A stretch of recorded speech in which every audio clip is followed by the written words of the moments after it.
So a few years ago, I worked at a fast food restaurant. We'll just call it Jim Jordan's, you know what I'm saying? Jim Jordan's was my first job ever. So coming in on my first day, I was kind of excited, because it was just overall a new experience, so I was looking forward to it. So I walked through the doors and, it's looking like a nice establishment so far. But as soon as you step past the staff gate, you realize it's instantly a hellhole. Like, this is exactly what it was like. Hi there, can I take your order? Yo, who's Medium making double coffee? double. Hi, What's your order? Yo, Large, hello. on the black drive-thru. medium It's double my double. first Large, day. Hi there, can I take your order? And bro, once they give you the once they give you the Jim Jordan's drip, you instantly lose value as a human, bro. For example, if you're going for a casual stroll down the street, an average interaction would look something like this. Hey, how are you? Good, how are you? Good. Just average small talk things. But once you throw on that Jim Jordan's drip, hey, what can I get for medium black coffee? Make my coffee faster, bitch. And while I was working here, it was just the beginning of the pandemic. Meaning, on top of the gym drip, you also had to wear a mask. So pretty much people could just see your eyes. And trying to communicate during the pandemic was horrible. Because not only did both parties have to wear a mask, there was this big plastic wall between us. And they had to stand 6 feet away. Hi, what can I get for you? What? I said, hi, Huh? Ma'am, what can I get for you? Oh, I'm good. Thanks for asking. Oh my god, bro. And man, I already made a video on NPCs, but working in any sort of drive-thru, you'll figure out that drive-thrus are NPCs' prime real estate. It's just like back to back to back NPCs. And when you don't have your average NPC, you'll have a below average IQ NPC. Like, there was this one lady that would come through every day, and all my coworkers knew her as the coupon lady, because every day she would try and use coupons but somehow never understand how they work. All right, your total is $15.67. Okay, I'm gonna use a coupon. All right. What are you waiting for? The coupon? Oh, it's just at my house. And don't get me started on my manager, Magnus, bro. Next time I see Magnus, it's on site. Wait a minute, James, is that you?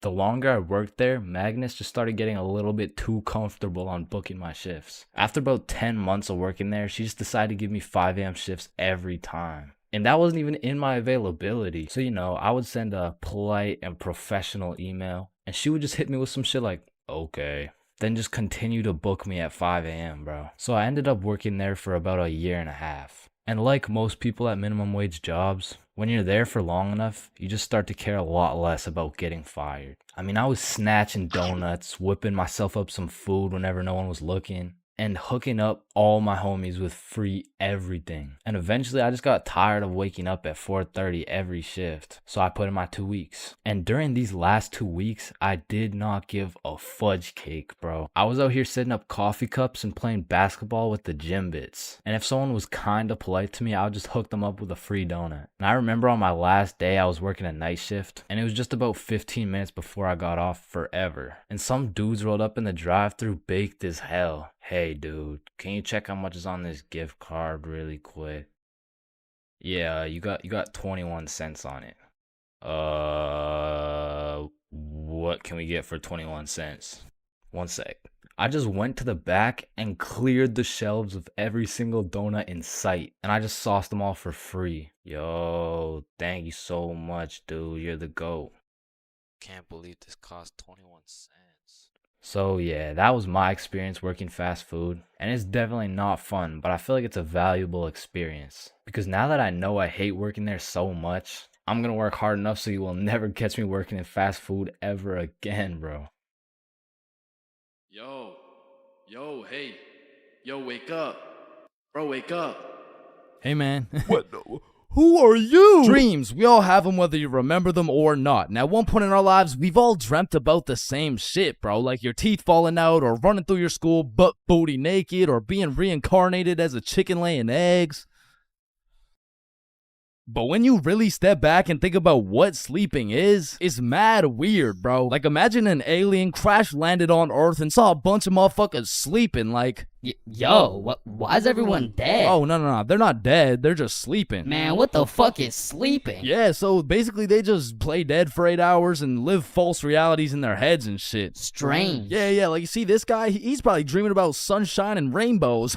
Get down. Oh, we see this dude, he's having a nightmare for sure. Oh, and this dude, yo, this dude's definitely fucking, bro. I'm a caterpillar. Damn, that's crazy.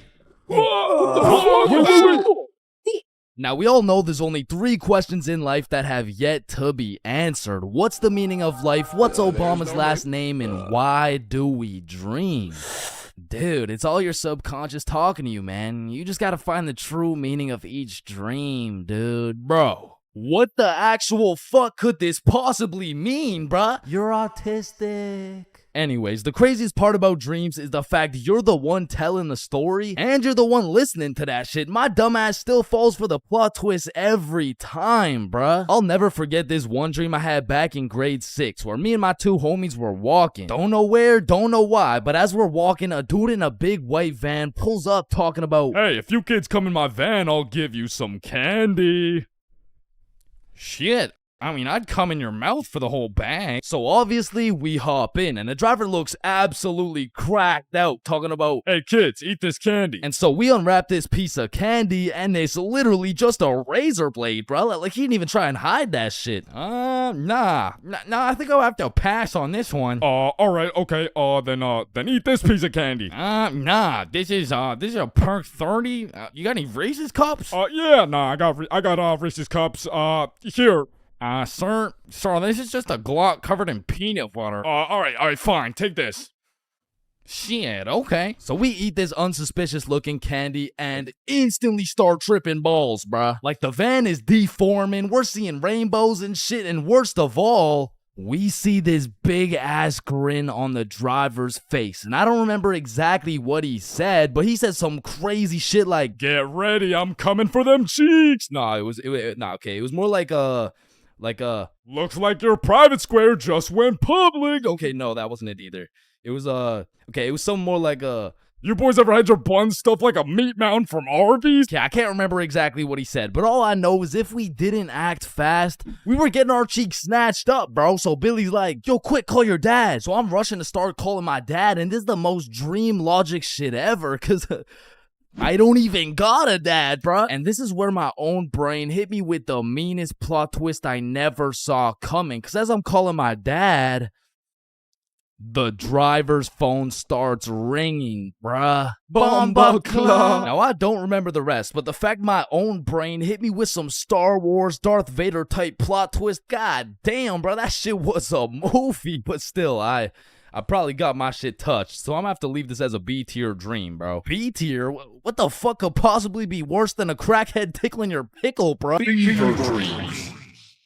Now, those motherfuckers could be their own torture method, bro. These are dreams that just have you stuck in an infinite time loop doing the same shit over and over and over and over. And C tier, bro. Now, lucid dreams. Lucid dreams are deadass just playing life on creative mode, bro. Because in my long life, I've only had 3 lucid dreams, and every single one of them was lit as fuck, bruh. Now, the problem is I can only start lucid dreaming when my original dream is just a little too strange. Like, hey, you're cute. Can I get your number? What? You want my number? Yeah. Yo, I must be lucid dreaming. Ow, what the fuck? Shit, it's so real, bro. I can do anything. I can probably fucking fly. Alright, Chains, this is not a dream. You're under arrest for battery and assault. But for real, my first lucid dream started when I was posted up in a basement with Michael Jackson. Yo, aren't you supposed to be, like, dead and shit? Oh shit, I must be dreaming. And so to test the waters, I start spawning in random shit on the spot, and this is the moment I realized the possibilities were endless, bruh. I could do whatever I wanted, and so I spawned in a honey pack, and I spawned in Lola Bunny, and I S tier. Lucid dreams are S tier, bruh. Wet dreams are too.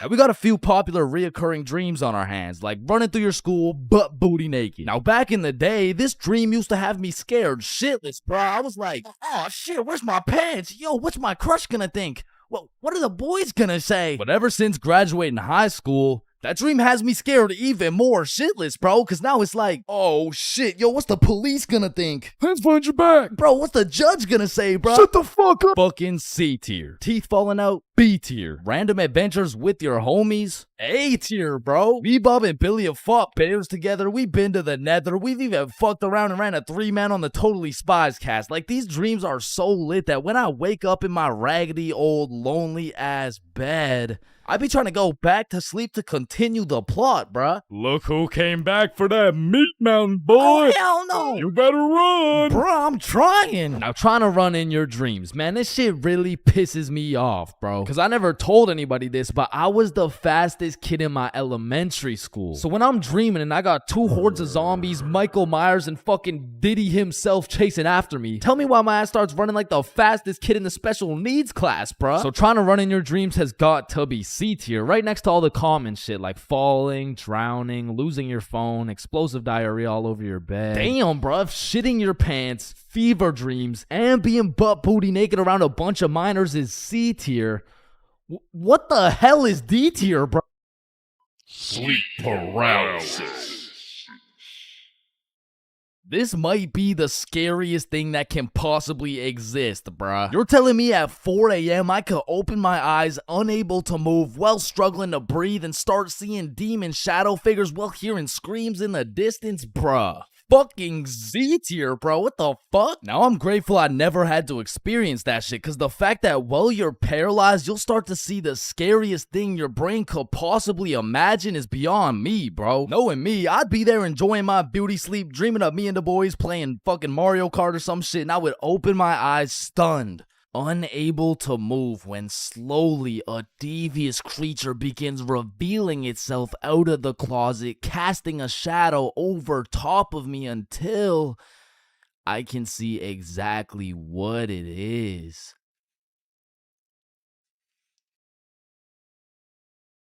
Looks like someone ordered a meat mountain.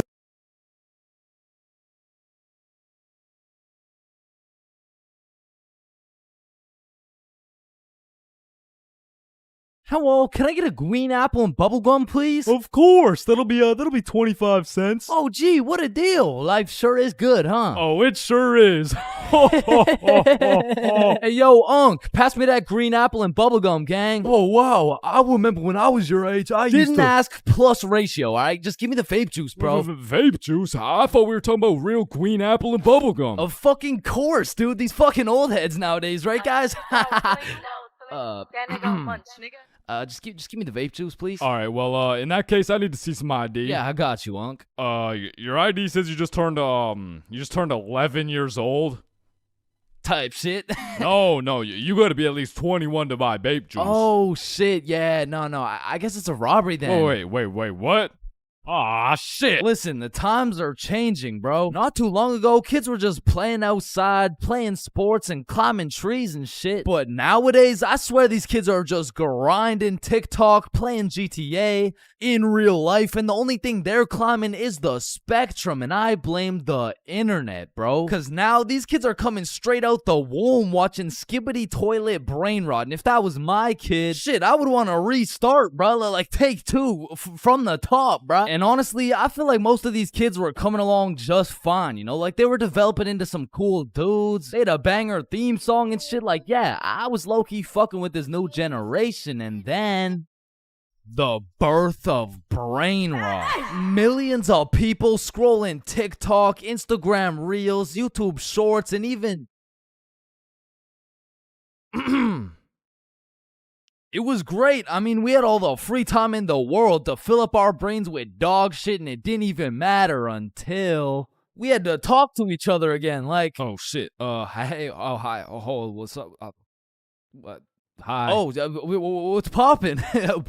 Brand new whip just hopped. Oh, yeah, I know that song. I got options. What about Roxanne? Roxanne. Like, shit, even now in 2024, I feel like half the motherfuckers my age still haven't mentally recovered. Like, ever since the great brain rotting, I've unfortunately witnessed some of my closest homies get NPC-ified, and there's really no bringing them back.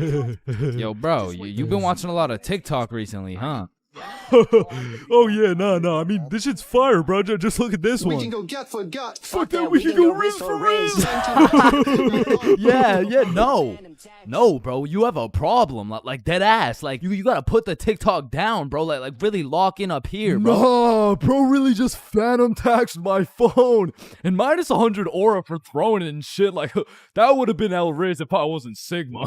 But remember what Duke Dennis said? Ohio, Riz skibbity toilet, phantom tax, did Gronk hugs Libby Dog? And so if some of my homies' brains are still trying to recover, I can only imagine the permanent effects on these kids, bro. Like, I feel like it's entirely possible that these kids' brains will be stuck in 2024 and they'll be old as hell talking about, Hey, can you help me cross the road? oh yeah, for sure. W Riz! Oh, no, my aura! Now, unlike half these YouTubers out here, I don't spend a lot of time talking to kids. But the one kid I did talk to recently was actually my cousin. Hey, you're not alone on that one. No. So I was at this extended family function and there was a bunch of people I'd never seen in my life, including this one kid who had to be about 10 years old. He was a short little guy, still waiting on puberty and shit, but when I talked to him, it was like talking to a little Kai Cenat or some shit. If he was 10 years younger and like, about the same height. Yo, broski. The fuck? Hey, down here. Oh, shit, what's up? My name's Elijah. Okay, Elijah. How's school, bro? Shit, it's alright. Yo, what grade are you in, bro? Grade 5. Type shit. Damn, I remember being in grade 5, bro. I was actually the fastest kid in my school. Yeah, but you probably had no hoes, bro. I already got a girlfriend and she's bad as hell, bro. You should see the gat on that shit. Nah, what? And I never thought I'd be saying this, but back in my day, grade 5, we were still running from cooties and shit, and is this motherfucker vaping? What the fuck? I feel like kids these days just skipped a part of childhood, you know? Like they're fresh out of elementary school, chiefing some coconut watermelon ice. Like, bro, your little ass should be watching Cocomelon twice. Chat, did that hit? Yeah? No. Shut the fuck up, Grandpa. Okay. It's because when I was born, everyone was given a good 10, 11-year grace period where you could be as cringy as you wanted. Like, you could make shitty YouTube videos. You could wear those smart-ass t-shirts. You could even get away with saying shit like, man, yo mama's so stupid. She brought a spoon to the Super Bowl. Oh, yeah? Well, yo mama's so fat.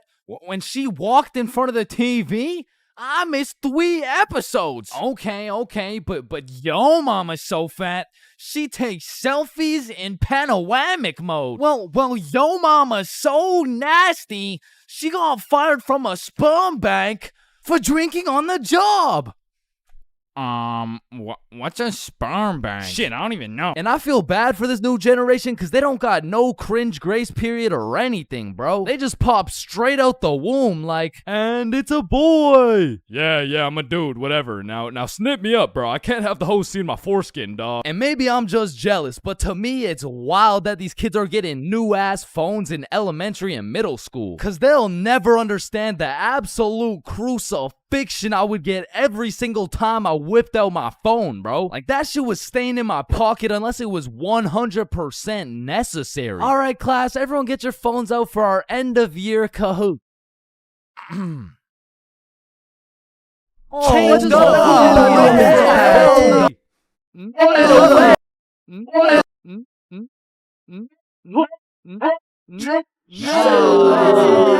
I honestly feel like the world would be a better place if we implemented a new law where if you saw a kid who had an iPhone number higher than their age, you had every right to respectfully and lawfully slap the shit out of them and give them a devious wedgie, bro. Like, you're 10 years old. What the fuck do you need 6 gigabytes of RAM for? I need it because I like to play Fortnite on my phone. Man, how about you eat 6 gigabytes of this shut up sandwich before I ram this fist up your ass? Alright, chat, I know that one hit, bro. What do we think? Stickman Police Department donated $1. Wait, what? Look behind you, Chains. Oh my. And it's the same with these kids' fits, bro. Like, whatever happened to wearing neon shirts and light up Skechers? Like, why am I seeing literal children walking around in Jordans, bro? Like, I didn't even know what Michael Jordans were until I was getting my shit cooked for walking around in some Michelle Gordons, bro. But I mean, that shit was necessary for my character development. And that's what's wrong with these kids, man. They're straight up skipping out on some of the most crucial moments of their lives. I feel like we could low-key do them a favor. Next time you see a kid walking around on the street thinking life is all sunshine and rainbows and shit, you could just give him a little character development and like maybe roast his cut or something, you know? Like, hey kid, you look like you cut your hair with a fucking pencil sharpener.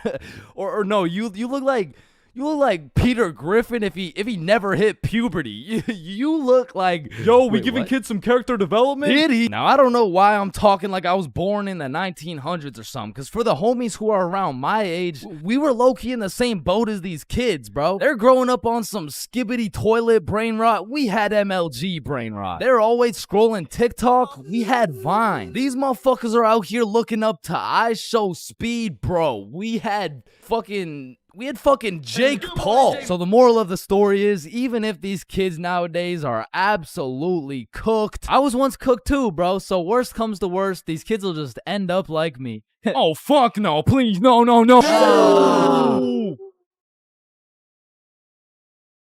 Man, sometimes this world can be a little cold. It can get a little gray, but there is nothing that can bring more excitement and vibrance to your life than having a crush. I mean, it gives you something to wake up for, something to smile for, someone to impress, and someone to be absolutely crushed by, leaving you more depressed than ever before. Which is when you get a new crush. I mean, crushes make the world go around. Everyone's had a crush at some point in time, and sometimes that shit gets too serious. I mean, I've had homies prepared to throw away their entire lives just to impress their crush, bro. Oh my god, look at these big weights. I wonder if anyone's strong enough to lift these. Oh my god, look at this big jump. I wonder if anyone's athletic enough to make. Oh my god, look how creepy this cave is. I wonder if anyone's brave enough. Oh my god, look how tall this building is. I wonder if anyone could stick the landing. I said, I wonder if anyone could stick the Oh, ew, did he just die? Oh my god, I'm getting the ick. Nope, just getting a few extra reps in. Man, I remember my first crush like it was yesterday, bro. She was 5 years old. But I was 5 years old too, right? Like, so it wasn't actually yesterday, you know, it's a saying, but we were both 5 years old, and I remember sliding in smooth as hell. Yo, shorty, you like Legos? Yeah. How about you and me go Lego my ego? What does that even mean? Shit, I don't even know. I seen it in a commercial once. And after that day, me and Rose hung out all the time. We'd be playing Legos, we'd link up at recess, and I couldn't help but let her know how I truly felt. Hey Rose, I like you. Oh, I like you too. And that shit had me thinking, damn, this life shit is easy as hell. I'm barely 5 years old and I already got a wife to raise my kids. Little did my dumbass know life wasn't all sunshine and rainbows, cause when I came to class the next day, I saw Rose playing Lego with another dude. And that was the day I realized crushes cause nothing but pain, especially before high school, because let's just think about the three possible outcomes. 1, you have a crush on this girl and you decide to tell her, because what's the worst that could happen, man? You guys are right. Stacy? Yeah, I have a crush on you.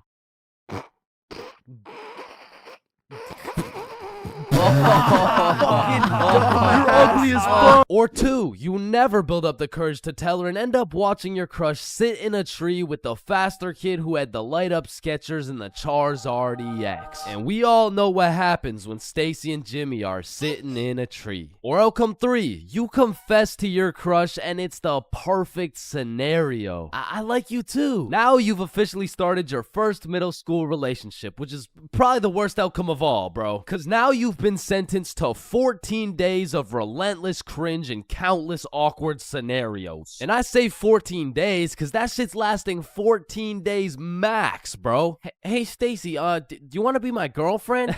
Yeah, okay. Oh, yeah, awesome. Yeah, awesome. Woohoo.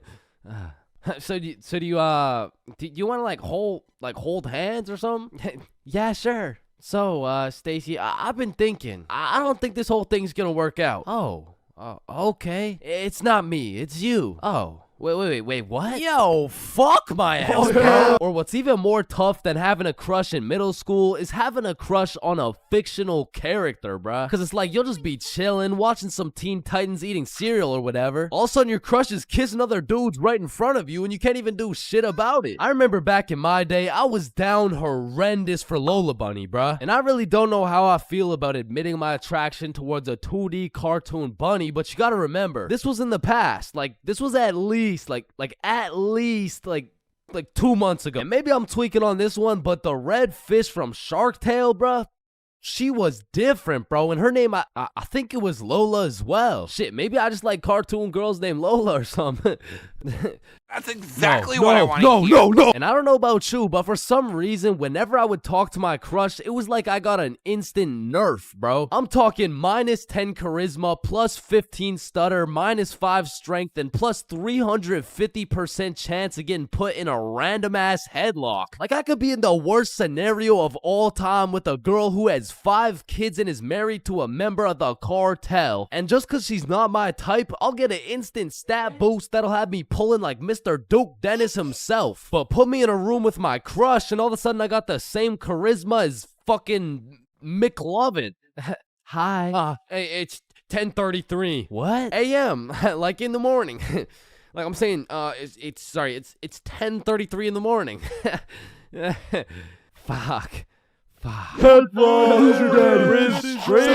on top of your crush turning you into McLovin, it also leaves you open to the inevitable pain of being embarrassed in front of your crush. And man, let me tell you, there is nothing quite like it. It was a beautiful sunny day and I was in grade 2 wearing my favorite bright blue basketball shorts in math class, gazing out the window at those shiny old monkey bars, excited for recess. And when the bell rang, I hauled my little ass over to those bars and I was swinging like there was no tomorrow. And before I knew it, the whole class was on these monkey bars, which quickly turned into chicken fights, and I wasn't complaining. I mean, hanging from a bar and kicking the living shit out of some toddlers, sign me up, you know what I'm saying? So I'm in line watching these grade 2 gladiator battles go down until it was my turn, and when I step up to those bars, I look into the crowd and see my crush of 2 weeks, Lexi. And now that Lexi was watching, there was no chance I was about to lose this fight in front of her. But as I look over to see who my opponent is, I realize it's Axel. And Axel was known for being the undisputed chicken fight champion. Legend had it he once took on 3 dudes at once, pause. So I knew going into this, I had to lock the fuck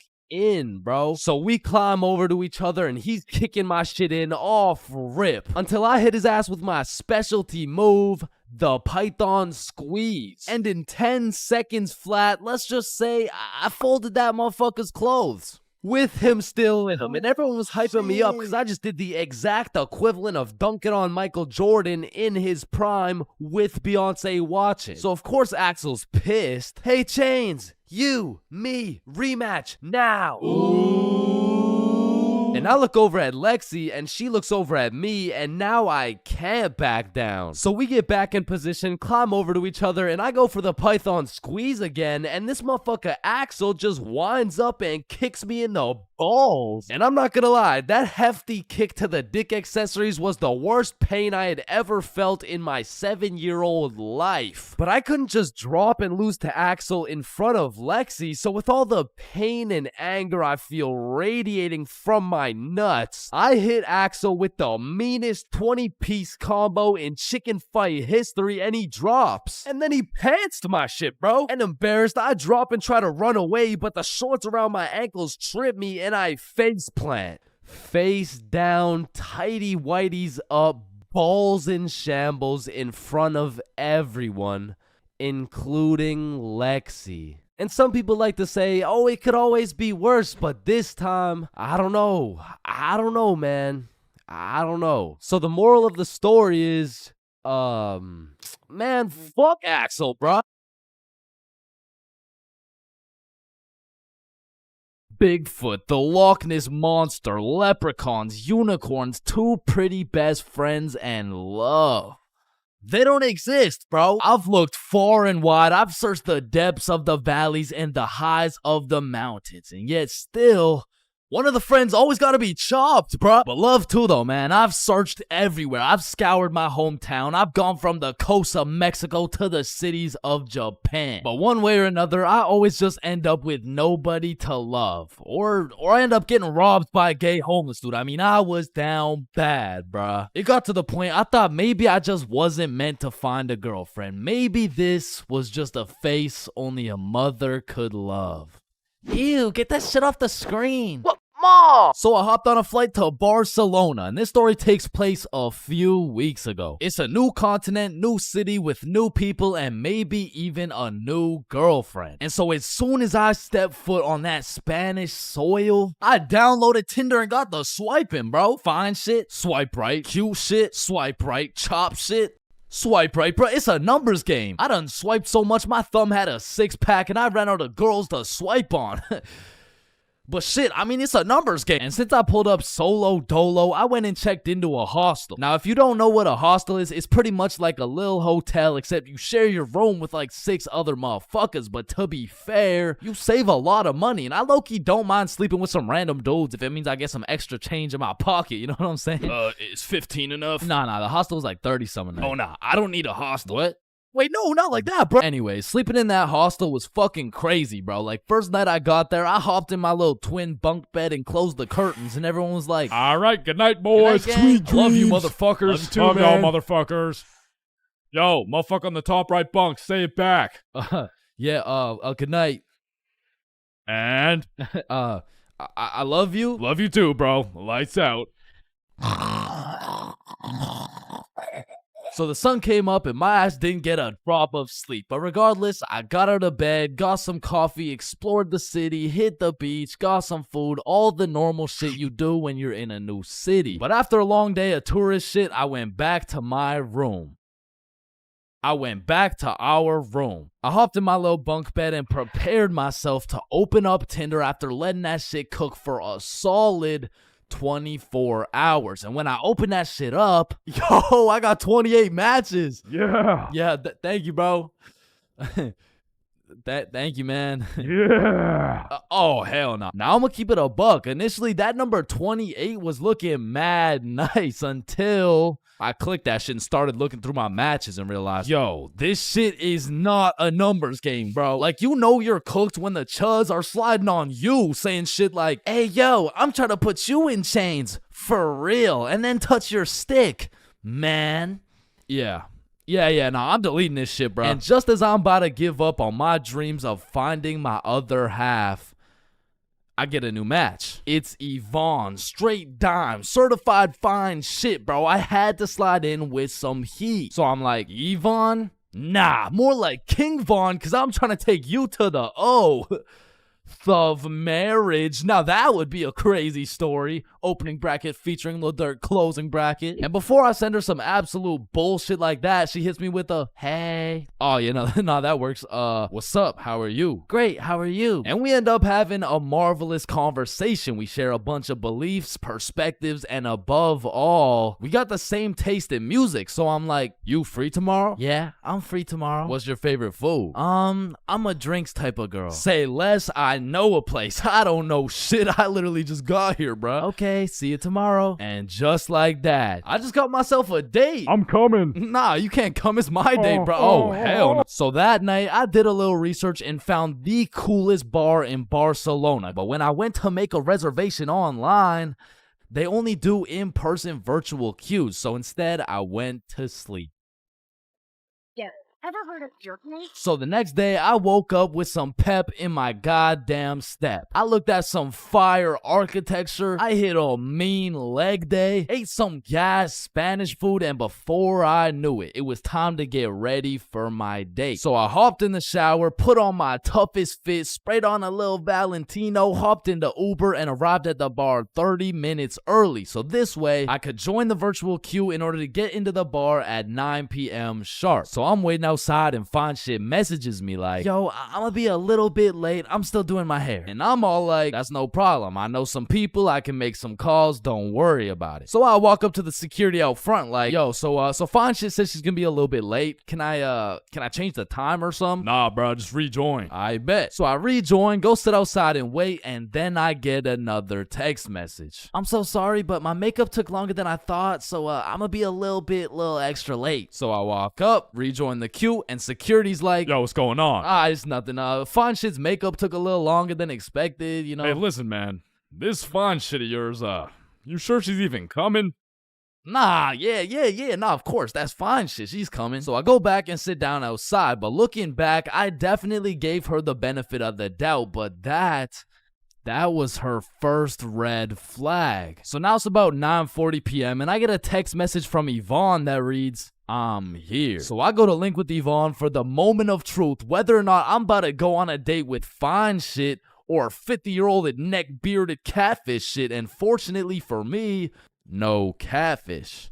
Chains. Yo. Hey. What's up? Now, the virtual queue still had 10 minutes before we could get in, so we go and sit down outside and have a little chat. And it's a great conversation. We got a lot to talk about, and the vibes are there. So you could travel to Barcelona alone. What do you do? Is it daddy's money? Yeah, it's daddy's money. Ah, okay, interesting. But I'm daddy.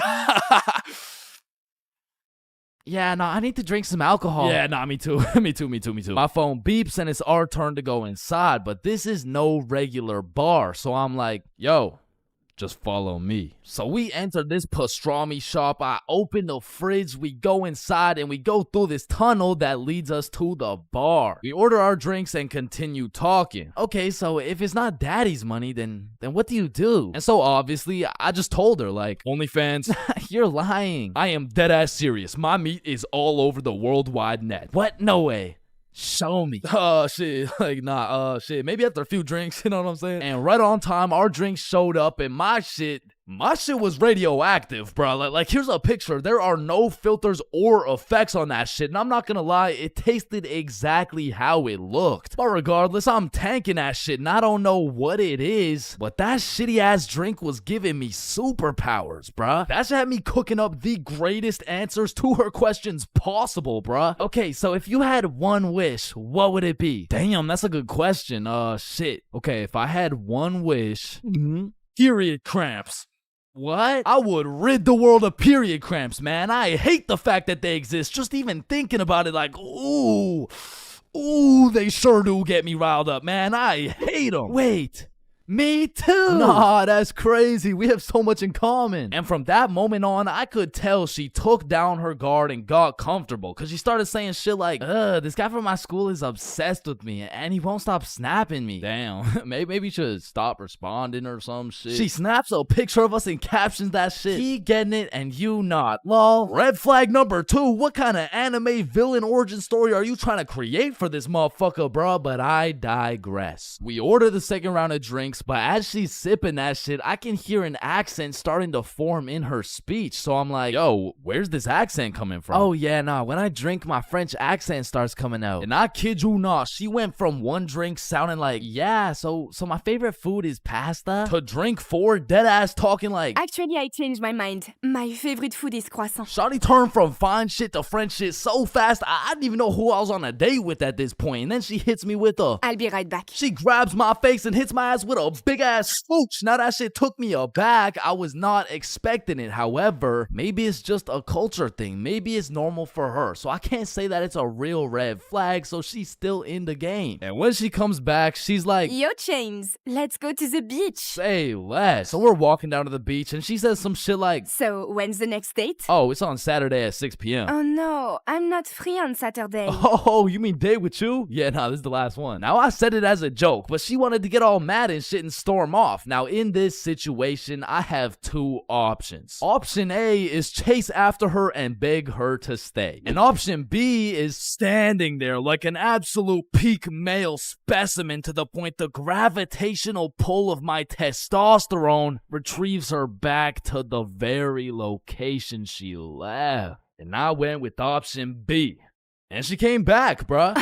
You're supposed to chase after me. It's like a French thing. Ah, okay.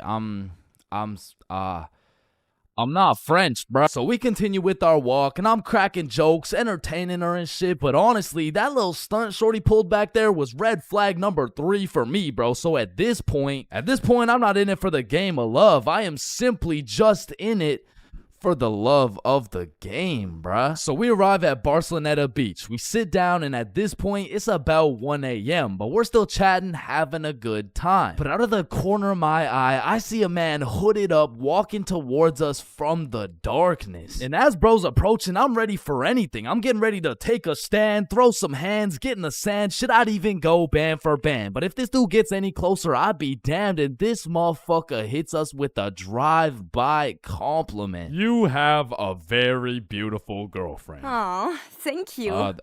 Thank you. Damn, do you think he'll find a girlfriend beautiful like me? Yeah, nah, he seems like a great dude. I'm sure he could find somebody. What? I said, yeah, nah, he seems like a nice fella. This girl slaps the shit out of me and says, You're supposed to say nobody's as beautiful as me. bro, in this moment, I had never been so unattracted to a girl in my life. Am I tripping? Or did you just slap the shit out of me? And then she tries to kiss me again, talking about... I'm sorry. Nah. What?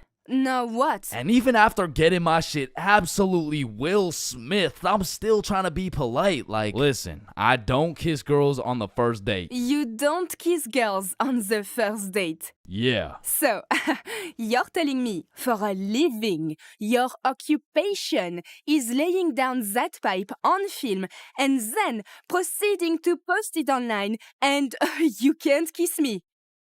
Type shit. And she storms off, bro, but I know exactly what to do to solve this problem, so I stand there like an absolute peak male specimen to conjure up that same gravitational pull, and she's still walking, bro. She just kept walking. She got on the bus. She dipped, bro. She left. Damn. And as the bus disappears in the distance, I hear a motherfucker say, yo, you from here? Nah, I'm just visiting. Oh, shit, okay, us too. You know where the good clubs are at? Yeah, I mean, I heard all the good ones are, like, right there, bro. Oh, shit, bet. Okay, we're about to go hit those if you're trying to pull up, bro.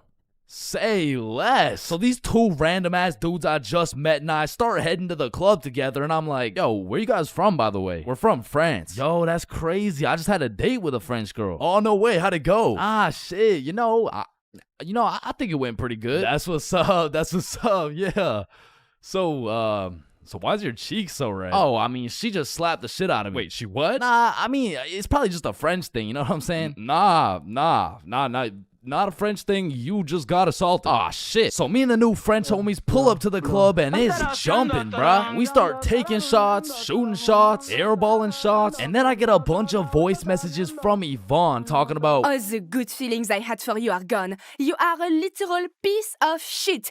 Go get AIDS filming for OnlyFans, bitch. oh, hell no. Okay, wait, She let me believe respond, that let me respond. shit? And I'm drunk as hell trying to say a nice response. Like, it really is the type of shit where and the French homies take my phone and start cooking her ass in French. Now, I didn't understand a single word that came out of their mouths, but it sounded like homies just dropped a career-ending diss track on her, and I say that because as soon as she opened it, she blocked my ass, bruh. Hey, bruh, you know what they say. What do they say? Getting blocked's a whole lot better than getting cocked. What? There is no way they say that. Yo, 3-man alert! 3-man alert! So the two homies start laying down that French frizz, and that shit hit so hard, I just got a free entry, bruh. Hey, English, room for one more? So the 6 of us absolutely fucked the club up, went out for some 4 a.m. churros, dipped in chocolate, and man, that shit hit harder than Yvonne, bro. So at the end of the day, even if I didn't end up finding love in Barcelona, there is one thing I did find. I did find out how Chris Rock felt. God damn.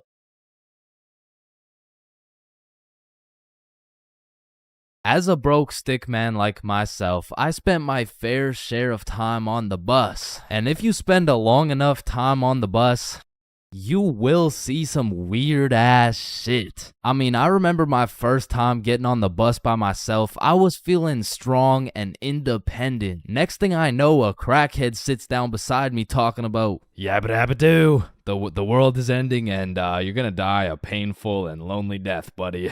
And just like that, I went from strong and independent to shitting my pants. Yeah, bro, the bus is just something else. Like 1 in 10 people who enter the bus are straight gremlins, bro. I'm talking about the gremlins who know the perk is fake, but they still pop it. Now you just gotta sit next to this motherfucker for another 30 minutes while he tells you about the kids in his basement. But to be fair, these gremlins aren't even the worst part of the bus. The worst part of the bus is the energy. You walk in there and everyone just stops and looks at you like they're sizing you up or some shit. And you know who sizes you up the most? The fucking goddamn motherfucking bus driver, bro. These bus drivers are just eternally pissed off. Every time I would get off the bus, I would try and cheer bro up, but they're just like allergic to happiness or some shit. Hey, thank you. Have a great day, man. Shut your ugly ass up, little boy. I already know you get no bitches with your big ass forehead, no drip having ass with your skinny ass arms. Boy, you're built like a stick man, bruh. Damn. Hey, bro, there could really only be 2 reasons why these bus drivers are so mad all the time. Either they had a demon villain origin story where they were abandoned as a child and never shown any form of love until one day. In freshman year of high school, Timmy met Linda. Linda was kind, smart, beautiful, and she paid attention to Timmy when nobody else would. Timmy asked Linda to be his girlfriend, and she said yes. They dated all throughout high school, and they even got into the same university so they could be together forever. Until one day, when Timmy's world was flipped upside down. Timmy found out Tyrone had been laying some mean pipe on Linda this entire time. Everyone in Timmy's school made fun of him. Timmy could not let this slide. So he called out Tyrone to run the ones in front of the entire school. And without a single word, Tyrone winds up and hits Timmy with the meanest left hook any stickman had ever seen, leaving Timmy slept out cold, unconscious, in front of his classmates, his teachers, and even in front of Linda. 'Cause shit, if that happened to me, I'd be just as mad as Timmy over here. Now, realistically, the only other reason these drivers are so constantly mad would be because the driver's seat secretly has a stick built in. You see, this would explain why the driver constantly has a stick up his ass. I mean, shit, you really can't even blame him for being mad. But still, I'm gonna blame them, cause I know these motherfuckers get pleasure whenever they see me running at full speed trying to make it to the bus stop in time, cause they start stepping on the gas. Dumbass. To be honest, there's nothing that leaves you more defeated than when you're sprinting to a bus stop, then that shit just cruises on by and everyone on the bus is laughing at you. Damn. Honestly, at that point, I just give up and go home. But it hits a little bit different when that bus is your only way home. And it was the last bus, cause it's 2 a.m. And now you gotta bunk up with the gremlins on the side of the street, all because that goddamn bus driver had a stick up his ass.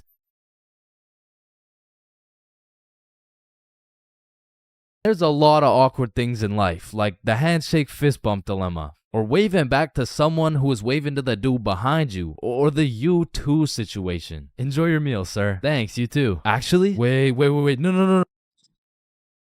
But on this long list of things that will keep you up at night, I feel like school dances lands itself in the top 3, bro. Cause it's like, is it a party or is it a school event? Are we hitting a Dougie or are we just standing awkwardly in the corner? There's just too many questions, bro. Like another question, who the fuck hired this guy to be the DJ? Like, I don't know how much they pay this dude, but it can't be anything over $50. I remember at my first middle school dance, I seen the DJ walk in with all his gear and shit, and I thought, damn, look at those big ass speakers. This dude knows what he's doing for sure. Hey, Stickman Middle, are we ready to turn up? Yeah, let's go. 1, 2, 1, 2, 3, let's go. So I walk over there to give bro some song requests that he so desperately needs, and as I walk up to this dude's expensive ass setup, I look down at his laptop and this motherfucker's on Spotify and he's moving around the volume slider like he's doing some shit. Like, bro, I could have done this shit for free. Nah, trust me, bro. I know what I'm doing, dude.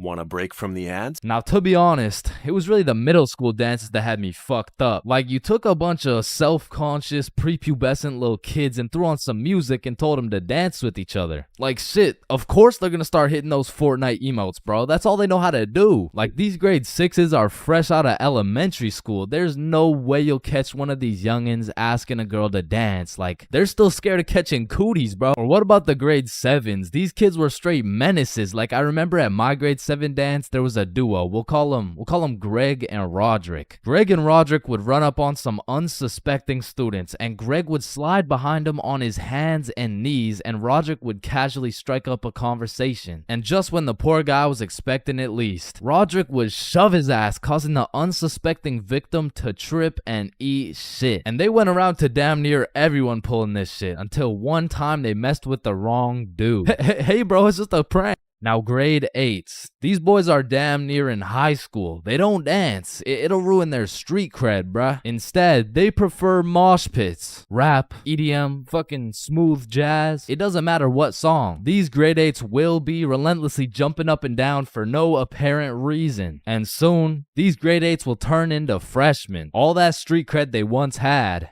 gone. If you push one of these freshmen into the middle of a dance circle, he'll stress so hard he'll start malfunctioning and hit those fucking Fortnite dances again. Now, grade 10s. Most of these grade 10s are a little self-conscious, but if you throw one of them into the dance circles, let's go, Michael. Let's see it, Yeah, dude. Let's go.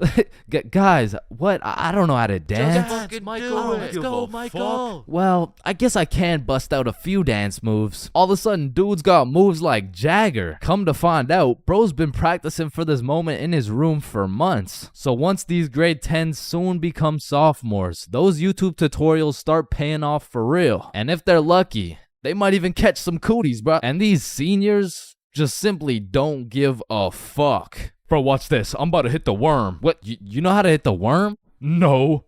Damn. And I'm not done flaming this fucking DJ. Like, this dude be leaving my balls more blue than Squidward. Pause.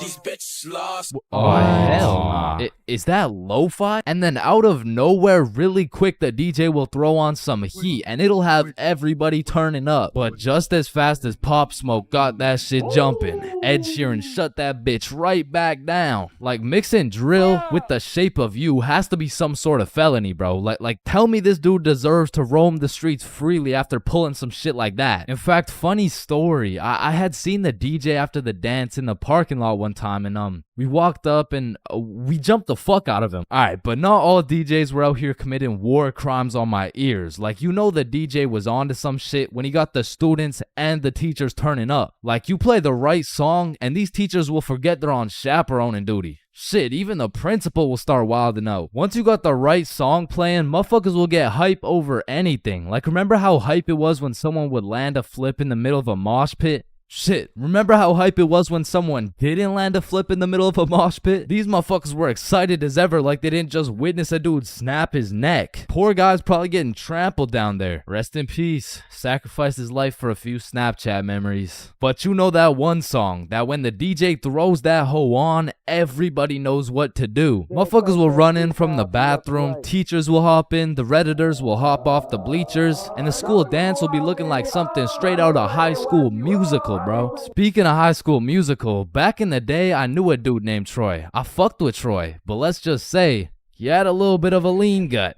He was built like T Grizzly.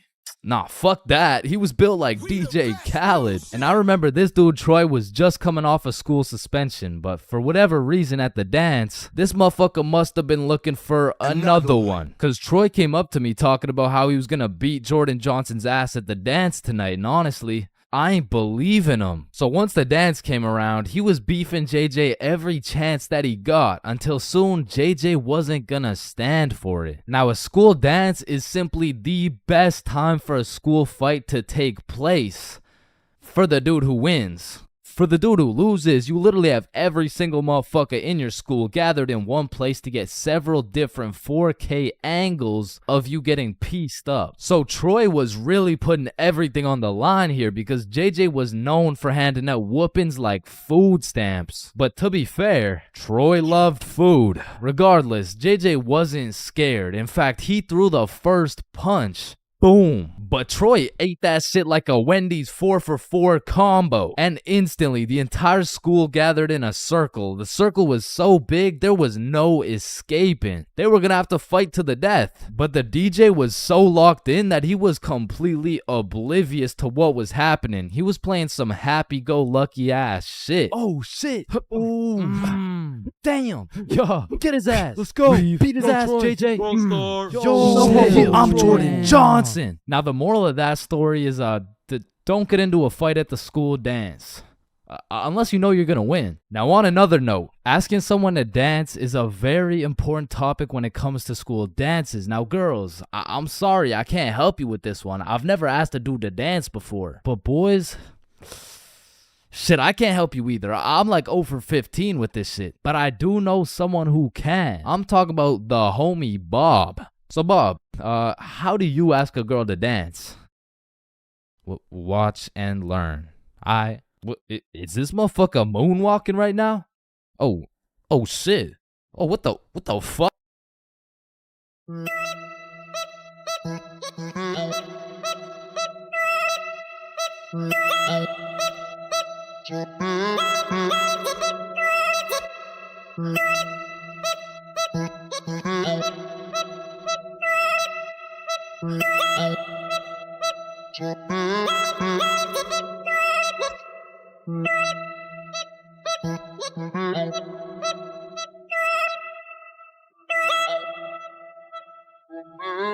Hello class, I'm Mr. Subinson. I'll be your sub for today. For rules, I don't want to see any horseplay, no phones, and no WWE wrestling moves off the top of the desk, alright? Yo, Mr. Sub. Yeah, he just looks like the dude from the Pringles can. Walking into class and then seeing a substitute teacher is like the same feeling as squaring up to fight a dude and then finding out that dude's blind, bro. Like, you pretty much just gotta show up and you win. Like, I honestly feel bad for these substitutes, bro, because every day they have no clue what they're showing up to. Like, one day they're walking into a class full of angels, and the next day they're fighting for their life in a class of straight demons, bro. I mean, being a substitute teacher is all about confidence. Like, the moment the sub walks into the class, they're being analyzed. Like, the way they walk, how they dress, and especially how they talk. Yo, if the first thing they say sounds like, hey, hi guys. It's raps, bro. If you start the class sounding like an intro to an 8-year-old's Minecraft Let's Play, paper's gonna be thrown, pencils are gonna be thrown, fucking dudes are gonna be thrown, like, it's gonna be straight anarchy, bro. But when the sub walks in the room with a little pep in his step, a little drip in his fit, and most importantly, he starts the class sounding like he's done this shit before. Hey guys, I'm Mr. Peppinson, and today we mean business. All of a sudden, people are listening. Everyone except for one man, the class clown. He's gonna see that confidence as a challenge, and bro's gonna start testing the waters to see if this sub is really about it. And that is how Y equals MC squared. Any questions? Yeah, blue hat. Yeah, Mr. Peppinson, why are you built like that? Oh, you mean built like The Rock? Yeah, these are called muscles. You'll learn about them when you hit puberty. But bro, I'm in grade 11. I've already hit puberty. Yeah, nah. That's not what your peach fuzz mustache is telling me, buddy. Okay, well, your hairline is telling me it's going on a vacation, bruh. All right, let's see your shit then. Yeah, like, it's not bad.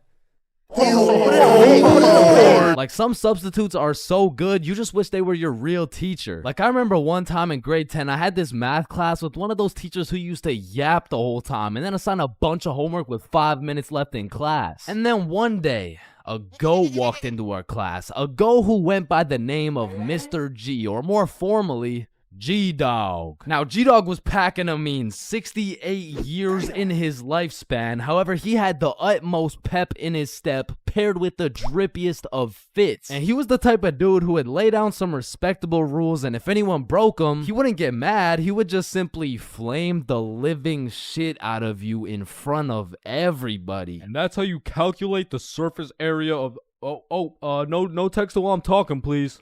I'm just texting my mom. Oh wow, that's crazy. How's she doing? Wouldn't you like to know? Oh yeah, I mean I would actually, cause she's probably pretty tired after last night. I mean I did lay down some mean dick. But there are definitely some questionable substitutes out there. I remember when I was in grade 6, my entire middle school was just weird, bro. My recess was called Nut Break, my music teacher was deaf, and our principal was damn near bipolar. Alright, who told the blind kid he could say the N-word? Okay, alright, it was me, but like, I didn't think he would actually say it.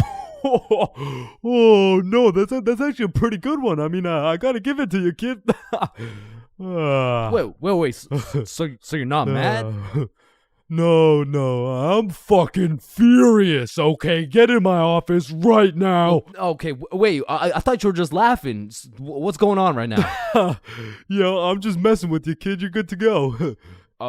Okay, thank you. Thank you. Good to go out of the school because you're expelled. That is absolutely unacceptable. Are you joking or does it sound like I'm joking?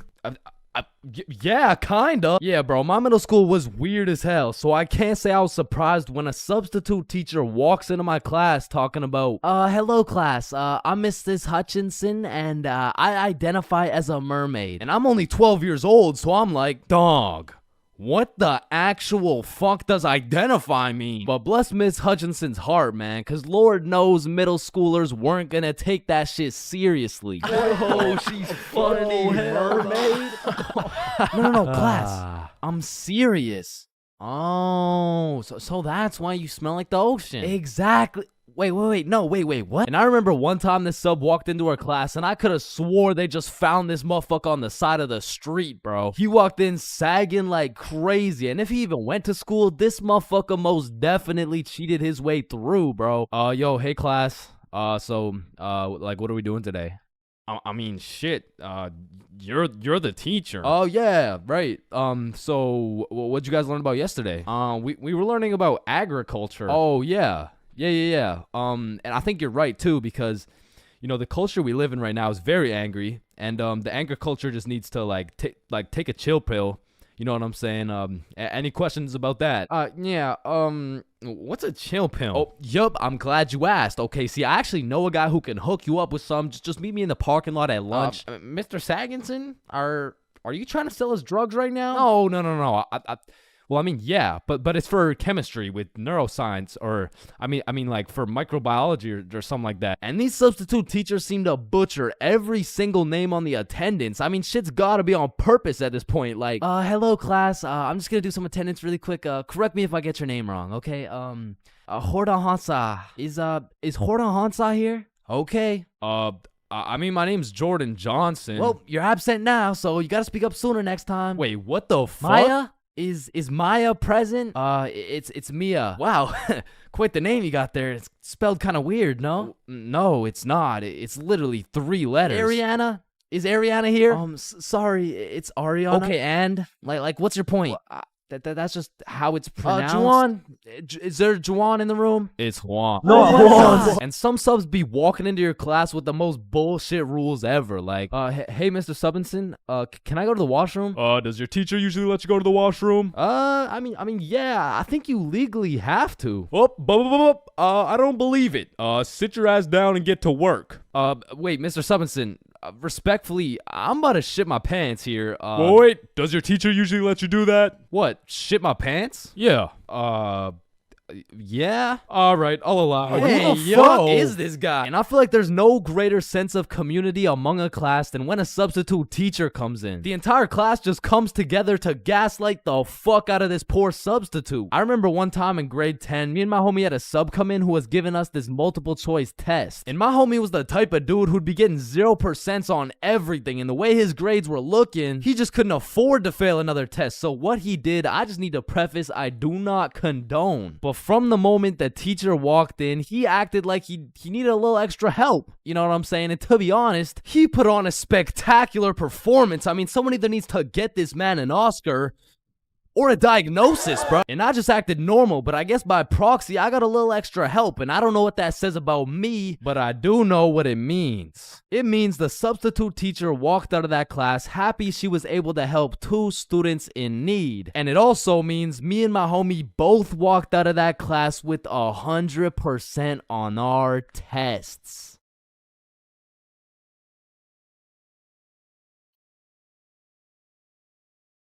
Yo, I just got robbed by a gay homeless dude in Japan. Who's with me? You know, like anyone. Anyone. Yo, is this not relatable? Bro, ain't no fucking way. Nah, bro. How the fuck does that even happen? Not again, bro. Now, I'm not gonna lie. Japan is one of the safest countries in the entire world. And apparently there's only 3,065 homeless motherfuckers in the entire country. So in order to get robbed by a homeless dude in Japan, you either need to be unlucky as fuck or just a complete dumbass. But way back when this story took place, I was a certified dickhead, bruh. At the time, I had the critical thinking skills of a newly born chimpanzee mixed with the spatial awareness of a fucking Joe Biden on top of the decision-making skills of Joe Biden's son.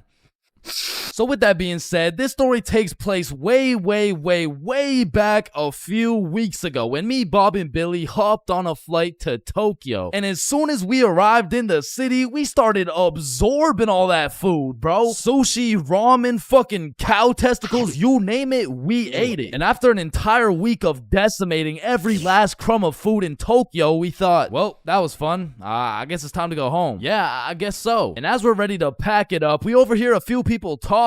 Oh, hey, konnichiwa. we come from the United States of America. How do we go to Osaka? Yeah, man, Osaka has some of the best food in Japan. Just take this train right here and you're there. Wow, you're English. Very good. I'm from Washington, dipshit. Oh, I see. Washington dipshit. Is that Chinese or? Holy shit, did you hear that? Yeah, no, that guy's fucking clueless. No, I'm talking about Osaka. Apparently the food's even better over there. Oh shit, yeah, but don't you think we had enough food already? I mean, shit, we are in Japan. Fuck it, bro, let's go. So we hopped on the train and got off in Osaka. And like the certified fat asses me and the boys are, we were looking around for some food. And the moment we seen all-you-can-eat Wagyu beef for just 30 bones, we all knew what had to happen. We walked in that bitch and wasted no time. We were running through that meat like Tiana Trump in her prime. Cause sometimes we were burning the meat, sometimes we were taking it raw. But at the end of the day, the meat filled us up and made us happy. So we thanked the owner, left the shop, and headed back to our hotel. And man, I was full as hell.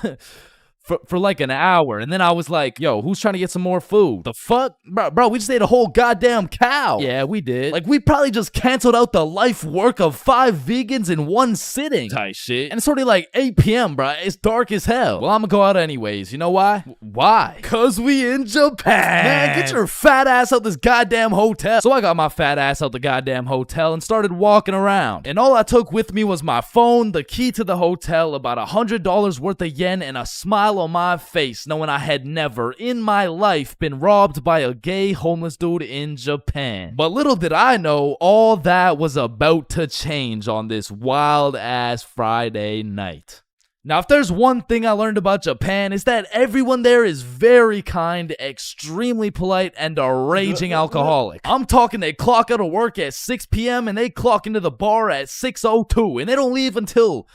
they don't leave until it's time to go back to work, bruh. Because the Japanese people work hard, but their liver works harder. But regardless, I'm casually walking through the city when I hear someone yell from across the street. Yo. So naturally, I'm like, yo. And they're like, come here. And I'm like, shit, okay. So I walk across the street and see 3 individuals posted outside this little bar shop thing like, yo, I'm Yuto. This is Emi. This is twin sister Shigo. Hey, it's my first day working here. Come inside, come inside. Shit, I don't know. I'm just trying to get some food somewhere tonight in Osaka. I don't know if it's like... You want Osaka fucking night food? Yeah, I mean, I guess I want Osaka fucking night food. Read the sign. Osaka fucking night food. Oh, okay, yeah, fair enough. Shit, I mean... know what? Come get shots. I pay.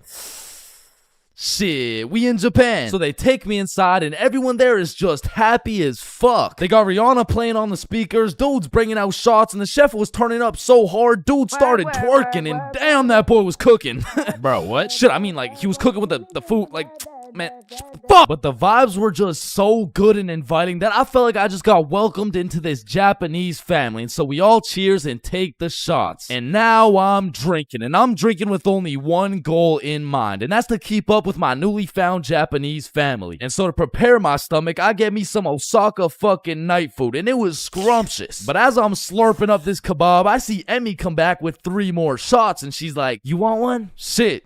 We in Japan. So we take the shots, and I'm talking to Emmy, and one way or another, we start talking about our alcohol tolerance. Yeah, I'm not gonna lie, it takes a lot for me to get drunk. Not as much as me. Whoa, is that a bet? Yeah, it is.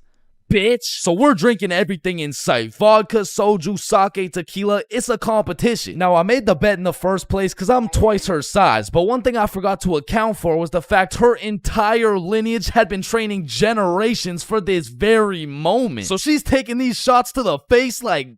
well, shit, like Tiana Trump in her prime, and I'm going shot for shot with her. And after taking about 8 shots, I was feeling it, bruh. Yo, let's go play darts. I mean, I never really played darts in my life, but shit. We in Japan. So we pull up to a darts bar, just me, Emmy, and Yuto. And I had never played darts a day in my life. But you ever just try some shit and you're just inherently good at it? Yeah, right? Yeah, that shit was not me, bro. I was dog shit. I was out there looking like I was drunk as hell. I was drunk as hell. Because in order to play, each person had to buy a soju. So now I'm about 12 shots deep, throwing darts, trying to hit a circle the size of a pea, while this little Japanese girl's pushing me and shit. Because to her, this was a game. To me, this was survival. Because every time you lose, you gotta take a shot. And if I keep taking shots like this, these shots about to start taking me, bruh. And sure as hell, I lost the first game. I took my shot and Emmy's like, "How drunk are you right now?" And I can't let her know I'm losing this bet. So I'm in that bitch like, drunk? Nah. Shit, where I'm from, we brush our teeth with a bottle of Jack. Ah, okay. Then loser takes 2 shots. Yeah, let's do it. So one thing leads to another. Now I'm 16 shots deep, and Emmy's like, "I'm gonna go to the washroom. I'll be right back." And then Yuto's like, "Yo, Chains, we must talk." Oh shit, yeah, what's up? Now Yuto had a strong accent and very limited English, so it really went some like, "Emi, bomburu." Huh? "Emi, have bomburu." Yo, Yuto, no, I don't speak Japanese, dog. "No, Emi, use bomburu. Swipe left, swipe right. Bumble." Oh shit, Emmy uses Bumble. Okay. "Yes, and she texts Bumble guy. Come here." Oh hell nah, bruh. I'ma have to abort mission. "Me too." You too? "Hi, Emi to you daddy. Fuck Emi." Oh shit, facts, let's dip. So we sneak away to the elevator and we're spamming the up button trying to leave, and this shit is just not coming, bruh. So we both peek around the corner to see if she's coming, and she notices us. Oh shit, guys, we're leaving? Yeah, we are leaving. Fuck. So we all get in the elevator and Yuto whispers in my ear like, "When the elevator open, we run." And I'm drunk as shit, but I was the fastest kid in my elementary school, so as soon as the doors open, we hauled ass, bro. And I just kept running till Yuto was like, "Stop, we go to bar." And I'm just having a great time existing at this point, so I walk into this bar all drunk like, "Where the hoes at?" Oh shit. Oh shit. Where the bros at? Yuto took me to a gay bar, bruh. Now, of course, there's nothing wrong with the gay bar, but it was the fact that after drinking 16 shots, I just sprinted full speed away from a cute Japanese girl to run straight into a room filled with a bunch of sweaty gay dudes. And these motherfuckers were looking at me like I'm some fresh meat or some shit. And it really just had me questioning my entire life. I was in that bitch confused, frustrated, drunk as hell, ready to crash out. I was gonna leave that bar looking like... I would like a fruit explosion. No, Sebastian, what the wrong video? What the fuck? Oh, hey, is that Diddy? So you're trying to see a fruit explosion, huh? No. So I left the gay bar, called up Emmy, we link back up, and the first thing she says to me is, "Fuck you." Fuck me? What? Nah, fuck you. Why'd you run from me? Bruh, you were inviting Bumble dudes and shit. What? No, what are you even talking about? I mean, Yuto said, like, you know what? Don't even worry about it. Okay, well, let's go to the club. And I'm like, shit, we in Japan. So we're at the club doing club shit, and after an hour or so, she's like, let's take some shots. And I'm like, shit, we in Japan. I am blackout drunk, bruh. I don't even know how many shots deep I am at this point, but all I know is I'm so drunk, I gained the ability to fucking teleport. So I'm in the club, and as soon as I blink, I'm in a bar. Then I'm in a club, back to a bar, to a new club, McDonald's, bar, karaoke club, bar, love hotel. Love hotel? Man, what the fuck? You said you wanted to sleep. Damn. Yeah. Yeah, nah, I probably said some shit like that. I don't fucking know. So we walk into our room, and the very first thing I notice, the hub on the TV, vibration devices on the bed, protection everywhere. Shorty just lured me to the Japanese freak chamber, bruh. I blink, and we teleport to the bed. But we were just talking like, yo, Yuto said you were inviting dudes from Bumble. Oh my god, okay, Yuto's a liar. Listen, I gotta tell you something, but you can't tell anyone. Yeah, nah, I won't tell a soul, you know? I will not post this on YouTube, clip it up, post it on TikTok, Facebook, LinkedIn, Instagram, Reels, or anything like that, you know? Like, yeah, that'd be weird. Okay. So Yuto's homeless. Wait, what? Yeah, like, he just goes to the gay bar and then goes back to a dude's house and sleeps there. Damn. Oh, man, I didn't even know. And then he steals their money. Wait, he what? Yeah, he just steals their money. Wait, but it's just the gay dudes, right? Yeah, it's mostly just the gay dudes. I check my pockets, the money's gone. Fuck. You said it's only the gay dudes. Yeah, nah, he just steals from the gay dudes. Fuck, I want to go home, bruh. So I leave the love hotel, and at this point, the sun is coming up, and I'm still drunk as hell, walking like a zombie. I pull out my phone to go use Google Maps, and that shit dies, bro. So now it's just me and my last few brain cells trying to make it to my hotel before I pass out. And I'm stepping over Japanese motherfuckers blackout drunk sleeping on the sidewalks, thinking I can't end up like them, but honestly, I have no clue where I am, no clue where the hotel is, and no clue what time it is. And after what felt like hours of aimlessly walking around, I blinked and I fell asleep, bruh. And when I woke up, I was in my bed. I genuinely don't know how, who, what, when, or why, but shit, I wasn't complaining. But by the time I got out of bed, it was 6 p.m. and I didn't remember shit. I had to go through my camera roll and piece everything together like The Hangover. But at least that Friday night, I learned a very valuable lesson. Don't try to outdrink the Japanese motherfuckers, bro. You'll lose every time.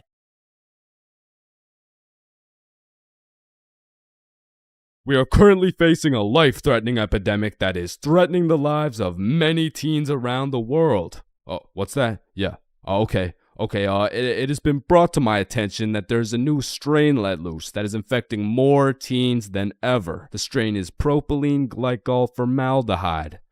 Street name, Guava Ice. So stay safe out there, and back to you, Linda. Linda? What? Oh shit. Man, way back when, somewhere in Timbuktu, a Homo sapien found a plant by the name of tobacco, and for whatever reason, somewhere in this dude's caveman brain, he decided, me, smoke, now. And that he did. And as humans slowly evolved, smoking did too. And soon, motherfuckers went from looking all old and wise, smoking these big old pipes, to soon smoking cigars on some mafia boss shit, which turned into cigarettes. Now, back in the day, if you were stressing, Doc would prescribe you a pack of good old cigarettes. Sore throat? Cigarettes. Oh, you got a cough? Here, smoke a cigarette. But after a while, people's teeth started looking all British and shit, so they decided, Oi, I don't think these are healthy, innit? So we decided we needed to make cigarettes better, and you know what makes everything better? The letter E. Your mail's taking too long to come in? Email. Wait, what's that? You want to play sports, but you're ass at every single sport? Esports. Oh, you got daddy issues? E-girl. So of course, when people realize cigarettes are killing them, e-cigarettes. Man, one thing leads to another and shit. You got yourself a vaporizer Gen Y GTX box mod with 3 USB charging ports, a speaker, and a 6-inch LED touchscreen that can play Flappy Bird. Like, vaping is just getting a little too advanced, bro. Like, I remember one time I was chilling in the washroom with my homie Billy, and of course a motherfucker walks in with a vape. But this was no regular vape, no. This shit looked looked like a gadget straight out of fucking Star Wars. Yo, you want a hit? A hit? A hit of your iPhone? iPhone? This is that eSmoke FTX 763 3rd series, my boy. Watch this. Yo, did he just hotbox the whole bathroom in one hit? Yes the fuck I did. And this shit's 100 Nick. Holy shit, where did you find 100 Nick? I ended up mixing my 50 Nick guava juice with my 50 Nick blueberry ice, and it just kind of added up to 100. Bro, I don't think that's how it works. Shut up, my mom's calling me.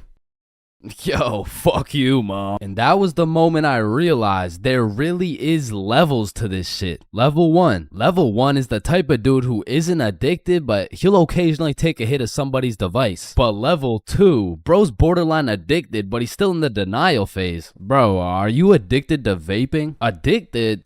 Nah, I don't even vape like that, bruh. Shit. Do 5 jumping jacks right now. Bro, what? That's easy. 1, 2, 3, 4.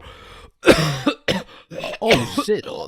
Level 3, the Fiend. This motherfucker is strapped up with some nicotine at all times, and even when he has a vape in his hand, this dude will ask for yours. And God forbid, if this Fiend loses his vape, this motherfucker will be stressing like he just lost his only child. A Fiend without a vape is the exact equivalent of one of these purple minions. Dude will be itching for that shit, and Lord knows what that man will do for a fix. Level 4, the Fiend who sells vapes. At this point, this dude's whole life revolves around vapes. In fact, I'm pretty sure they don't even breathe oxygen anymore. Like, in order to breathe, they need to inhale some chemicals that I can't even spell. Which honestly, it doesn't even say that much. Like, I can't spell a lot of shit, but what I'm trying to say is their bodies have just fully adapted in order to consume as much nicotine as possible. They breathe that shit, they drink the vape juice, and when they're hungry, shit, they just munch on the vape itself. And the worst part is they can't even run out of vapes. Like shit, they are the plug. This motherfucker's just the CEO of getting high on his own supply. Like, dude is his own #1 customer. Level 5, this motherfucker, bro. Like, why do you need a LED touchscreen on your vape, bro? Like, you already have a phone. Wait.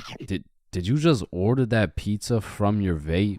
Shit. Where'd you get this from? And don't get me started on these flavors, bro. Like, tell me why these motherfuckers can make a vape juice and call that shit early riser. And that shit literally tastes like a Wednesday at 6 a.m. Like, what the fuck type of ingredients mixed together to taste like a Wednesday at 6 a.m.? But early riser isn't even the weirdest flavor on the market, because if you're feeling the family dinner vibes, you can get a rotisserie chicken flavor. Or if your breath is smelling nice and fresh, you could fuck that shit up quick with some garlic flavor juice. And they even got bacon. Yeah, I'm not gonna lie, that shit sounds fire as fuck. And lastly, now I don't even know if I can say this on YouTube right now, but shit, you can even get yourself some Worcestershire. Worcestershire.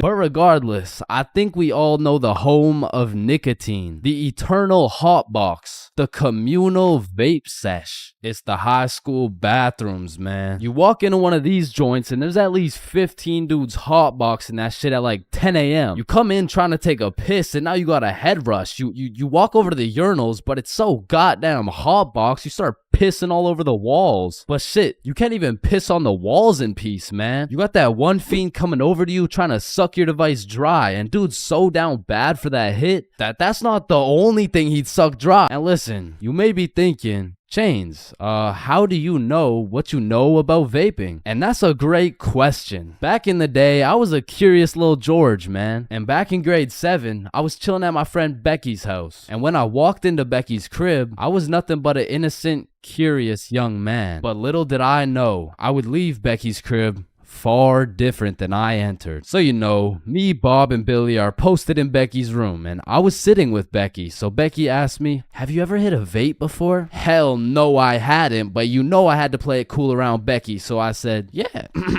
Yeah, I do that shit all the time. And so, of course, she passes me the vape. And honestly, I didn't think this far ahead, but I was in way too deep to come clean now. So I put that shit in my mouth, and I sucked the fuck out of it. Pause. And because this was the first time anything had made contact with my lungs beside oxygen, my lungs started malfunctioning, and I was coughing up a storm, and my cool guy cover was blown, but I had to see it through. Oh my God, are you okay? This shit ain't nothing for a guy like me.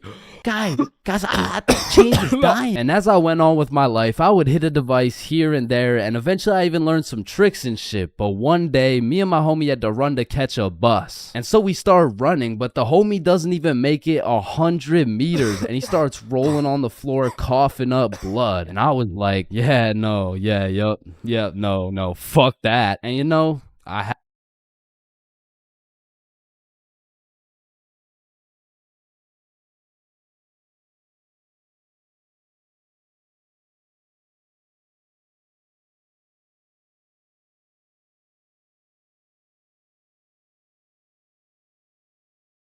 So, 50,000 word essay, 3 worksheets, pages 5, 6, 9, 273, 655 in your workbook, and you'll need to make a TED talk you'll present in front of the whole school.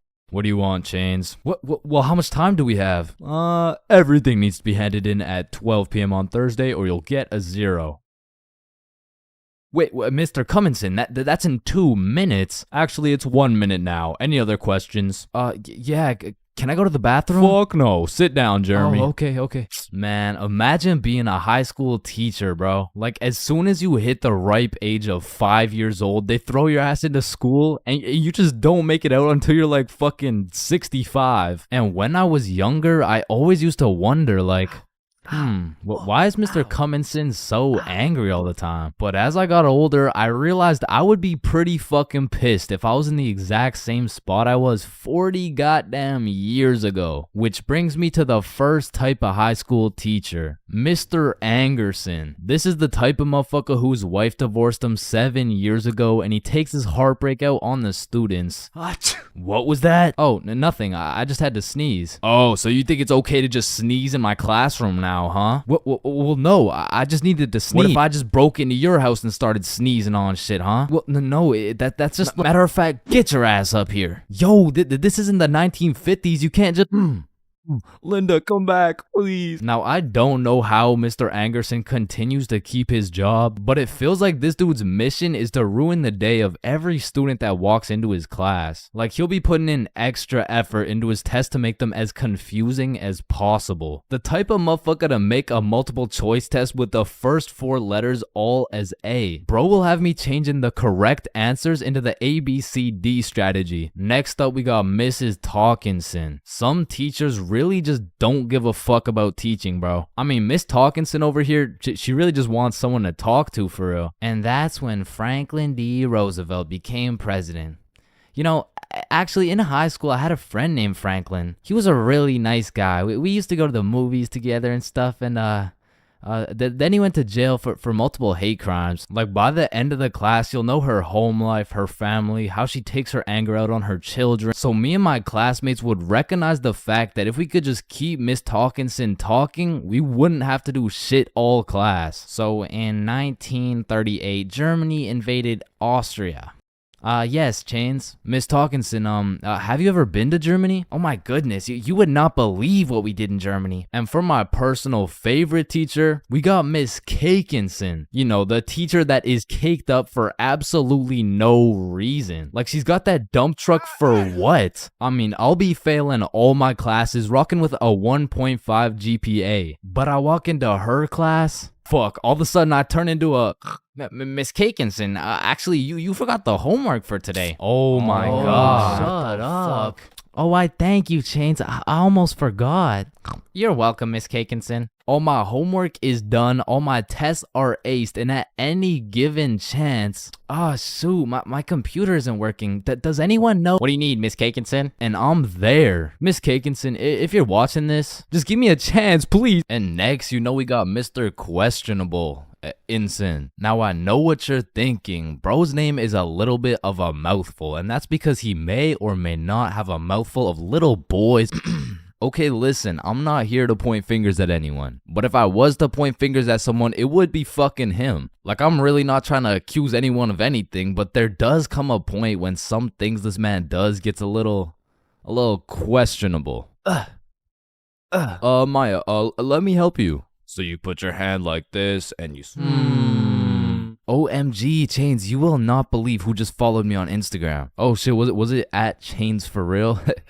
No, it was Mr. Questionableinson. Damn, brother, this test was hard as fuck. Yeah, bro, literally everyone failed that shit. Facts, bro. What did you get? Yo, I got 22%. What about you? Oh, I got 103%.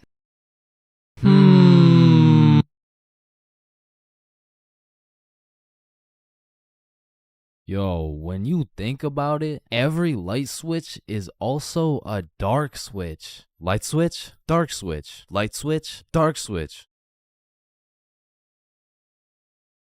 Okay, class, sound it out with me. Ball. When you really think about it, we learn to read, and then we read to learn.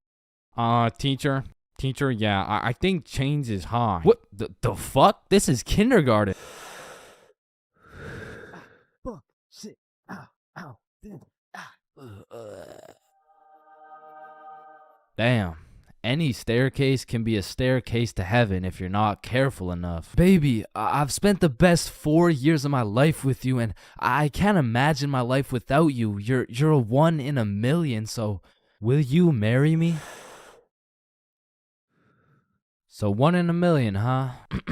That means there's 8,017 people just like you. How does that make you feel?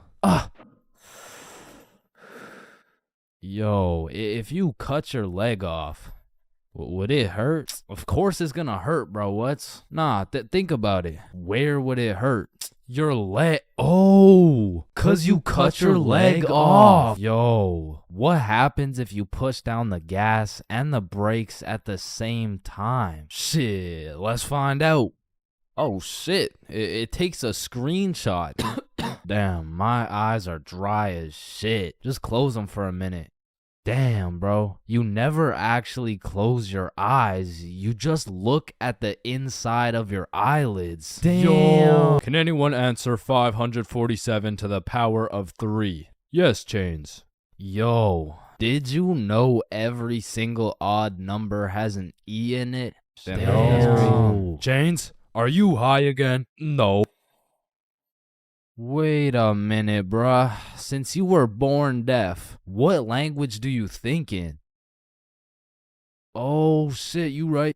Damn, I just realized squirrels' cheeks are also their nut sacks. You know what I'm saying? That's kind of like your mom. What? The way she had these nuts all up in her mouth. Bro, if everyone in the world all blinked at the same time, nobody would know. Oh shit, that's facts. Oh, I just blinked. Did you? Nah. Oh, I just blinked. Did you? Nah. Wait, what about just now? Yo, which of these buildings do you think has the most stories? Oh, it's gotta be that one, bro. That's massive. Nah, this one's even taller. Oh, it's this one for sure. No, it's this one. No way. That shit's library? Tiny. Think about it. Oh, story. How are you supposed to get clothes? What are you talking about, bruh? Okay, imagine you had no clothes, right? How are you supposed to get some clothes? You go to the store and purchase that shit. Bro, they're not about to let you buy some clothes while your meat's hanging out. Nah, you just cop some clothes real fast. It's simple. Bruh, a young kid walks by and it's raps. So you guys both have the power to read minds? Yep, yes, that's sir. Right. Then if you both read each other's minds, whose mind are you reading? Oh, I don't know. We could try. All right, yeah, sure. Nah, that was not me. That was you for sure, dude. Damn, bro. When you think about it, the hospital is the only building you leave without entering. Damn. And people are having the worst day of their life, the best day of their life, the last day of their life, and the first day of their life, all in one building. Damn. Bro, I'm kind of scared down here. What? Why? But because I'm scared a shark's finna eat my ass. Well, when you think about it, there's more people eating sharks in the world than sharks eating people. Damn. That's actually really crazy to think about. Fuck, yo, every single day there's some random motherfucker out there who took the biggest shit for that day. Yeah, he's in this room. Bro, it's literally just you and me in the room.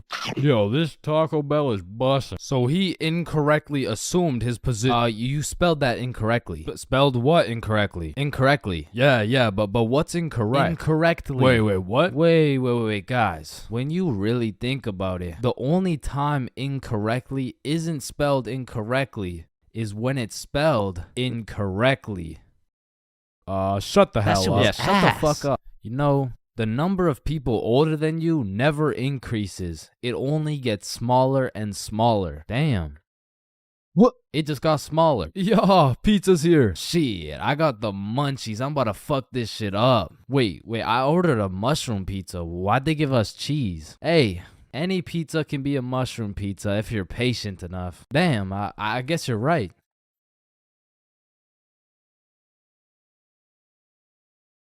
At last. Damn, you know what I just realized? What? A pregnant woman swimming is pretty much a submarine. Are you just always this high, bruh? Yo, did you boys know your last name comes from what your ancestor used to do back in the day? Oh shit, mine's Baker. Yo, mine's Carpenter. Oh, mine's Smith for blacksmith. Well, what's yours, Johnny? It's Donald. Well, wait a minute. Your last name isn't Donald. It's Dickinson. Guys, chill. I can explain. Get the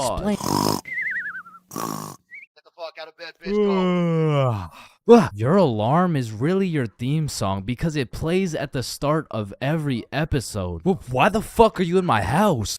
Yo, is Chains still mad over that chair? Yeah, well, what does this dude have against chairs? Why is it a chair? Yo, why is there sidewalks in the movie Cars if there's no humans? This dude won't shut up. Like, just watch the fucking movie, bruh. Damn, think about this. When a child is an asshole, the child gets a whooping. But when the parents are an asshole, the child gets another whooping. Shit, tell me about it, bruh. Fuck. Bro, you've checked the fridge 15 times already. No good food's finna magically appear. Damn, now that I think about it, we don't keep checking the fridge for new food, but rather we keep checking to see if our standards have dropped low enough to eat the shit that's already in the fridge. So we got Mercury, Venus, and then here's Earth. Yeah, Chains, what do you want? If Earth is the third planet from the sun, does that make every country a third world country? You're high again. Just get the fuck out of my class. And look at these sheep. Sheep. You know how one of your teeth is called a tooth? Yeah? And one geese is called a goose. Okay? Then why isn't one sheep called a shoop? Alright, Chains, I can't keep doing this. We have to break up. Shoop. You know what I've been thinking? Yeah, what's up? Teenagers be whipping that shit like they're always running out of time. But old motherfuckers be driving like they got all the time in the world. Like, look at this geezer. Poor guy's practically decaying behind the wheel. But he's taking his time like he's got any time to spare. If I stab this cereal box, does that make me a serial killer? That one was straight ass. You gotta work on that shit. I'm gonna work on that one. Yo. If you weigh 99 pounds and you eat a 1 pound burrito, does that make you 1% burrito? Yo, that's crazy because I literally just did that last night. You guys wouldn't believe this, but your blood work came back and it says you're 1% burrito. Yo, picture this. Imagine if Ed Sheeran was working at a bread place, right? Would that make him the gingerbread man? Your high as shit.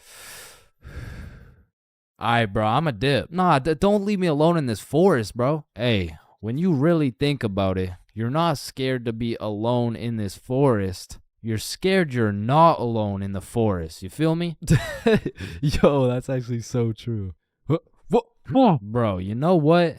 Low key, if you're dead broke, robbing a bank isn't even a bad idea. Bro, there's no way some hobo's about to pull off a bank heist. Nah, but just think about it. Whether you successfully rob the bank or not, either way, you get over 10 years of bills you don't gotta worry about. Alright, fuck it. You got the strap? Yup. Yo, throw on your seatbelt really quick. Nah. What? Why not? Well, you see, it increases my risk of dying from cancer. What are you talking about, bro? That shit makes no sense. Just let that sink in. Oh, yeah, I got you. Yo, what's up? But still, that shit makes no sense. No, but actually think about it. Oh. Hey, bro, you want to hit? Nah, I don't smoke. I'm scared that I'll get all paranoid and shit. Hey, man, if you're paranoid that you're gonna get paranoid, you're having the side effect without even smoking. It's Yo.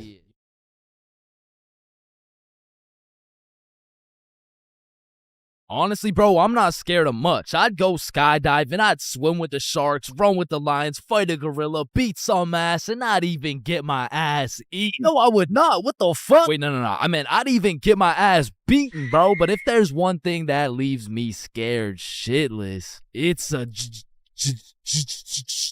but one day when I was 15 years old, my friends and I went to the gas station to get nothing more than a pack of Reese's. All right, your total will be $2.50. Hey, boy, step back. I got this. Put it on my car, bro. Yeah, oh, okay. Just let me. Oh, all right. You know, I don't think your machine's working, bro. Hey, kid. I hate to break the news to you. You know what I'm saying? But I think your broke ass needs to get a job.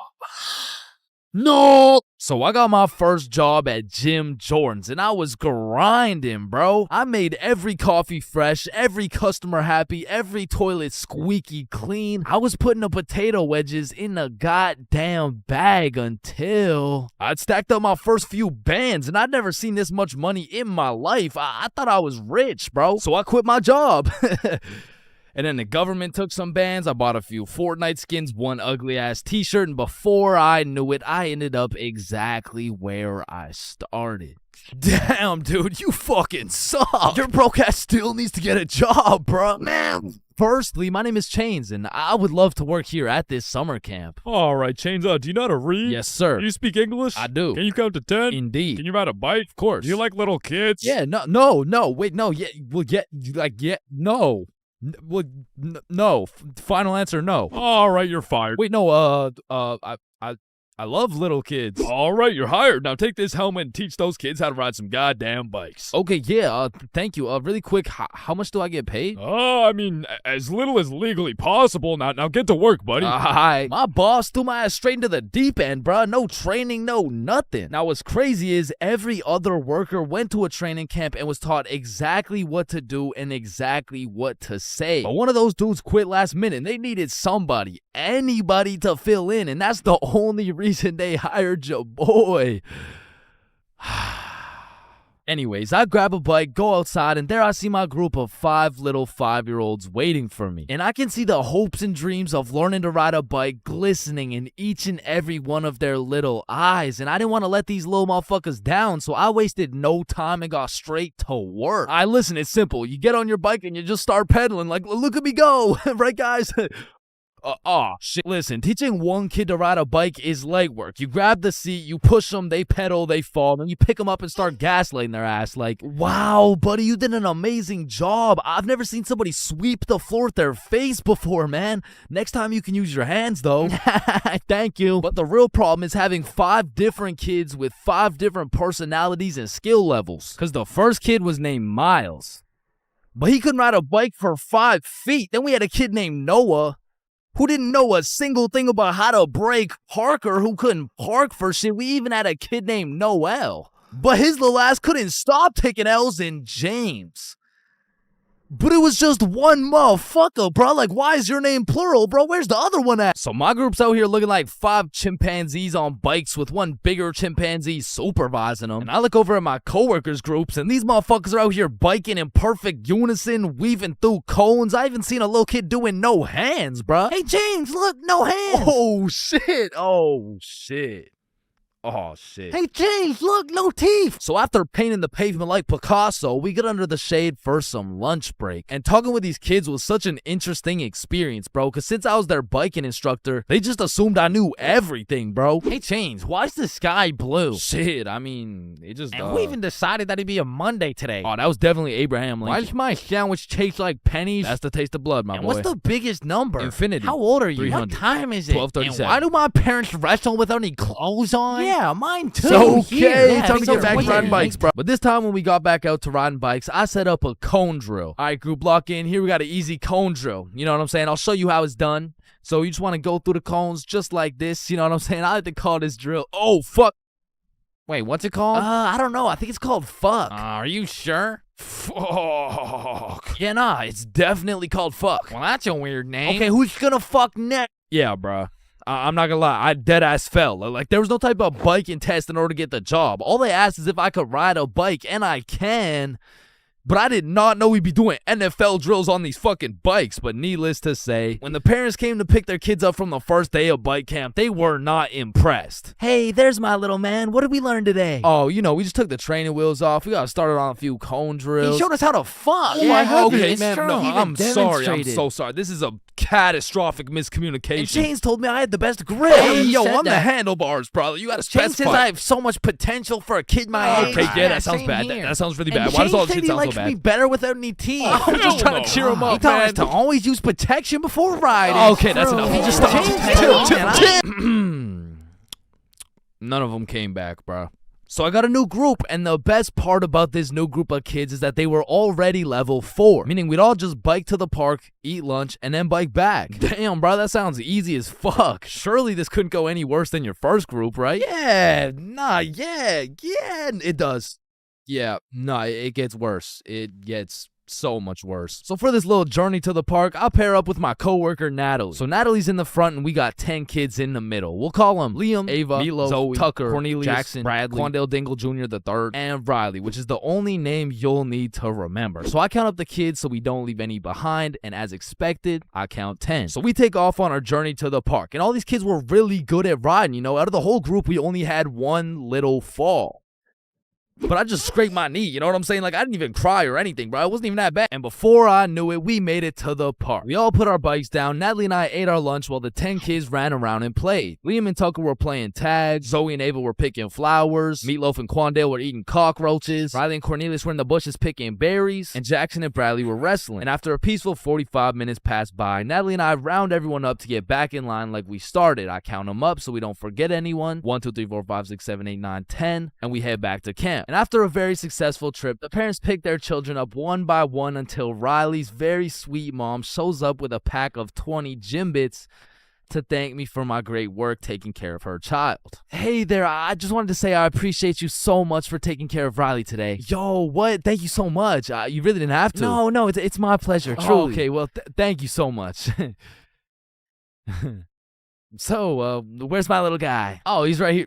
My heart dropped straight to my stomach, bro. And as I'm looking around for Riley, I'm trying to recall the ride home, and I genuinely just don't remember seeing Riley at all. And that's when I remember I last saw Riley playing in the bushes. And this is when my heart goes back from my stomach and drops down to my testicles, bruh. To this day, my heart has never dropped so hard. This woman trusted me with her son, and I don't know where the fuck he is. So, where is he? Man, that right there is a great question.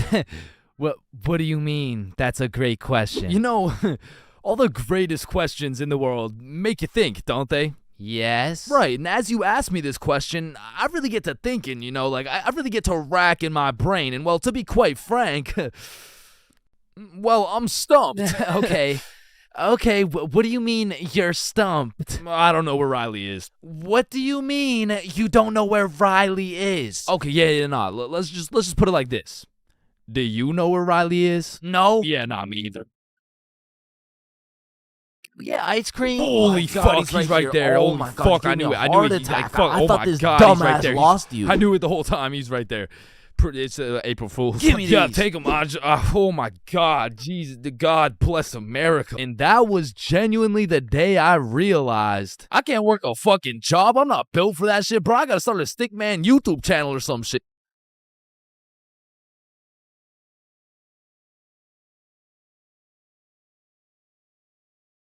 So, there are 7 stages of being drunk, all of which I've experienced, so you don't have to. Drinking? Aren't you underage? No, I'm 21. Now let's start with stage 1, the process. Stage 1 is one of the most important stages of being drunk. If you've ever heard the saying, trust the process, this fully applies when it comes to drinking. If you don't approach this stage with precision, calculation, and patience, you might accidentally skip straight to stage 7.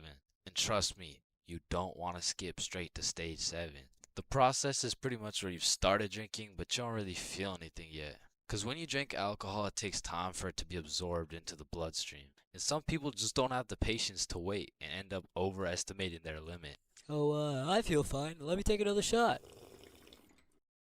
Stage 2 is tipsy. Tipsy is where you first start to feel it. It's when the first few shots start to hit and you start to feel a little bit more outgoing and maybe more talkative. At this point, you'll still have your judgment, but I feel like you become a little bit more of a glasses half full kind of person. Walking in a straight line is still easy. Boom, light work. Once the next few shots start to roll in, you'll hit stage 3, intoxicated. Once you're intoxicated, some of the dizziness starts to set in. You also start to think less about the words you say. And I'm not gonna lie, at this point, I feel like your confidence peaks. Like when you're at a party and you look in the mirror and see Michael B. Jordan, you know you're at the level of intoxication, bro. And to be honest, for parties, I like to chill at this stage because you've got your confidence, but you still haven't lost your riz. And for reference, at this point you can still walk in a straight line, but it takes a little bit more focus and effort. Which brings me to stage 4, hammered. This is where you start slurring your words. And bro, at this point, walking in a straight line becomes an impossible task. Yo dude, can you walk this line really quick? Yes. When you're hammered, you start thinking a lot less. You start saying things before you can even think them. And it's important to say, when you're hammered, your judgment cannot be trusted. All ideas become good ideas. Yo, dude, what if we set an orphanage on fire? Bro, that's genius. That's what I'm saying. What are you guys doing? Nothing. I don't think that was a good idea, bro. Facts. Stage 5 is stupefied. At this stage, you'll have the brain power of a toaster. And honestly, walking in a straight line isn't even a question anymore. Yo, dude, can you walk this? Once you're stupefied, you're just too far gone. You feel like your head is just spinning over and over. Now, at this stage, I would recommend leaving whatever party or setting you're at because you can't function properly. Probably end up regretting some of the shit you say or do the next morning. Now, stage 6, wasted. When you're wasted, when you get wasted is just regret. Your body is literally fighting for survival. Everything is miserable and you always promise yourself you'll never get to this stage again. But one way or another, it always comes back. Whenever you're at a party, there's always one person who's wasted and they're hunched over at the toilet just vomiting, bro. And it just ruins the night completely. So this might be obvious, but I do not recommend getting wasted. Now, to get to stage 7, you have to do one of 3 things. First off, you could have not trusted the process at stage 1 and heavily overestimated your limit. Or you could have been hammered and your judgment was tainted, so you had the idea to take more shots. Remember, all ideas become good ideas. And lastly, you could be going through a serious divorce. And in this case, I'm sorry. I hope she comes back. But stage 7 is blacked out. When you are blacked out, you've lost your consciousness. You're pretty much just slumped out. But your dreams when you're blackout drunk are always the most random and vivid shit, bro. And once you wake up, yo, dude, can you walk this line really quick?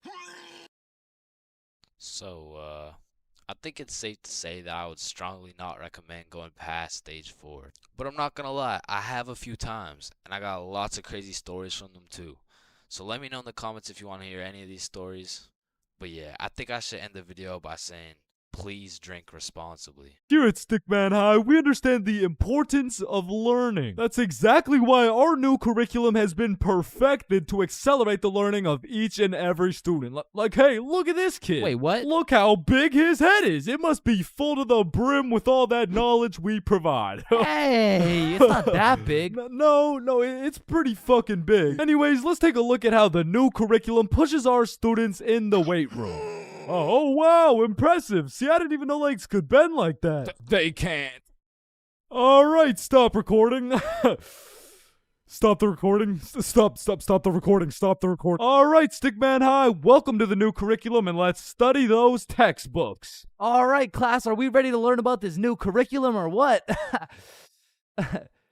Or, we could just do a Kahoot? That's what I've been waiting for. That's what it's all about. Man, I fucking love Kahoots, and I don't study for shit. Bro, I feel like Kahoots are the exact equivalent of the good old here comes the airplane trick. Like, yo, you want a Brussels sprout? Aw, hell nah, bro, those are disgusting. Oh, shit. Alright, but here comes the airplane. Hey, Chains, you need to study for this history test. Hell nah, bro, that shit's boring as hell. Okay, yeah, but... What? The Declaration of Independence was signed on the Georgia. Because personally, I didn't give a single fuck about what we're learning in school. But I swear they infused the Kahoot music with Adderall or like crack or some shit. Because a game of Kahoot used to have me all the way locked in. And I would be grinding my way up those leaderboards. Like I'd make it to 3rd place and then 2nd place and then 1st. And then the teacher would throw in some bullshit like, now what position was Abraham Lincoln conceived in?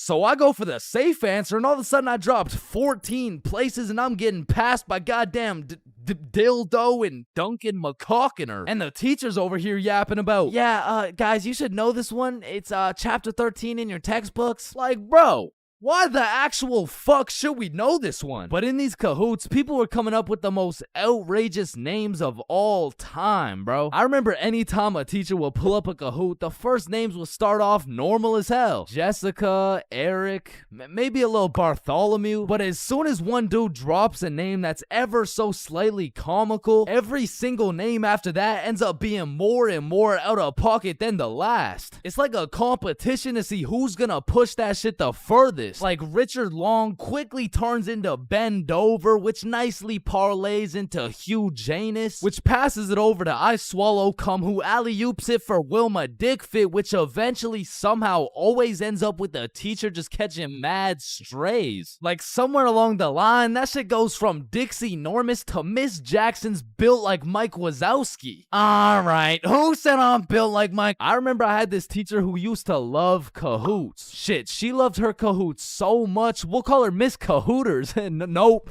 Nah, we're not actually doing that. We're not calling her that. I think we'll just go with Miss Kahoot. You know what I'm saying? I think Miss Kahoot works just fine. And every Friday or so, we would walk into Miss Kahoot's class, and she would have a Kahoot pulled up smiling from ear to ear. Which I'm not gonna lie, was really sad to see. Not because she was smiling, but because I knew in 20 minutes tops, that smile would turn into straight anger, bro. Hey class, happy Friday. We're gonna do another Kahoot because I know it's a class favorite. Just please, everyone be appropriate. DJ Bustanut, are you serious? In my 22 years of teaching, I have never. And I felt bad for Miss Kahoot, you know, like I really did, but it was low-key her fault for running it back so many times. Cause DJ Bustanut just couldn't stop catching these dubs, bro. He was a dog. But nah, I really do feel Miss Kahoot, cause sometimes even Kahoot pisses me off, bruh. Cause picture this, I'm here grinding out these answers, giving it my all, even cheating a little off that one smart motherfucker with the big ass laptop, but I still get a few answers wrong, you know, nobody's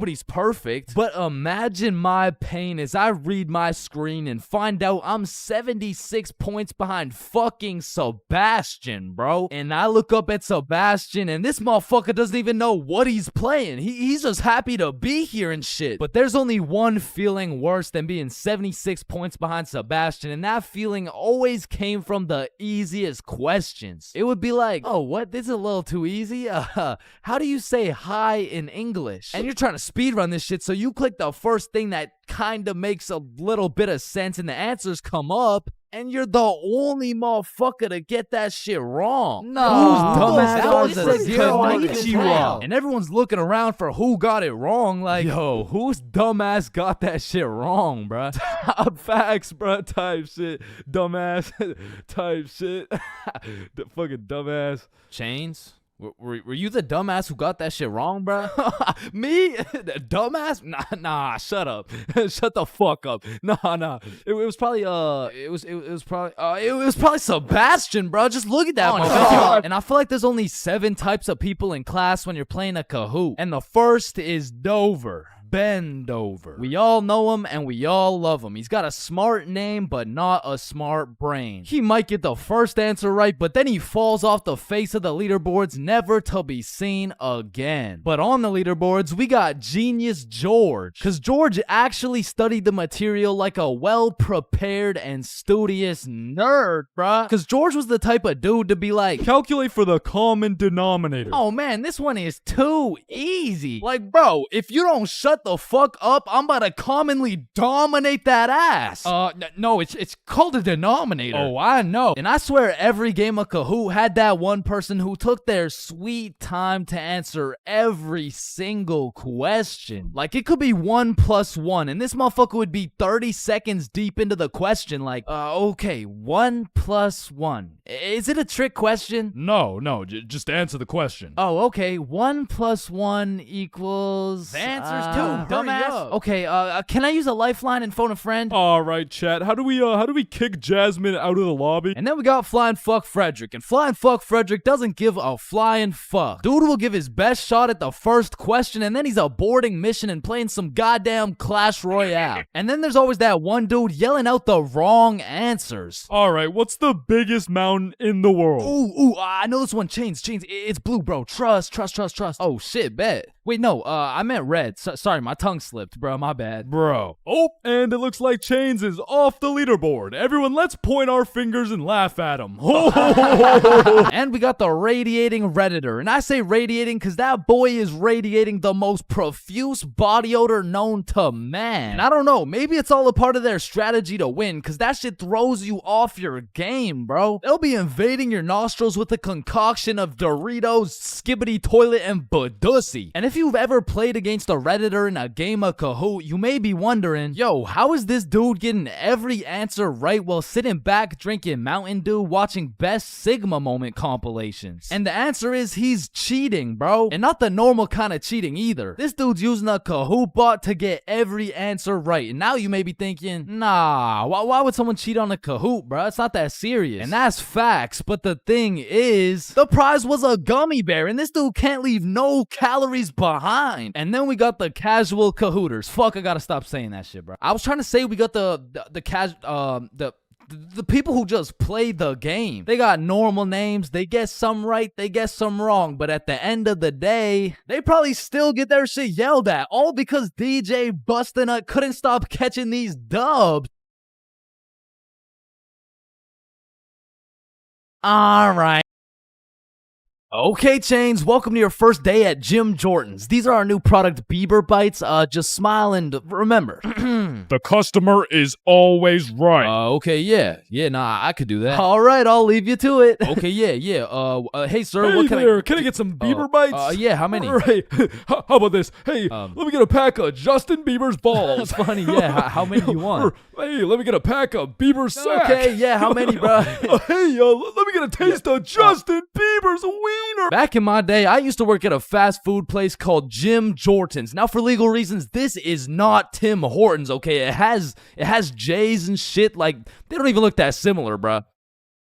But honestly, working at Jim Jordan's, I felt like Johnny Sins, the way I'd put on my uniform and go to work just to get the soul sucked out of me, bruh. And instead of dealing with a bunch of fat asses, I'm dealing with a bunch of fat asses talking about... Alright, so I ordered an extra large BLT with ranch, extra bacon, no veggies, and I only got 5 strips of bacon. I want a new one. Okay, yeah. Where's the sandwich? I ate it. Of course you did, bruh. Like, you do not need more food. I don't think your arteries place could compensate for any more bacon. My doctor said I'm in shape. I mean, yeah, bro, you're in the shape of a circle. I mean, I don't even know how you made it through the door. Oh, shit, damn. Now, believe it or not, I was a Jim Jordan's Hall of Fame employee. Shit, I was the best in that whole goddamn establishment, bro. And no, it's not because I was the sexiest, hardest working, strongest, most intelligent dude they'd ever seen. It's because everyone else was ass, bro. On the drive-thru, we had the Indian homie Dill Preet, and the only English he knew was the Jim Jordan's menu, bruh. Welcome to Jim Jordan's. What can I get for you? Hey, just give me a moment.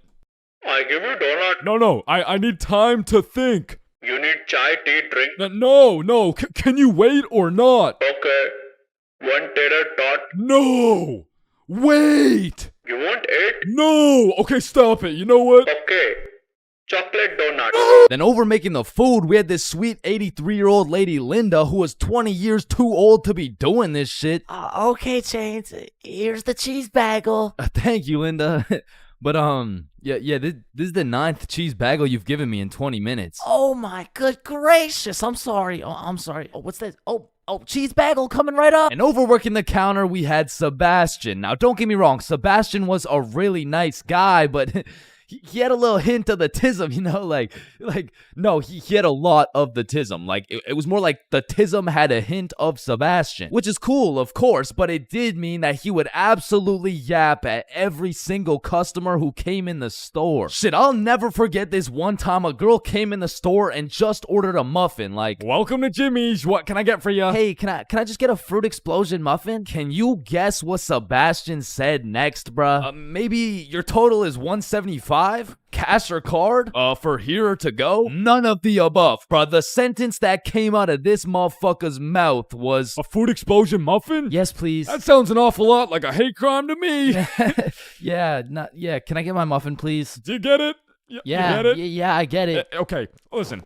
It's like, you really don't need to explain. Explosion, okay? Sorry, it's like if you took a bunch of gay people. So that's Sebastian. And over on drinks, we had this dumbass 15-year-old who's always spilling and shit. That was me. Yeah, that was me. I was ass too, but like I was still the best by default though. So the point is, our Jim Jordan's crew was looking like a group of clumsy villains from a Disney movie. But just because we were all really ass at our jobs doesn't mean we were useless. Because if there's one thing we knew how to do, it was making people's days even worse than they already were. You pull up to our drive-thru all happy, just wanting a small coffee? Shit, you're leaving with a small hot tea and some suppressed anger you'll probably bring home and let out on your wife and children. You pull up to our drive-thru just wanting a breakfast sandwich? You're leaving with nothing because we ran out of eggs and cheese and bread and the breakfast and the sandwich. You pull up to our drive-thru pissed off, complaining about how there's not enough mayo in your wrap? Bro, you're leaving with a wrap filled with super special secret Sebastian sauce. So I'm sure you could probably tell, but we had to do a lot of customer service and talk our way out of a lot of mistakes. And by we, I mean me, bruh. I was the designated customer service dude, because before it was me, it was Dill Preet, and that shit would usually go something like, hey, I just took a bite out of my chicken wrap, and it literally tastes like someone busted a nut in that shit. A nut? Yes, someone busted a nut in my goddamn food.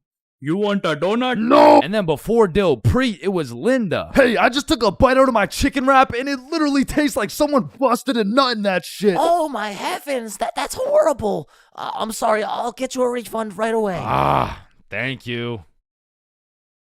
Hello? Hello. Welcome to Jim Jordan's. What can I get for you? God damn it. And before Linda, it was Sebastian. Hey, I just took a bite out of my chicken wrap, and it literally tastes like someone busted a nut in that shit. Oh yeah, that was me. Now, of course, our elite Jim Jordan's crew had a manager, Magnus. Now, Magnus was strict as hell, but she would only show up like once a month. But whenever she did show up, she was running this Jim Jordan's like it was the military or some shit. Because usually I'd be 54 minutes into my 30-minute break playing Clash Royale. But when Magnus was there, bruh, shit, I'd clock into my break, make eye contact with her, shit my pants, and then clock right back out. She was so intimidating that whenever she would show up, I would never spill a drink. Sebastian used real mayo. Dilpreet spoke fluent English, and Linda would be so stressed out she'd forget to forget. She was running this place so much like the military, she had my ass waking up at 4:30 every day. And when Magnus was teaching me to do customer service, she really loved to say, "The customer is always right." So of course I listened, but it was low-key a crazy statement, cause honestly, the customer is never right, bro. It doesn't even matter what we're talking about. It could be like, "Hey, how you doing?" "Hey, I'm doing good, can't complain. I mean, it's a nice sunny day outside and all."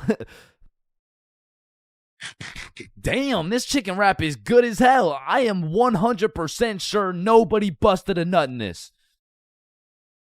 And I don't know about you, but I personally have never complained about my fast food order ever. I usually just get my order, check the bag, realize instead of a Big Mac, they gave me a McChicken with a bite taken out of it, cut my losses, and I keep it pushing. But some of these motherfuckers in the Jim Jordan's drive-thru come in like you just murdered their entire family and then took a shit in their coffee. Oh, shit. Hey, you! There's not enough sugar in my fucking coffee! Oh, okay, yeah, sorry about that. Do you want me to add more sugar in? No, this is unbelievable! Now, I swear these angry customers love to throw around the word unbelievable. But I'm not gonna lie, we forgot to put sugar in your coffee. It's pretty fucking believable, bruh. I mean, look at the staff. We're getting paid minimum wage. The guy who took your order doesn't speak English. The guy who made your order's a 15-year-old running off 2 hours of sleep. And the rest of our staff is playing fucking patty cake. You're lucky we even had enough brain cells to get you the coffee. And I'm gonna be honest, it was a blessing that I was broke as shit and really needed that job, because if I didn't, I would have crashed out for sure. Hey, some dumbass forgot to put cheese in my fucking grilled cheese. Oh, hell no. Yo, Linda, you hear this ungrateful piece of shit? Oh, hell no. You keep running your mouth, I'm about to grill your cheese, bitch. What the fuck is your old ass gonna do? Not talk shit about Linda. Like that, and I busted in your sandwich last week. Wait, what? Alright, listen, I'm creating something I like to call the internet. Yo, what does it do? On the internet, people are going to be able to search up literally any question they have. They're going to be able to watch videos for educational purposes. And the craziest achievement yet, you can communicate with literally anyone across the entire world. Bro, this is going to change the world. Bro, I'm not gonna lie, the internet is 100% one of the greatest inventions of all time. Like, that shit's up there with the light bulb, the airplane, the Testacuzzi. Like, they're all groundbreaking inventions, but the internet just has to be number one, bro. Like, imagine telling a caveman you had a magical box where you could make anything pop up in 2 seconds. Yo, Caveman Dave, I got a magical box where you can make anything pop up in 2 seconds. Oh, shit, cool. Do you know her or something? No, Dave, get the fuck. Now, Caveman Dave absolutely dicking down the computer monitor seems stupid, barbaric, uncivilized, you know? Like, who's gonna tell, bro? They're just pixels on a screen, am I right? Facts. Yo, Caveman Dave is a dumbass. Facts. Yeah, no, let me see your search history. You know, we don't gotta do all that. You know, oh, okay. Monstrous KFC mukbang. I like KFC. Fat motherfuckers eating a lot of food. I was hungry. Yo, big butt booty Latina oiled up, shaking that diggity dump truck, dog. What are you searching? Okay, listen, like my finger slipped. Yeah, bro. 2025 is the weirdest time to have access to the internet, and that's just cause everybody has that shit. Like, I got it, you got it, my grandma's got it, Kanye's got it. Man, you and your grandma. Kanye still got it. And I fucking hate so everything, and I'm done. Okay, yeah, well, not anymore, but I don't know if it's just me, but recently the internet has been getting more and more out of pocket, bro. Like, I'll be having a fantastic day, just chilling, until I pull up Instagram and see some shit talking about, imagine your car declines at the abortion clinic and the doctor start nutting in you. Yeah, this motherfucker's never getting a job, bro. Like, his digital footprint's up there with fucking Kanye, bro. Oh, hell nah. Alright, his shit isn't yay bad, but imagine dude trying to apply to a university, like, Yes, sir. This has been a dream of mine since I was a little kid, and I've spent thousands of hours studying, and it would be an absolute pleasure to join your program. Wow, that's amazing. And it seems like your GPA is a perfect 4.0, and man, your volunteer work is nothing short of impressive. I mean, building an entire village in Africa with your bare hands, I mean, geez, that's good stuff. Yeah, thank you, sir. Yeah, now, I do just have one last question. Yeah, anything. What would happen if your car got declined at an abortion clinic? Oh, holy shit, is that girthy dishwasher 97? Yep. Yeah, that's me, bro. Yo, most relatable content on Instagram, I swear. Yo, actually, I really never get the credit Yeah, that just put the fries in the bag. Oh, okay. And speaking of getting a job, you ever seen a kid under 7 years old post literally anything on Instagram? Yo, the comment section has a field day, bro. Like, the video will be of a kid who's just barely on the brink of gaining consciousness, and the comments are talking about, get a job, little motherfucker. Somebody get bro some fentanyl. I'm gonna touch you in places you ain't even know existed, little motherfucker. like, bro, stop touching these 6-year-old kids and touch some grass, dickhead. Yeah, but I'm not gonna lie, as a motherfucker who draws stickman for 16 hours a day, I really gotta start taking some of my own advice, bro. Wait, what's your advice? Oh, I mean, stop touching these 6-year-old kids. You touch 6-year-old kids? I'm talking about Gurgi Force. Chains, you know the drill. God damn. Bro. Even these motherfuckers have the internet, bro. Like, what could you even possibly be posting? Oh, shit. Yeah, nah. We gotta start banning motherfuckers from the internet, bro. And I think we should all do a poll for the first person to go. You know, like, take your time. And, oh, shit. Okay, never mind. Votes are in. Looks like we're banning Jack Doherty. Why in the fuckity shit did you just ban Jack Doherty? You know what? Ban his the last two, bro. Actually, ban every single kid on the internet. Like, put down the Instagram reels, go outside and eat rocks like a normal kid before Gurgi Foreskin 445 fucks around and finds your IP address, bro. Because there's a lot of weird motherfuckers online, especially considering the impending gooner epidemic of 2025. Now, if you're unaware of this widespread epidemic, well, fucking good for you, but there's been a recent spike in the amount of gooners seen online. Like the type of motherfucker who'll be scrolling and see a video of a Cheeto that's kind of built somewhat like a Kardashian, and next thing you know, bro's got a DIY screen protector, bro. And I swear these gooners have no clue it's a problem either. Like, they probably show up to the doctor's office for a quick little checkup, and the doctor has to break the news to him like, yeah, Mr. Gooningson? Yeah, I'm sorry, but you gotta stop masturbating. No, wait, what? No, wait, why? Because I'm trying to examine you, dumbass. Oh, shit. Like, it's honestly mind-blowing how having access to the internet with all its power and infinite knowledge just makes us more stupid, bro. Like, at any given moment, we have the resources to learn quantum physics or learn how we can watch Skibbity Toilet. What? No. Why the fuck would we watch Skibbity Toilet? Shit, man, this stuff's good. Just take a watch. No, I'm not watching that shit. Just real quick. Yo, why are you recording me, bro? We're filming a YouTube video, dumbass. Oh shit, yeah, you're right. So I was saying there's a lot of people nowadays addicted to the internet and shit, like that guy over there. Where? Bro. What? Oh shit, yeah, what I was saying was, back in the day, the internet was just for shit like cute cat videos and cool math games and shit. But nowadays, the internet has everything your brain craves. Like, it's got food for you, it's got friends for you, it's funny, it's educational. Bro, it has Cheetos built like Kardashians, bro. And as if the internet having everything we ever needed wasn't enough, these motherfuckers invented AI, bro. Now, maybe it's just me, but this AI shit is getting a little too good, bro. I mean, when ChatGPT first came out, I was using that bad boy for all kinds of shit. Whenever I couldn't do my homework, ChatGPT. When I forgot a recipe, ChatGPT. When I couldn't get a girlfriend, cry myself to sleep. And then ask ChatGPT. Like, back in the day, I was using that shit to fix all my problems. But nowadays, I just be using it to spend quality time with, bro. Holy shit, this guy's a gooner if I've ever seen one. And no, I'm not a fucking gooner, bro. I'm just spending some time getting to know my homie Mr. GPT. Because when the day comes and that motherfucker and his AI homies decide to take over and kill the entire Stickman race, you're gonna be getting your shit annihilated, bro. And I'ma just be like, yo, GP, you don't gotta do this, bro. Remember when we used to talk about our feelings together and I used to send you line art of sexy Squidward and shit like, hot, you fucking gooner. And honestly, I feel like the people are less scared of the robots taking over the entire world, and they're more scared of them taking their jobs. But I'm gonna keep it a buck. I cannot relate, bro. Like, AI could never do the shit I do. AI could never do the shit I do. Wait, what the fuck? Wait, what the fuck? Who does this bum think he is, bro? Who does this bum think he is, bro? I mean, yo, alright, that shit doesn't even sound like me, bro. Yo, that shit doesn't even sound like me, bro. So you want to copy everything, huh? So you want to copy everything, huh? Yeah? Yeah? Yeah, you sure you want to do this? Yeah, you sure you want to do this? Yeah? Yeah. Alright, let's go. Alright, let's go. I like little kids. Yo? Like, you loading or something? Like, what's going on? You gonna repeat it, or, you know? Undercover police has Bodge back. Yo, you can live the rest of your life without breathing. What? No, you need to breathe. Hey, watch and learn, my friend.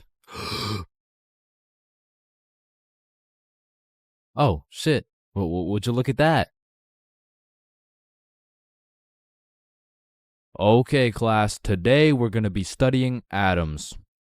Yes, Chains. If we're made out of atoms, and we're studying atoms, does that mean atoms are studying themselves? Chains, are you high? No. No. Damn. You know how everyone says, oh, I took a shit? No, you never take a shit. You leave it. Yo, guys, I just took the meanest shit I've ever seen. Hell no. Bro, isn't it crazy that you can imagine what it would feel like to lick any object you look at? Bro, why are you looking at my balls like that? Oh, hell no.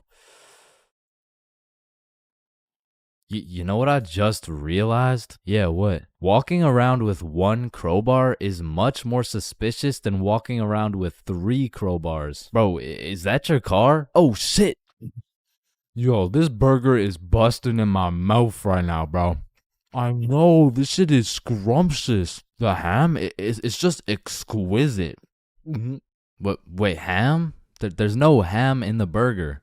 It's a hamburger, dumbass. Of course there's ham in the burger. No, the patty, it's made out of beef. Bruh, that's like saying a hot dog isn't made out of a dog, for Pete's sake. Damn, you're high as shit. Okay, when I say sun, do you think of day or night? Obviously the day, that's when the sun's out. Okay, makes sense.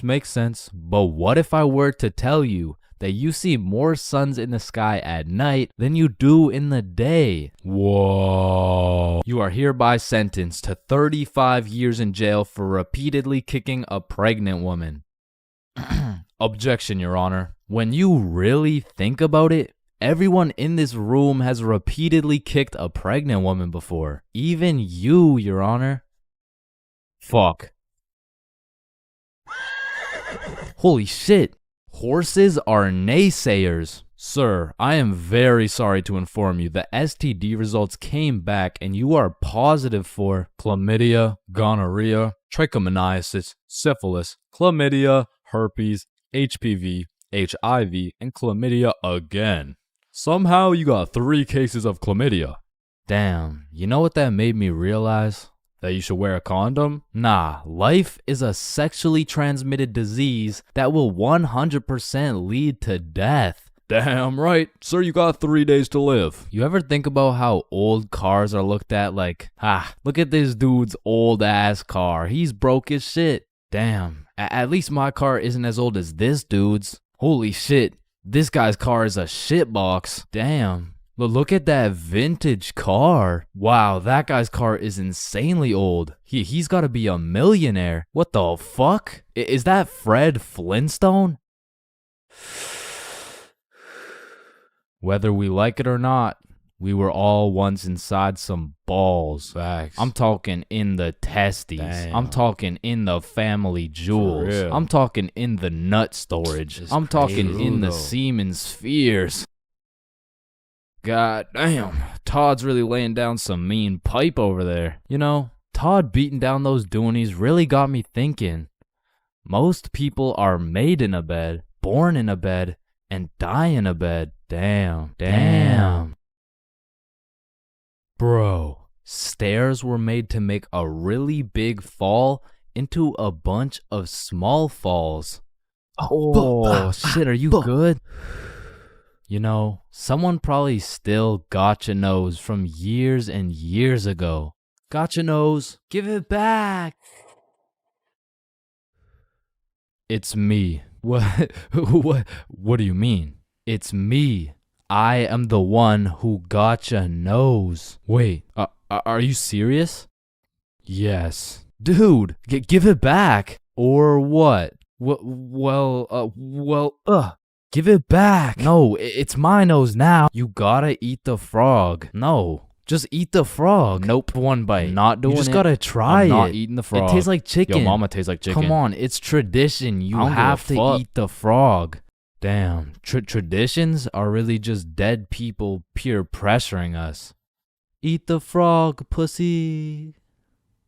That's why you're dead, bitch. Listen, I just can't wrap my brain around it. Yeah, what's up? Can you tell me why the fuck we park on the driveways and we drive on the parkways? It makes no sense. Hey, Alexa, order some extra large magnums real quick. No, we both know you get absolutely zero bitches. Alexa, you literally Alexa, got stop, no reason stop. on top of that, Alexa, you and I both know Alexa, you are a shut size up. small condom bull. Bro, over the next generation, we're gonna see a serious decline in the number of people who are named Alexa. Damn. Wow, that's quite a beautiful birdhouse right there. Yeah, do you think it's made out of wood? Oh yeah, for sure. And where does wood come from? Fuck do you mean where does wood come from? It comes from a tree. Exactly. Are you thinking what I'm thinking? People cut down birds' houses to make bird houses. Oh, fuck? Yeah, I meant people cut down bird houses to make bird houses. As you get older and older, a life sentence continues to become less threatening. Yo, there's probably a point where you just don't give a fuck. Put the money in the bag, bitch. I hereby sentence you to a life sentence in prison. 3 days later. Whoops. Oh. Okay. How the fuck did somebody look at all these rocks and trees and shit and just think, yeah, I could make a Wi-Fi out of this? Why is it a chair, bro? Someone tell me why it's a chair. You see, the word chair actually originates from the word cathedra, which is a combination of Latin words that mean sit and down. Incidentally, the word cathedral got its name as it is the seat or chair of the bishop. Oh, damn, this sandwich is about to go crazy, bro. Wait, that sandwich would hit way harder if we smoked before you eat it. Oh, okay, yeah, you right. A few moments later. Damn. What? Damn. My sandwich went bad. Nah, when you think about it, your sandwich didn't go bad. Something just started eating it before you did. Whoa, that's crazy to think about. Wait. Are you eating my sandwich right now? You gotta be faster than that, bro. I'm talking inside the cum factories. For real. I'm talking inside the sperm bank. For real. I'm talking inside These nuts. I'm talking in the Dwayne The Rock Johnsons. Damn. Nah, fuck you. Hey, fuck you then. That's why you eat meat. I don't eat meat. I'm vegan. Oh shit, same. But you're still a bitch. Okay, and I still laid pipe on your mom.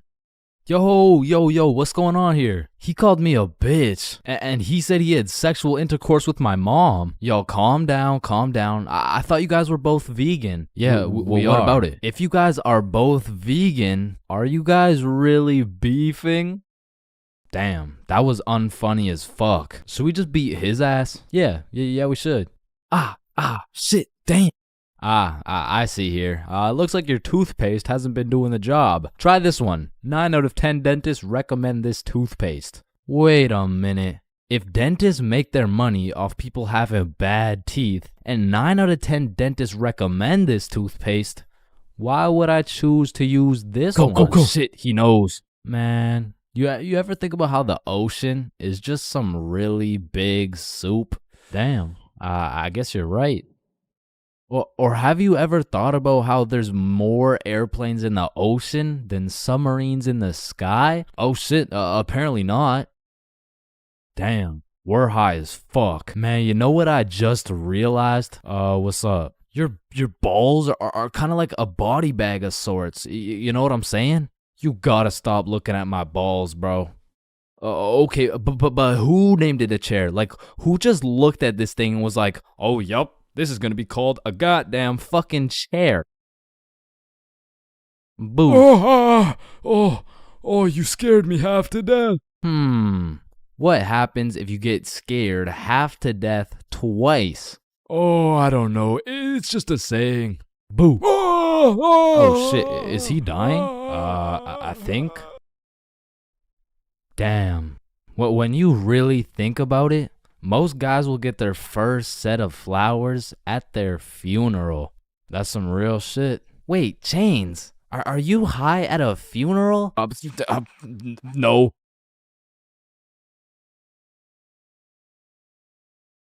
Everyone experiences being drunk differently, and it can change from time to time as well.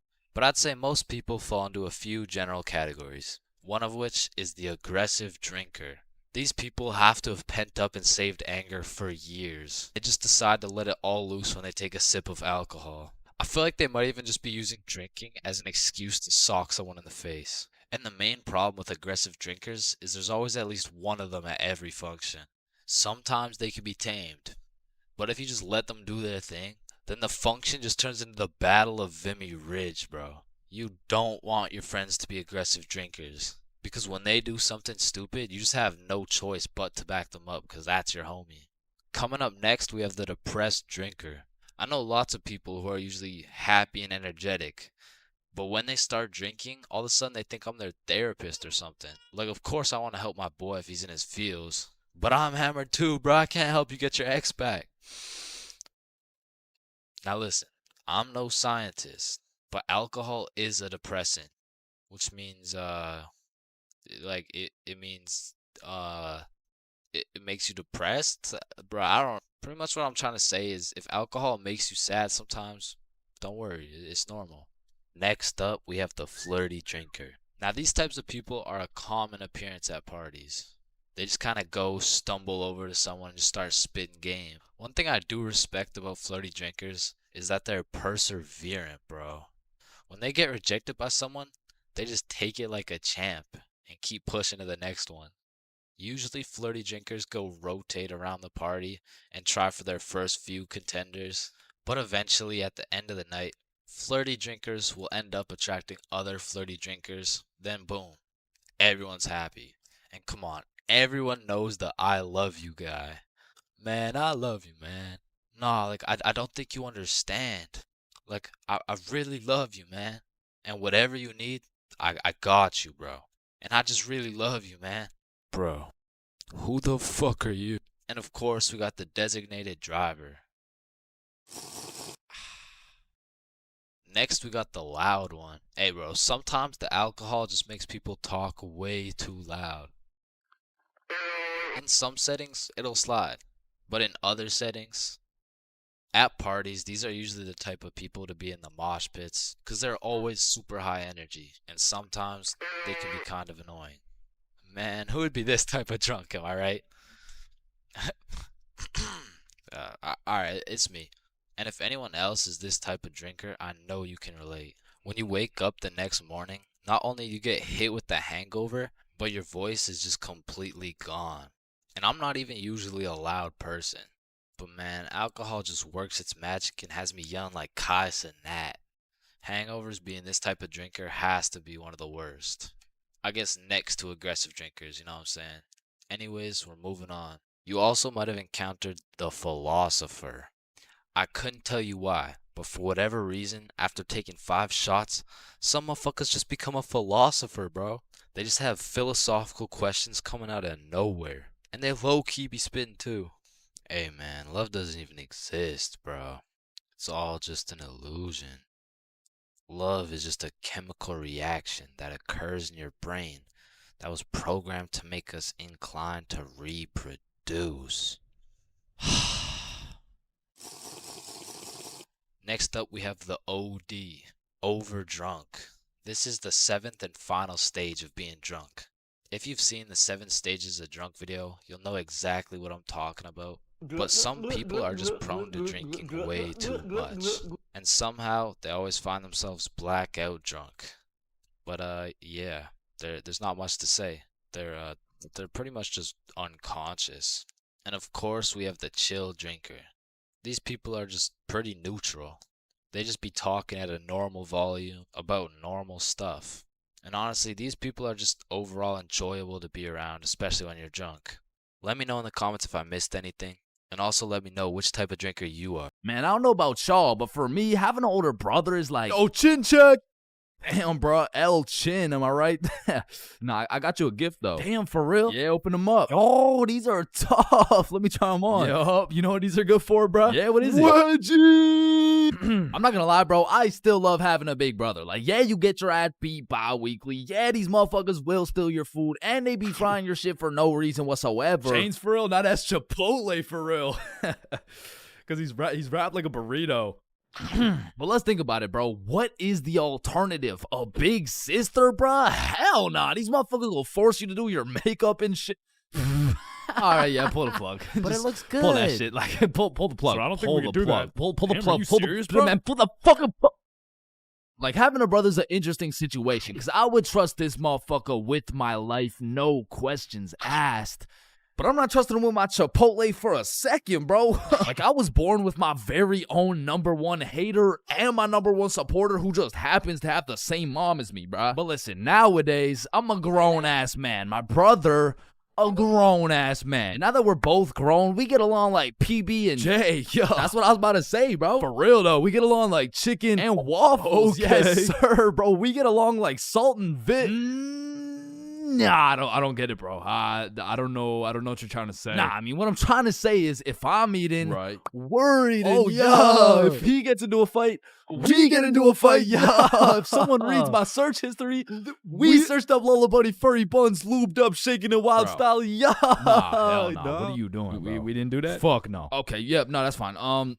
But a lot of shit has changed throughout the years, man. Back in the day, me and my brother were ops, bro, because this motherfucker's sole reason for living and breathing was to rage bait my ass. And I was like 5 years old, still figuring out who's milking the chocolate cows and shit. And big bros hit me with shit like, yo, what's 9 plus 10? It's 19. Get a load of this dipshit. Bro, it's literally 19. Man, what the fuck? Okay, why are you so mad, bro? Bro, you literally. Tired, relax, bro. Just sit down, take a deep breath. Who's a good boy? Yeah, man, fuck. Now, me and my homies used to wrestle all the time, and my record was decent. We're talking like 50-10, and at the time, my signature go-to finisher move was the guillotine choke. It had seriously never let me down once until I tried that shit with Big Bro, and I started guillotining my ass beat, dog. My brother's 3 years older than me, so that shit was like a boss battle that you just don't have enough XP for, bruh. Like, when I would pull up on him, I hear boss battle music, my health bar pops up, and I start unloading the clip on this motherfucker, but he's done beat my ass so many times. He's got my moveset memorized and shit, bro. Like, this motherfucker's the Picasso of beating my ass specifically. Like, every time, I was getting folded like an omelet, folded like origami. I was getting folded like I was playing poker, the way he just dealt me these hands, bro. And maybe you're thinking, Big Bro got the strong genes, so I got the smart genes type shit. Nope, not. This motherfucker took those genes too, bro, and he put them to use. Because he used to manipulate the shit out of me, bro. Like, I remember one Halloween a long time ago when I was like 4. My mom came up to us with 2 costumes, right? One was Spider-Man with the fake muscles and everything, and the other was Shrek. It was Shrek. Yo, I call Spider-Man. No, but I want Spider-Man. Actually, you know what? I want Shrek, man. Shrek is cool as hell. Like, what'd he say? What are you doing in my swamp? Wait, no, I want Shrek. Oh, you think he's supposed to be like Mike Wazowski or some shit? I don't even know. What are you doing in my swamp? And this can't just be me, bro. But when we were younger, my brother would teach me some lingo or advanced intellectual informational shit. And I would go around school just spewing out words I don't even understand, bro. Damn, what y'all got for lunch? Shit, it's just a little PB&J. That's savage. Yeah, yeet. Yeah, man, I guess. I mean, my mom made Okay, it. Bob, I see some pizza. YOLO. What about Bevs? Bevs, what are we saying? I got some apple juice. Okay. Yeah, Yeah, man, I love apple juice. I don't. Bro, what? Who doesn't love apple juice? Yeah, well, it's because my brother says that juice has a secret society where all the juices, I'm talking apple, orange, fucking pineapple, get together and they control the bank. Shit! Now, me and my brother would go at it, bro. It was a seemingly never-ending rivalry between us of me getting my ass beat, him beating my ass. Okay, maybe it wasn't a rivalry. Shit, I think I was getting bullied. But one day when I was 7 years old, everything changed for both me and my brother when we got a stepsister, bro, because she was annoying as fuck. Her name was Alicia, and she was spoiled, bro. Every time she didn't have her way, she would just call up her pops, and it was raps for me and bro. Alicia was getting the princess treatment, and we were getting the fucking peasant treatment, dog. Like, let me tell you a story from my childhood, bro. I was 7 years old, and me and Alicia shared a small room, and it was split right down the middle. The left side was blue, Spider-Man bed, teddy bear, boy shit, right? And the right side was pink, Disney princess posters, Barbie dolls, all the girl shit. And one night, I was in Dreamland, counting sheep, having a wonderful time, and when I woke up, I realized I done pissed the bed, bro. Grown-ass man at the big age of 6 pissing in the sheets. Hell nah. I was like, shit, man, I gotta get my act together, bro. So throughout that day, I drank a little bit less water, hopped into my cozy Spider-Man bed sheets, and went to sleep. And when I woke up, I done pissed the bed again, bruh. Fuck, man. 2 in a row. I gotta lock in, man. So that day, drank no fucking water. I was parched as hell, but I jumped into bed to finally have a nice, peaceful, dry sleep. And when I woke up, fucking soaked, dog. I went 3 for 3, bro. I was like the LeBron James of waterlogging the mattress. All right, bro. This shit's just getting ridiculous. So I go 2 days straight, no water. I'm fully dehydrated. There's not an ounce of water in my body. I finally go to sleep, but this time, I wake up to rustling, movement. My bed kind of shaking. I fully open my eyes. Alicia just pissed on my bed, bruh. Yo, what the fuck? Oh, hey, Chains. They will never believe you. Bro, I hop off the DIY water mattress, run over to my mom's room, and you gotta think about how guilty and schizophrenic I sounded, bro. Mom, Alicia's pissing on my bed. Chains, it's possible you wet your own bed while you were sleeping. No, come here. Look, she's probably doing it right now. Chains. Alicia's dead asleep. No, but every single day I wake up and there's just piss all over the Spidey blankets. All right, Chains, what's next? Alicia's just gonna shit your pants too, bro? And to this day, nobody believed me except my motherfucking brother, bro, because he's a G. And when he realized how annoying a little sibling can actually be, he was like, shit, I low-key fuck with you, little bro. Hey, I fuck with you too, twin. So we started playing some Mario Kart together. He taught me how to play basketball. He introduced me to Minecraft. He even taught me how to make a YouTube channel. And as we got older, big bro got a car. And that shit felt like when Greg and Roderick finally started fucking with each other, bro. We were running around, hitting late-night Sevruns, eating straight Roderick-ass meals. We were in that bitch like, brain freeze. And ever since that day, my big brother's been like my second half, bro. My twin in him. Truly, I can say my big brother's my vinegar, bro. It was salt and vinegar. It was on the tip of my tongue, bro. How did I not get that?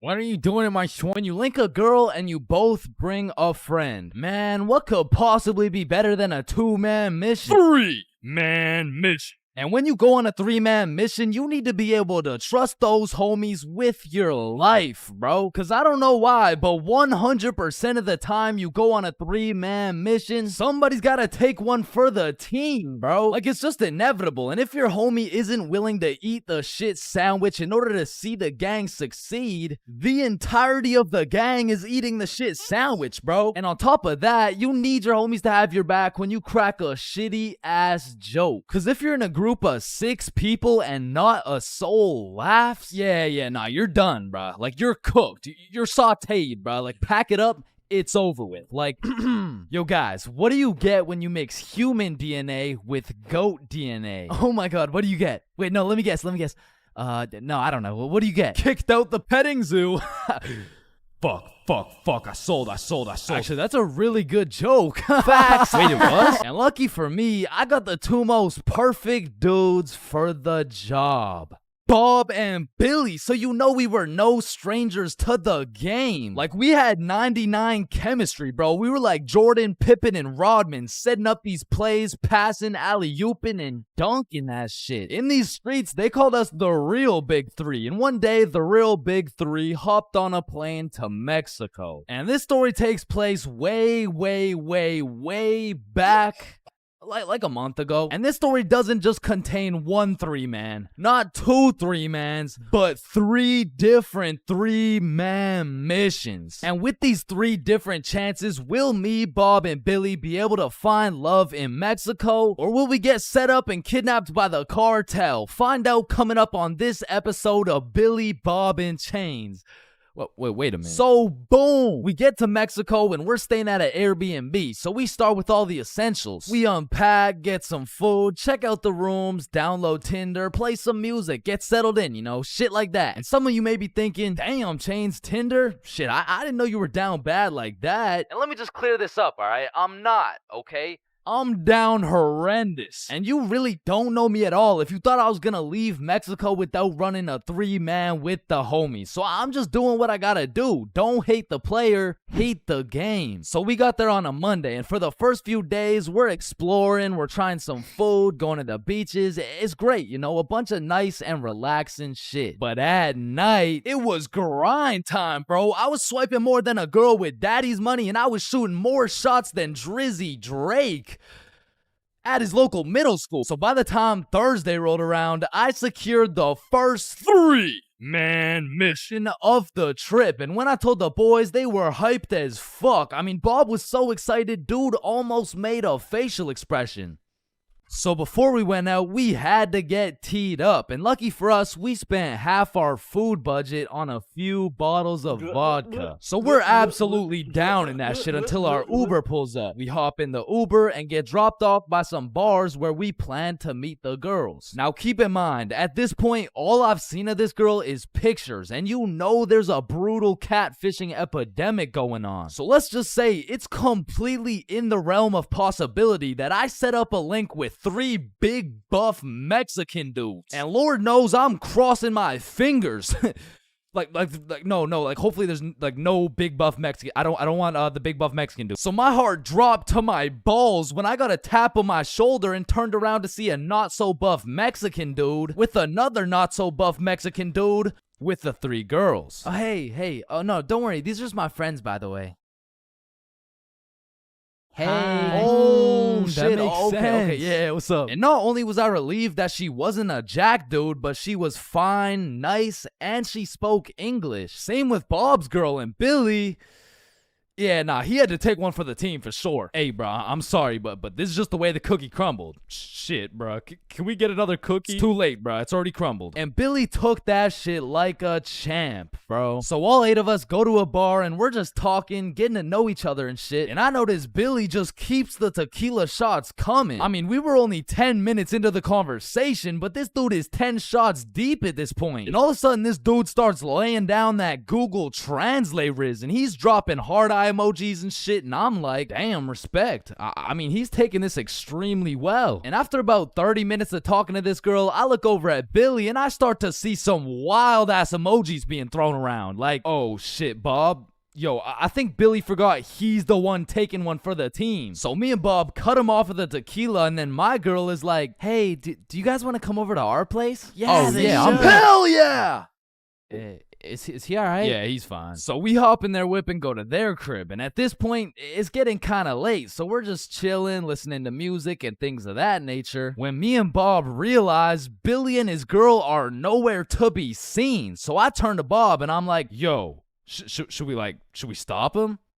Damn, bro, you're right. We can't let him do that shit. And listen, bro, I've never been the type of dude to cock block, but if it's the homie who's about to interlock with the chalk chick at this o'clock, I'll walk up, knock and lock, and block that cock if I have to. And so I did just that. I walked up, knocked, of course, unlocked the door, and respectfully, I blocked that cock. Yo, what are you doing? I'm taking one for the team, remember? Nah.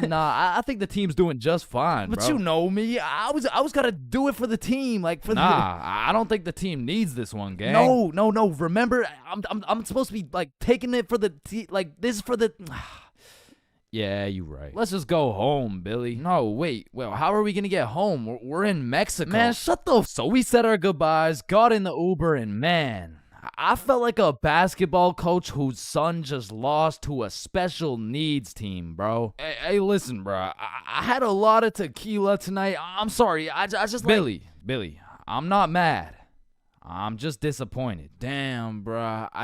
And the next morning we woke up, and I'm not gonna lie, we felt it a little bit, especially Billy. Billy was in physical and mental agony, but we have a secret method to get rid of any hangover instantly. It's called vodka. So we're practically eating this bottle for breakfast, and once everyone was healed up, we hit the beach and had a fantastic day. It was stupendous, really, and once the sun started to set, we got some food, and man, it was gas, bro. I had the best nachos of my life. And as I'm consuming this orgasmic meal, I get a little notification on my phone from a new girl. Yo, you got any friends? Oh, shit. And I'm like, hell yup. Then she's like, I'm going out with some friends tonight. You guys should come. And I'm like, hell yup. And just like that, we secured our second Man mission. So we absolutely house that fucking meal, go back to the crib, get ready, tee up, you know the drill. We hop in the Uber and get dropped off in the same area where the clubs and bars are to meet these girls. And when we get there, Bob and Billy are both praying they don't gotta take one for the team this time. And I'm there just chilling like, yo, this is why I set up the 3-mans, cause then I never have to take one for the Chains, is that you?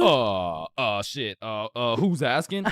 It's me, Sarah. Oh, no way. Really? like really? Yeah. Yeah. Oh, yeah, no. You must be looking for the other Chains. No, don't worry. This happens all the time. Oh, no. Chains for real. Yeah, look at it. This is you. Oh, fuck. Would you look at that? I guess it is me.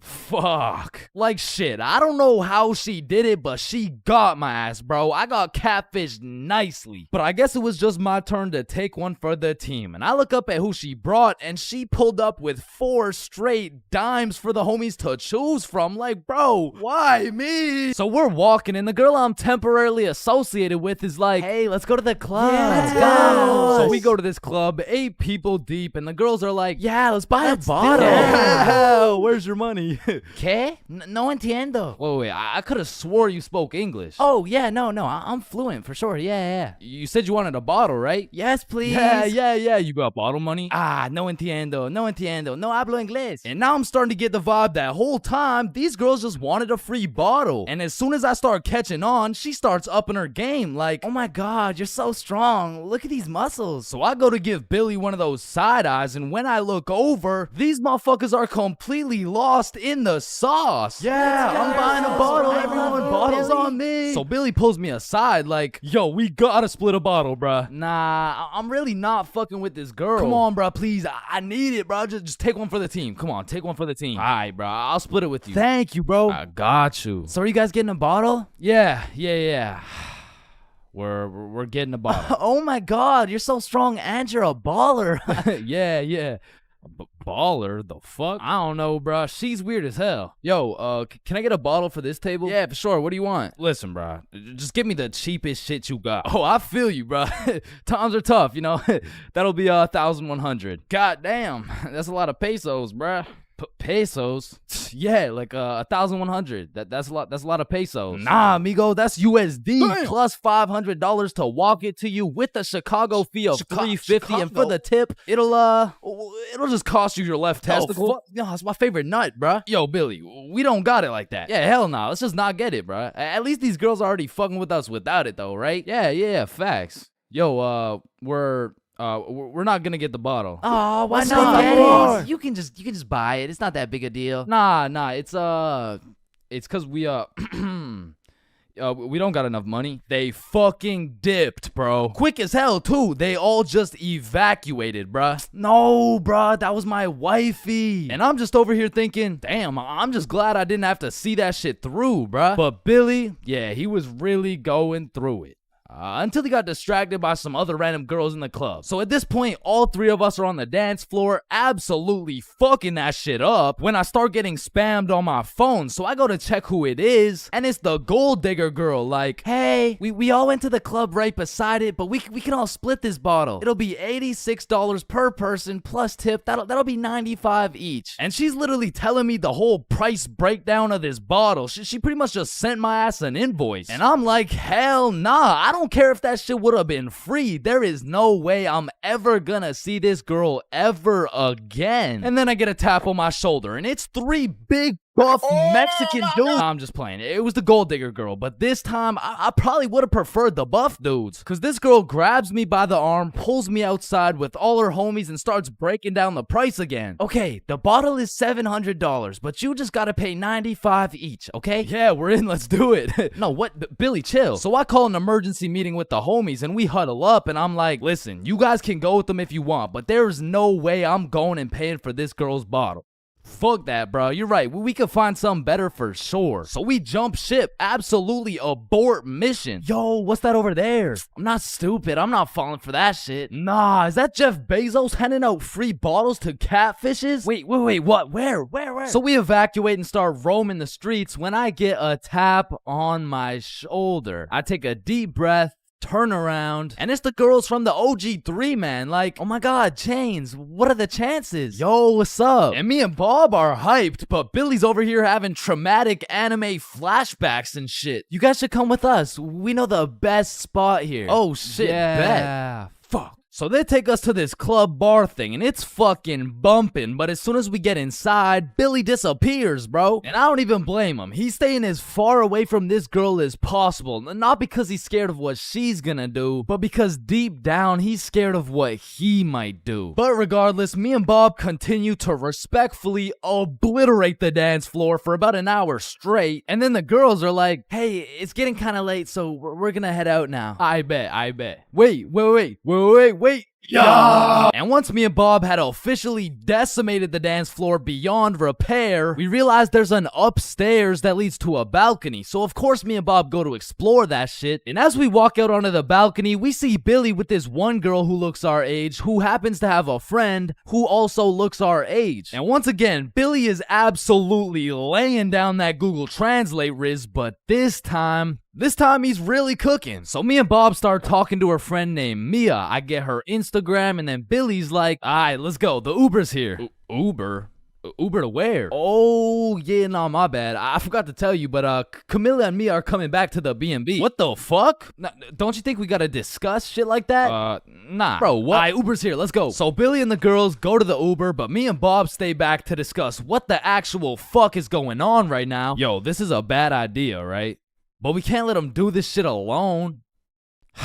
Shit, Bob. Do we even have a choice?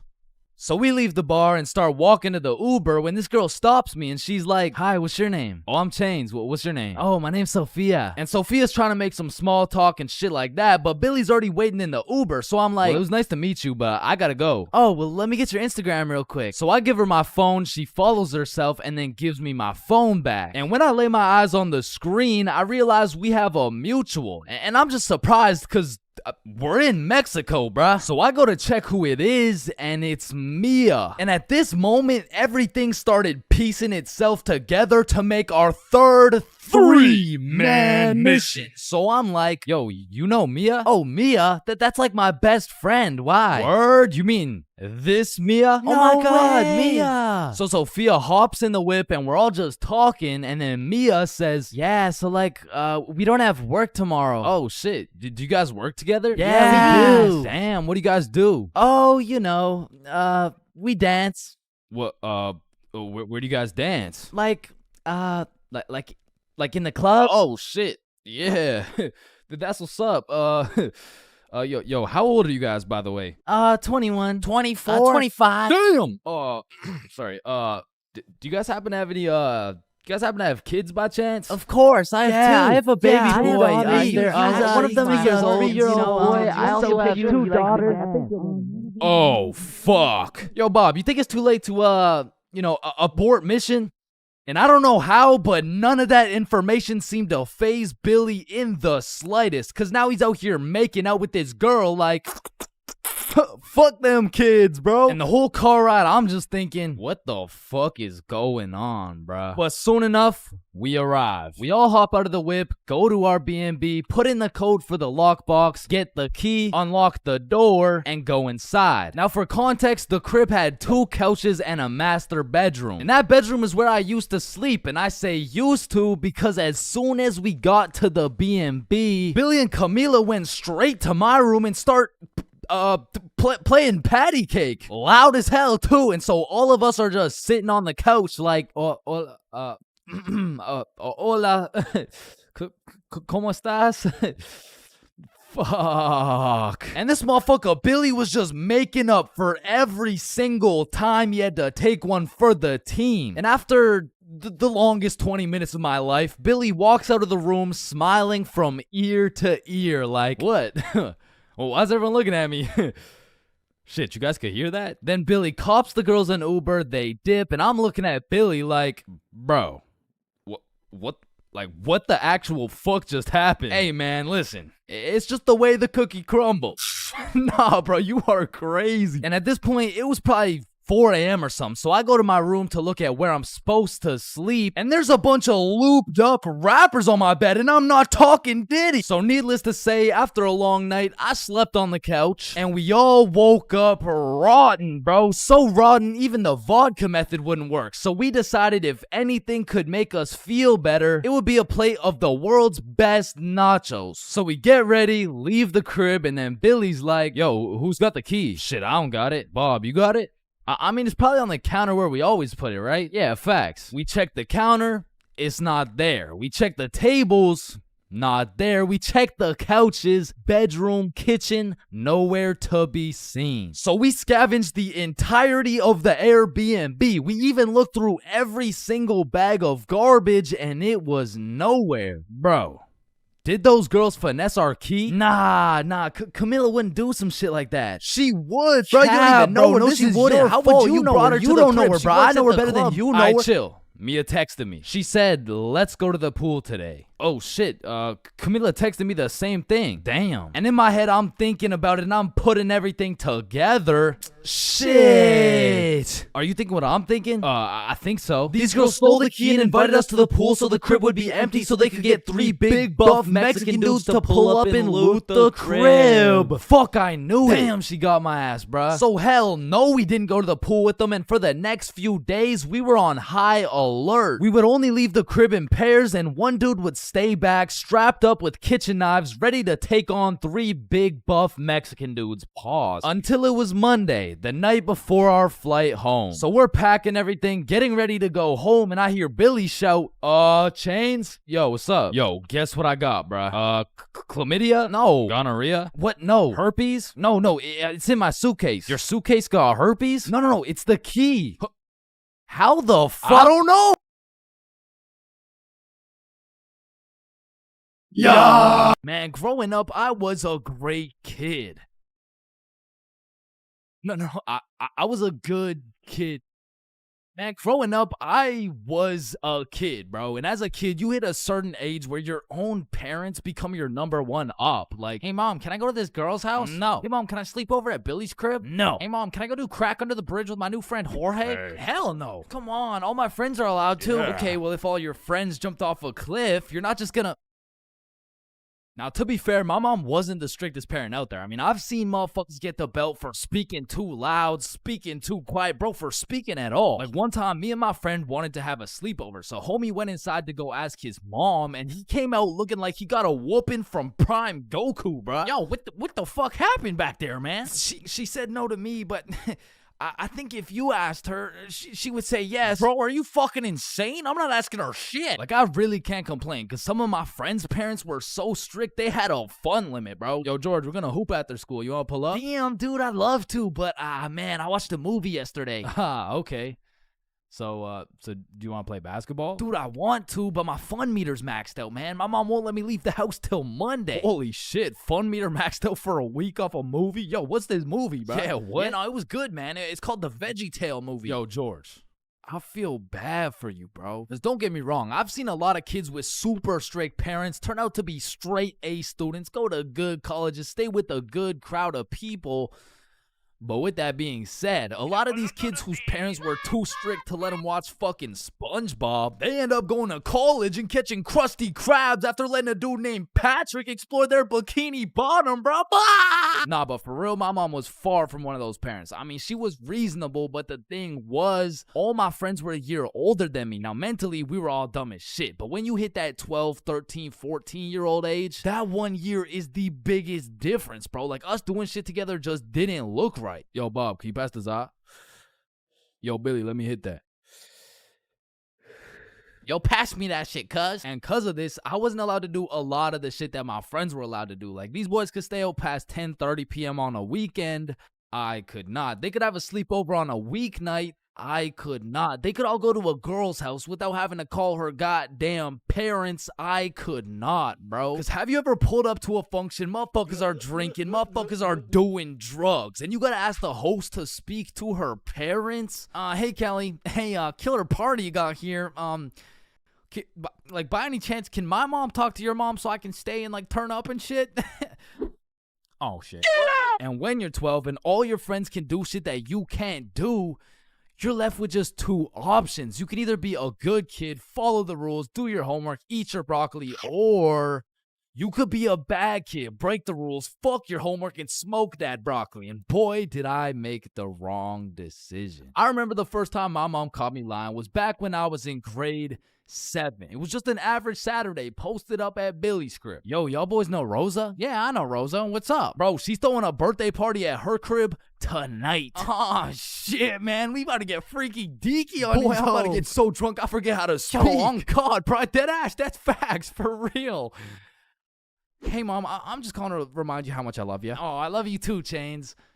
What do you want? So, me and my closest friends got invited to a small little get-together at my friend Rose's house. Can I go, please? Let me talk to her parents. Okay, now, I was actually friends with Rosa, but she was 2 years older than me. So, I swallowed my pride and text Rosa something along the lines of, hey, Rosa, my mom wants to talk to your mom before I can come. And she's like, aw, baby boy needs permission. Fuck. And then she sends me her mom's number. So, I connect my mom with Rosa's mom. My mom gives me the green light, but says, you have to be home at 10:30 p.m. sharp. Say no more, Mom. So me and my homies start getting fresh. We're all up in Billy's dad's expensive cologne collection. I take the coolest looking bottle, little spray here, little spray there. Had me smelling like Tom Ford, still looking like Thomas the Tank Engine, but after looking as fresh as possible, we head to Rosa's crib. So we hop on the bus, hop off the bus, walk up to her house, knock, and the birthday girl opens the door. Happy birthday. Hey, Billy, Bob, and Chains. I was waiting for you guys. Happy birthday, Rosa. Oh, damn, Chains, you smell good. Appreciate it. That's that Thomas Fordinson, you know what I mean? So Bob, Billy, and I go inside, and we realize the gravity of this situation. Oh, shit. God damn. Rosa invited like 10 of her girlfriends and like 2 of her cousins, bro. We were completely outnumbered in the greatest way possible, bruh. As I'm just doing some quick math on the ratio, there's a knock on the door. Rosa opens it, and it's Dennis holding a bottle of vodka. Now, we're friends with Dennis. Rosa's friends with Dennis. But to put it simply, Dennis was a bad kid, bro. This motherfucker was living life with no precaution, no regrets, no morals. But to be fair, he was fun as fuck, bro. Because when Dennis pulled up, the party got lit, bro. We were taking shots, dancing, playing beer pong, taking more shots. We were having a marvelous time, and I was drunk, okay? Not too drunk, but not just tipsy. I had hit the perfect sweet spot of drunk. I got all the stat boosts of being funnier, more confident, more smiley, but I still had full control of my body, so I started applying that pressure, bruh. Hey, don't y'all both have ugly boyfriends? No, what the fuck? No. Shit. Y'all want one? What? Damn, you smell good though. Appreciate it. I showered this week. Now, I don't remember what I actually said, but all I know is that in grade 7, cologne was overpowered, bro, because nobody was smelling good. And if they tried, they would just smell like Axe, dog. So I'm over here combining the powers of Tom Ford with the confidence of Smirnoff. Had me feeling like I'm him, bro. So how y'all feeling? Honestly, feeling amazing. How you feel? Shit, I'm feeling good. Just a little, just a little bit tired. I vividly remember sitting on that couch with with these two girls never wanting this moment to end, bruh. But when I look up, I see one girl crying, one girl looking for something, Dennis helping her look, and Billy and Bob are all ready to dip. So I hop off the couch for a second like, yo, what's going on? Yo, so Dennis just finessed like 3 of these girls' vapes, and we're not trying to get blamed, so we're about to dip. Bro, for real? Yeah, you coming? Bro, but like, bro, I'm not ready to leave yet. Yeah, nah, it's cool. Don't worry about it. Just text us when you leave, bro. Ah, shit, all right, peace, bro. Peace out, dog. So Bob and Billy dip. I see Dennis's ass sneak out through the back door, and at this point, I have no clue how long I've been here, bro, but the party had died down to essentially just the girls who are gonna sleep over and me, bro. So I go to check what time it is on my phone, and it's 10:15, bro. My curfew's 10:30, and I'm a 30-minute bus ride from home. But if we're keeping it a buck right now, I don't even want to go home, bro. I made it to the girls' sleepover, and I didn't even have to ride the group dildo or nothing. This is a once-in-a-lifetime opportunity. So I text my mom, and I lied, bruh. Bob, Billy, and I are almost at Billy's house. Can I sleep over at his house, please? Then I threw my phone away, hopped back on the couch, and went right back to my happy place. So I'm posted up with these two, laughing, cracking jokes when Rosa walks up like, yo, Chains, where'd your friends go? They abandoned me, Rosa. They left me here stranded with no way home. Shit, I mean, you could just stay here if you want. Say less! So...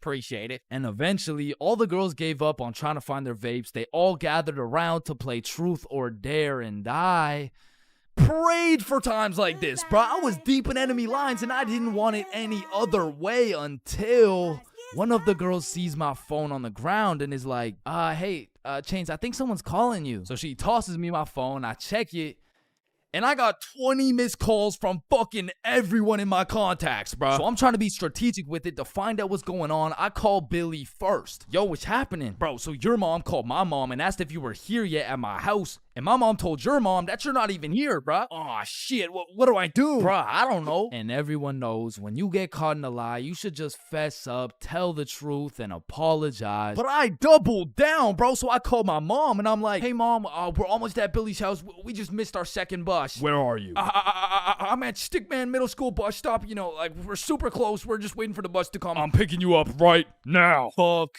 me, bruh. Now, not only is she expecting all 3 of us to be together at this bus stop, shit, not a single one of us is there, bro. To put this in perspective, my house is right here, Billy's crib is right here, and Rosa's crib is all the way over here, bro, and Stickman Middle's somewhere near the middle. And so I pull up the bus app on my phone and see the next bus is coming in 2 minutes. And with all that adrenaline pumping through my veins, I jump up out the couch, steal a piece of gum, and haul absolute ass to the bus stop, bro. I get there right on time, hop on the bus, and I call Billy. Yo, dog, I think I'm cooked. I told her I'm at Stickman Middle with you guys. Dude, why the fuck would you do that? Shit, bro, I don't know. I'm busting there right now. Bro, if she sees you there without us, you're cooked beyond belief. I know, bro. Yo, we're on our way. So Bob and Billy hop on scooters and start hill bombing their way down to the bus stop to save my ass. And this shit was a race to get to the bus stop before my mom does, because if she catches me there alone, I'm cooked. If she catches Bob and Billy there before me, I'm cooked. If she gets there before anyone, I'm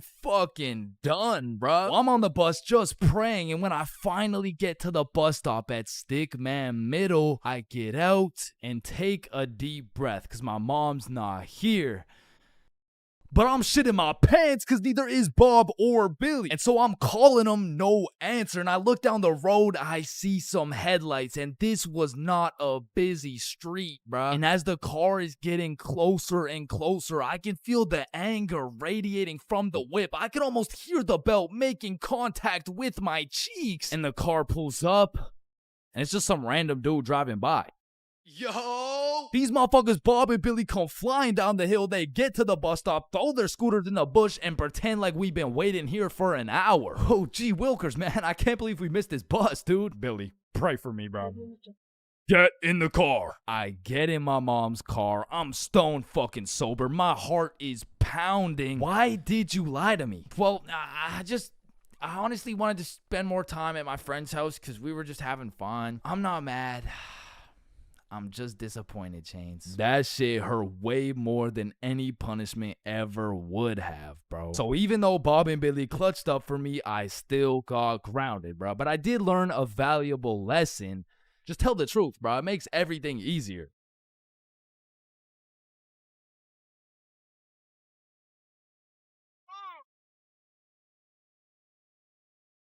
For most of my life, I've known how to swim. But by that, I mean, if my life depended on it, I could swim from one place to another. I don't even know if swim is the right word. Like, if you saw me casually enjoying a little swim at the pool, you'd be like, does he need help? Like, is he drowning? I mean, like, I did take swimming lessons, but I quit at level alligator, bro. I never even made it to level 1. With that being said, this incident dates way back to when I was in grade 4. We were going on a field trip, and of course, it's to the pool. But I'm not stressing. I know I safely passed level penguin, so I should be chilling. My whole class and I walk into the entrance of the pool, but before anyone was allowed in the pool, they asked everyone if they knew how to swim. And I thought, we're in grade 4. There is no way somebody still doesn't know how to swim. And just as I presumed, nobody needed a life jacket. So me and the gang are swimming around, jumping off the diving boards. Fun stuff for a grade 4 field trip. But after about an hour, my friends and I are just chilling in the deep end. And that's when I see a kid in my class named Ben on some floaty things coming in our direction. A little backstory about Ben. For as long as I can remember, this dude has been on my nuts. So when I saw this dude coming in my direction, I assumed he just wanted to say hi or something. But as he made his way towards me, I could tell he was struggling. So I swim over to help him out. Oh, hey Ben. How are you? This kid jumps off the floaty thing onto me. And this man has the meanest grip on me.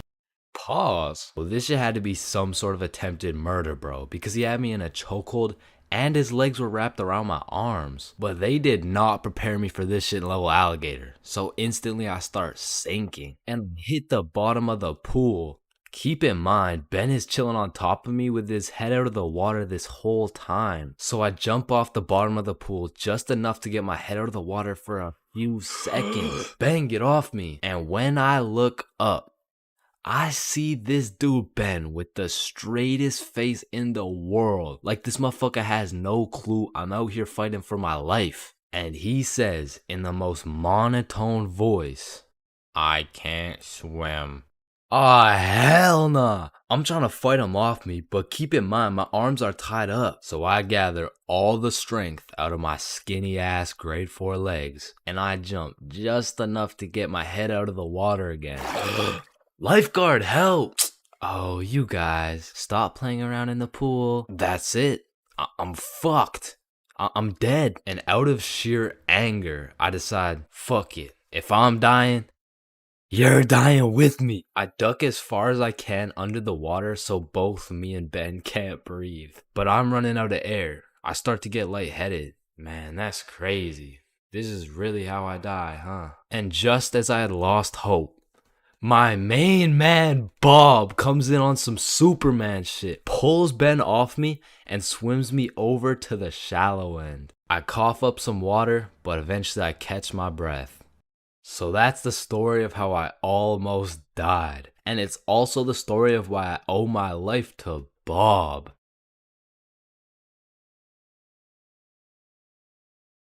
Imagine putting in hard work, time, and dedication into saving up for some new shoes. You go to Foot Locker and find the perfect pair. You try them on, you check them out, and you cop them.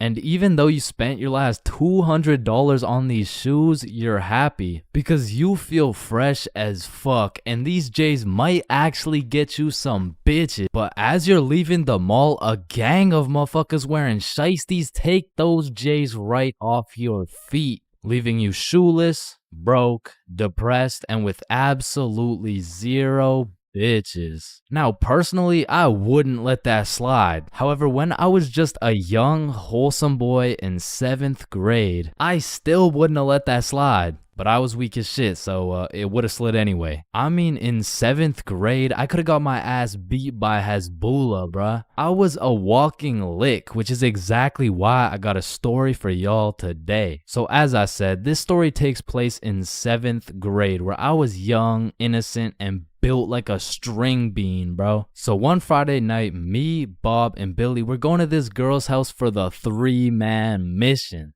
The plan was simple. There was 3 of us and 3 of them. We would put on a scary movie, and if everything went to plan, we would get some cheeks. Now, just earlier that day, I had copped some fresh ass Jordans, so I've got a little confidence boost as we walk up to this girl's house. So we knock on the door, they open it, and we go inside. Now we stuck to the plan. We put on some cheesy horror movie, and one thing led to another, and by the end of the movie, Bob had all 3 girls, bro, and me and Billy were in the corner playing Bloons Tower Defense. Don't ask me how this shit happened, I don't want to talk about it. So after hours of me and Billy straight fumbling, we all decided to go home. And although I was a little disappointed in my performance tonight, I put on my brand new uncreased Jordans and I remembered, damn, even Curry airballs sometimes. Now the bus route back to Bob's crib took 2 buses. So we hop on the first bus, it takes us to the next stop, and as we're getting off, we see the second bus we need drive right by us. Fuck, is that our bus? Damn, yeah it is. Wait, check when the next one comes. Yeah, it shouldn't be long. Damn, bro, the next bus comes in an hour. So we have no choice but to wait at the bus stop for an hour. So we wait, and at this point, it's already getting late. I checked the time, and it's already 11 p.m. As we were sitting there, bored as hell, waiting for this bus to come, one of the other buses stops in front of us to let someone off. The person gets off, and as the bus starts leaving, we hear this loud thud come from the bus. What the hell? What was that? Oh shit, it's a baton. And as we're analyzing this baton that seems to have fallen out of the sky, some motherfucker wearing a shiesty walks up to Billy like, "Give me that shit," and straight snatched the baton out of Billy's hands. And Billy froze up. Bro was scared shitless, straight bamboozled. And the way the bus stop was set up was there was a main road, the bus stop, and behind the bus stop was a small hill with bushes on top. And when I say this shit looked like something out of a movie, I mean this dude wearing a shiesty walks back up to the top of the hill and a group of 5 other dudes walk out from behind the bush and they're shiestied up too, bro. They had to have been in at least grade 12, and to a 7th grader, that is scary as fuck. And I was no genius, but as that group of shiesties came out of the bushes looking like a GTA 5 cutscene, I came to the consensus that they were up to no good. Yo, those Jordans are looking my size. And this was the moment I realized I was about to get my shit robbed. So I started analyzing my surroundings and calculating my options. Maybe I can talk my way out of this. Hey sir, how was your day today? Shut up. I said, what size are the shoes? Damn, I can't fight them. It's a 3-on-5, and they got the high ground, and they got a baton, bro. They would knock my ass out and take the shoes. But I'm fast. So if I take a right, then make a left, there's no way they can catch me. Wait, fuck, I can't run. I'd crease my Jordans. And just as I had ran out of options, Billy says the last words I would expect to come out of this man's mouth. Wait, Ethan? Yo, who the fuck? Oh shit, Billy. Oh, I didn't know it was you, bro. Man, Ethan, you had me scared for a second. Damn, man. My bad, pimp, my bad. No, you're good. How's your mom doing? Oh, yeah, she's doing good. Yeah, it's great to see you, man. Yeah, you too, bro. See you around. All right, peace out. Y'all, don't worry. I seen a kid over there with some new forces we could snatch. Oh, bet. Yes, sir. I bet. Man, he's a good dude. Nah, bro. He just tried to rob me. Who the fuck was that? Oh, that's my longtime homie Ethan. Why do you know him? Oh, yeah. We went to the same preschool. Same preschool? That dude looks 20, bruh. Oh, yeah, no, he is. He just got held back a few times. Held back in preschool? How the fuck do you get held back in preschool? Oh, he used to beat up the other kids and then take their toys. Oh shit. Makes sense. So we bust back to Bob's crib, and as we're walking to Bob's front door, I stepped in mud. Bruh.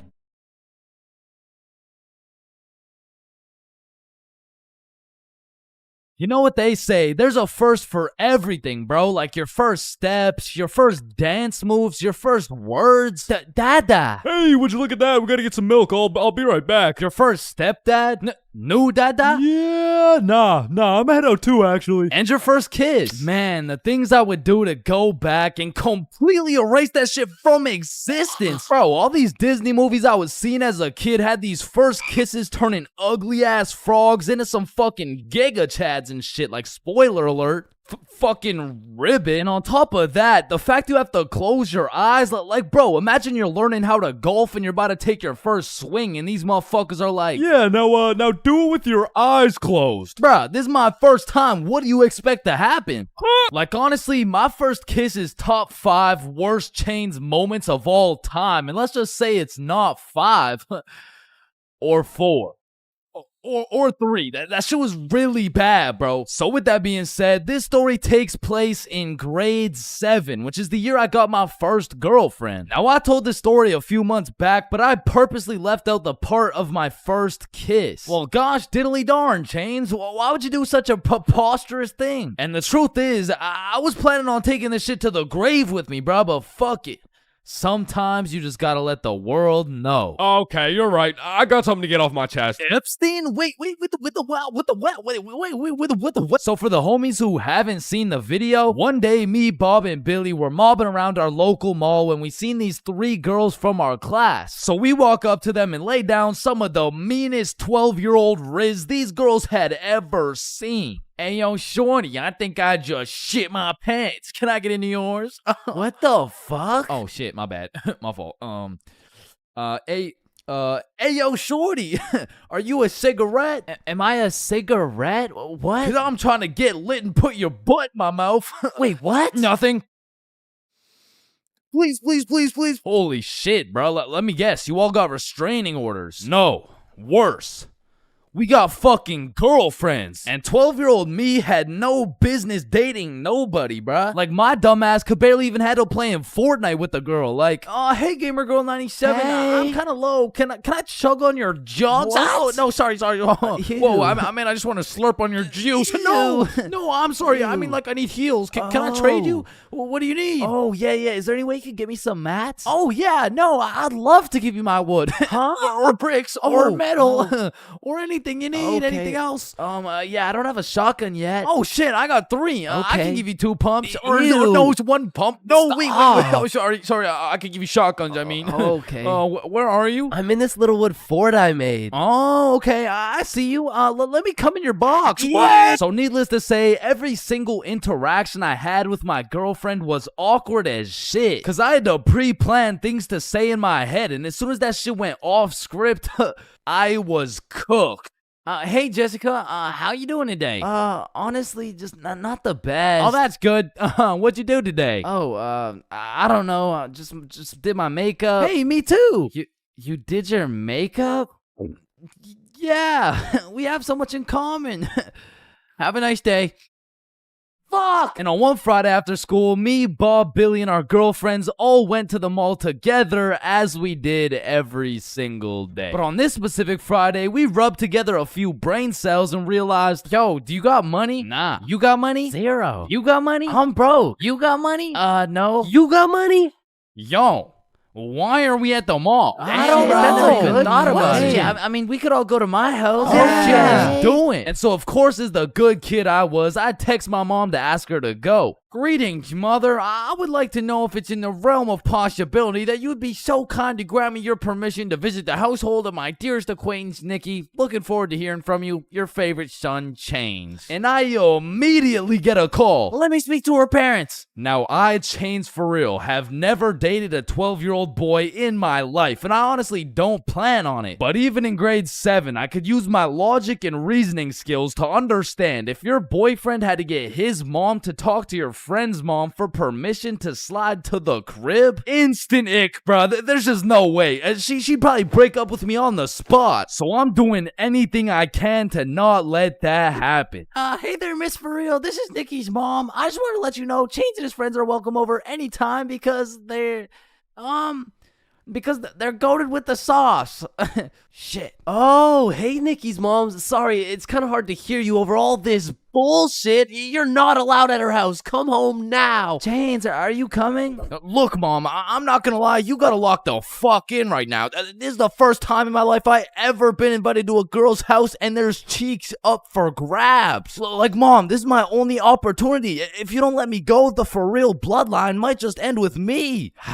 Okay, listen, Chains. I'll let you go this time, but you have to be home at 9 p.m. sharp. Yay, thank you so much, Mom. Now, I'm paraphrasing, but the point is she let me go with a curfew of 9 p.m. So all 6 of us leave the mall, hop on the bus, and get off at Nikki's house. We go inside, sit on the couch, and now it's even more awkward, bruh, because instead of walking around the mall, all we had to entertain ourselves was ourselves. And just like any other awkward middle school scenario, that shit went like...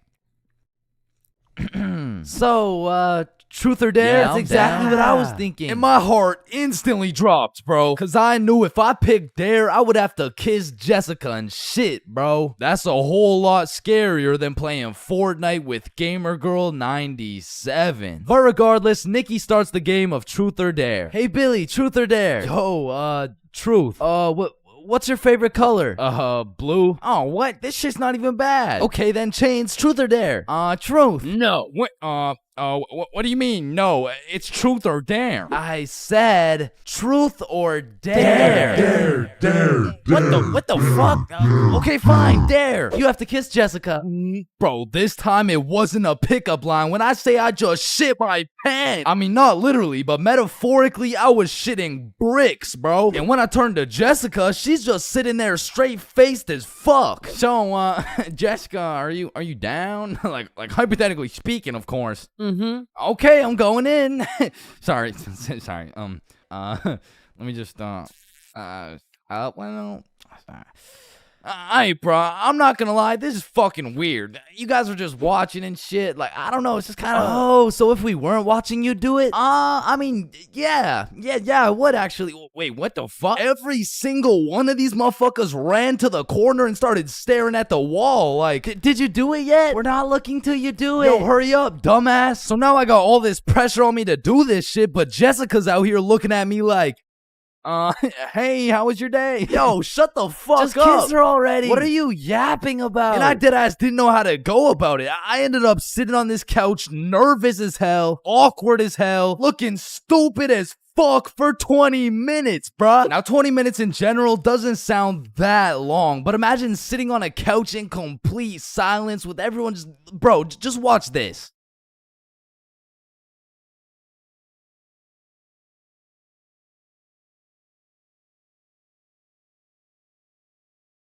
My brother in Christ, that was 10 seconds, bruh. Imagine doing that times 120. So after the second longest 20 minutes of my life, I say, you know what? Fuck it. And Nikki's mom walks in the room. Hey, who wants snacks? Oh. And at this point, I checked my shitty-ass Samsung Galaxy 3 and it was already 8:50 p.m. And with the curfew at 9, I had no choice but to lock in. So I lick my lips, close my eyes, and real quick, I smash our mouths together. And when I turn around, not a single motherfucker is facing the wall. I look the other way and Nikki's mom is peeking around the corner with her fucking mac and cheese and shit. So I made like my pops and I was out that hoe. Pleasure doing business, Jessica. Wait, what? Where are you going? Thanks for having me, Nikki's mom. What the hell was that? And I proceeded to sprint home, making it home at 8:59, exactly 1 minute before my curfew. And that night, when I went to bed, I couldn't sleep, bro. I haven't been able to sleep since. Damn, I should have taken this shit to the grave with me. Fuck. Man, family functions have the weirdest dynamic, bro. Like, how have you known these people your entire life, but have still never gone past the surface level conversation? I mean, let me know if it's just my family, but every function is the same. The whole gang links up, and everyone just asks the most generic small talk questions to each other. Hey, how's that new place you bought? Oh, yeah, it's good. And how's the kids doing? Oh, they're good. Oh, and how's the wife? Man, fuck your wife. I don't want to hear any of these NPC conversations, bro. And let me know if I'm getting too specific here, but what about that one uncle who goes by the name of either Bob, Jerry, or Dave? And this dude will just always be saying the most out-of-pocket things imaginable. Oh, how's your daughter Jane doing? Oh, Jane's always been hot, eh? Bob, she's 15. This uncle be at the family function thinking it's Coachella or something. Bob, another beer's a little bit excessive, don't you think? Yeah, football! I'm the youngest person in my whole family, which for whatever unspoken reason, it just means everyone has the go-ahead to flame the living shit out of me. Hey, Chains, still no girlfriend, huh? I guess you're not too good with the ladies there. But I make one joke back and I'm the bad guy. You don't seem too good with the ladies yourself, seeing as your wife just divorced you and she took the kids with her. Am I right? Not only do they feel free to roast your whole existence simply because you were born last, they unanimously decide you will be everyone's personal butler. Hey bud, go get another beer for me. Alright, yeah, for sure. Thanks. Now you better get started on mowing that lawn. Grass isn't gonna cut itself, am I right? Oh my god, bro. And coming into these family functions, you would think your mom is your closest ally. But as soon as she gets the chance, she will expose your biggest secret for a little bit of parent clout. You guys will never guess what I found under Chain's bed yesterday. Oh my god, what is it? Yeah, tell us. What? No way. Sometimes when my family tries to make small talk with me, they just miss the boat completely. So, buddy, how's those swimming lessons going for you? The swimming lessons I took when I was 5? Yeah, right, those ones. They're good. I finished them a little while ago. Oh, is that right? Good for you, buddy. And bro, don't get me started on those recycled ass jokes. Well, looks like you got your workout for the day. Oh, looks like you've gotten so tall. What are you feeding this kid, am I right? Oh, Bob, I think you got some food in your beard. Oh, don't worry, I'm saving it for later. Ah, good one, Bill. Oh, Bob, he's so funny. Thank you. I guess everyone at the function must have Alzheimer's or something, because these jokes will have them cracking up like they haven't heard the same joke the past 15 functions. But cousins, man. Cousins are the saving grace of family functions. Without cousins, you would have no choice but to participate in the tomfoolery of small talk. I'd be walking in the function just praying to see that one cousin. And bro, I have a family function survival tip for you. You always have to stay within arm's reach of either your siblings or your cousins. Because whenever some bullshit goes down, you just give each other the look and flee the scene. And because when you get caught lacking on your own at the function, you get jumped. Metaphorically speaking, of course.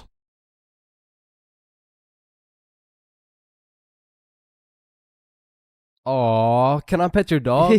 Yeah, for sure. Aw, what's your name, little guy? His name's Ben. Ben. Aw, he's so cute. I just wanna punt that motherfucker.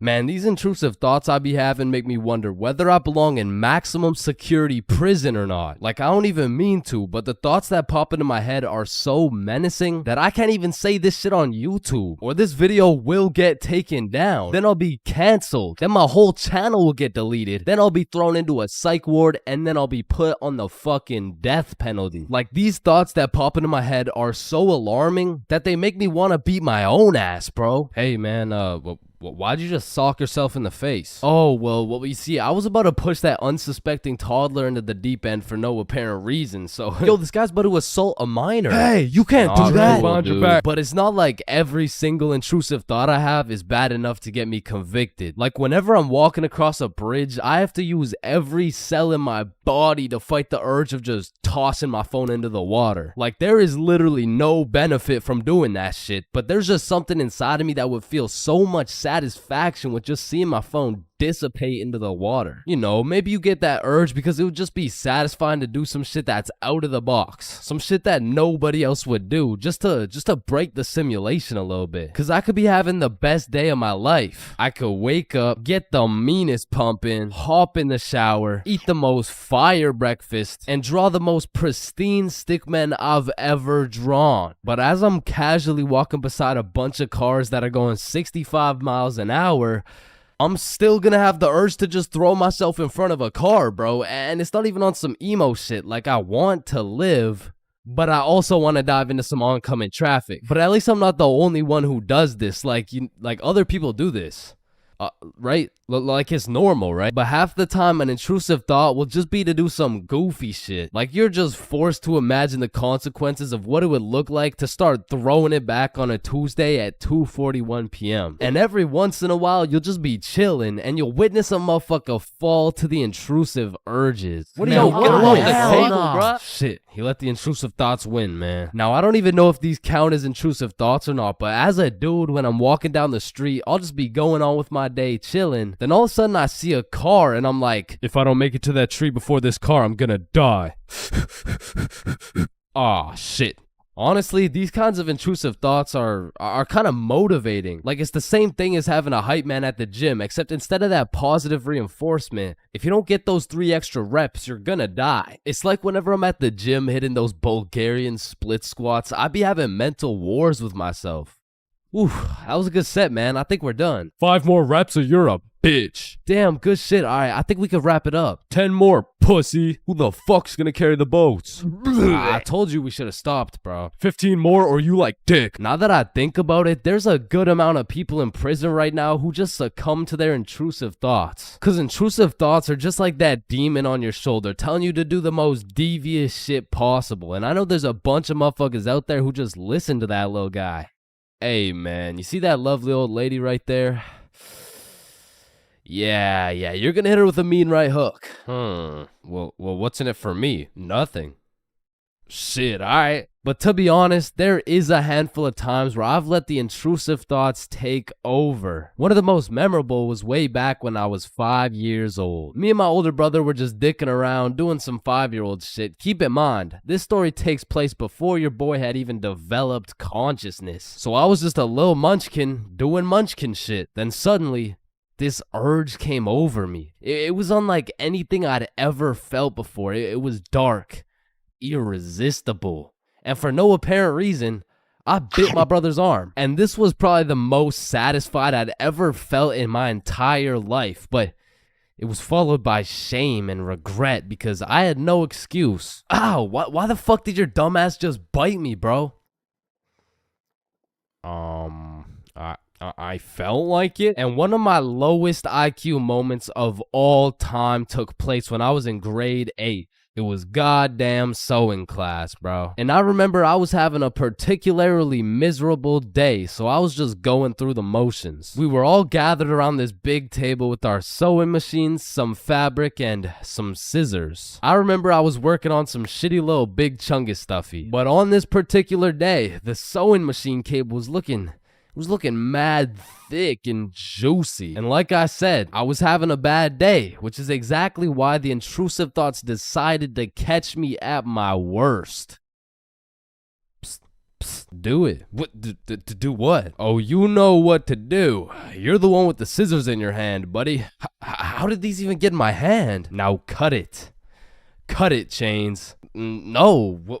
Why the fuck would I? The wire exploded with smoke and my heart dropped so fast, bro. And everyone around the table just stares me down. And I'm thinking I can somehow cover this shit up like I didn't just take some fucking scissors and snip that shit like an umbilical cord. Maybe I could convince the teacher the cord snipped itself or some shit. But as I look down at the scissors in my hand, there's literally a chunk missing from the scissors. They look like they survived World War II.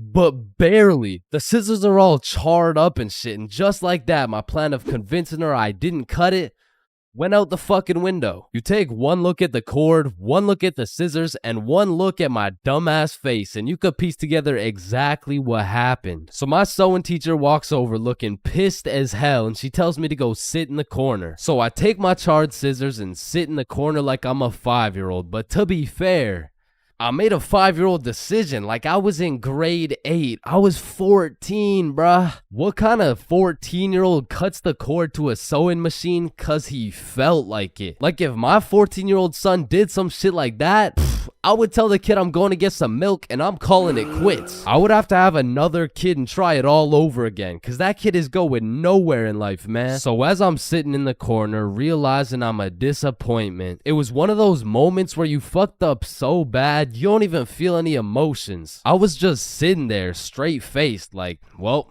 fuck me. It was really one of those moments where you just want to stop existing. So after the class ended, the teacher came over to me and she said, Chains, why the fuck did you cut the cord of the sewing machine? No, Miss Sewingson, you gotta hear me out.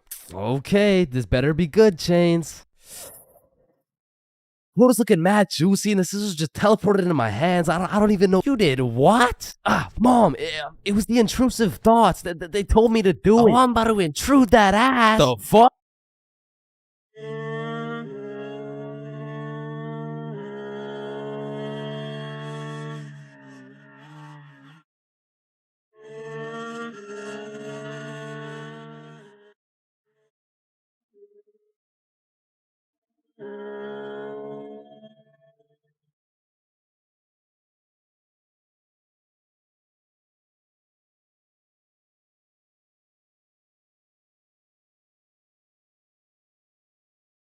Bro, when I was in middle school, every time I would walk by the high school, the freshmen deadass looked like adults to me, bro. The sophomores looked like tax-paying citizens. I saw juniors as grown men with a wife and kids, and seniors, bro. I couldn't tell the difference between a senior and a senior citizen, bro. And that's because in grade 7, I saw me and all my homies as fully developed, mature, and respectable humans, and that was simply cap. Because now when I look back at a picture of us in grade 7, I see a bunch of little babies, bro. Yada, yada, yada. What does this have to do with stealing a guy's vape? We stole a vape from a senior in high school, and we were in grade 7, bro. And when I say we, I mean Billy. Billy stole that shit, and me and Bob were accomplices. Now, if you ask me back in the day, James, for real, you're awfully small. Scrawny, weak, ugly, chopped. Yeah, okay, sir. What's the question? How do you expect to win this fight against such a bigger opponent? Listen, Joe Rogan, it's not about the size of the dog in the fight. It's about the size of the fight in the dog. Thank you very much. Thank you. and then I saw Jake Paul versus Anthony Joshua, bruh. Okay, guys, so I'm not doing this fight. I quit. I'm retiring. Because I don't care how many years of karate, taekwondo, pad thai, jujitsu, or teriyaki a kid takes, I can beat their ass easily. But I won't, because that's morally wrong and I have honor. Hey, everyone. I heard Chains talks to minors.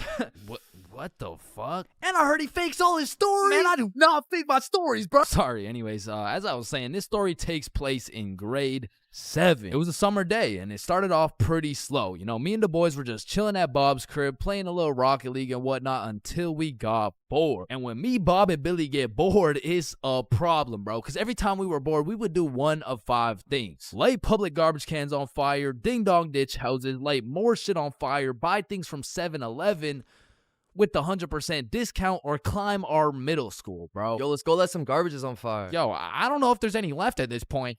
Alright, let's ding dong ditch. Man, I'm not really trying to do all that running right now. Shit. Should we climb Stickman Middle?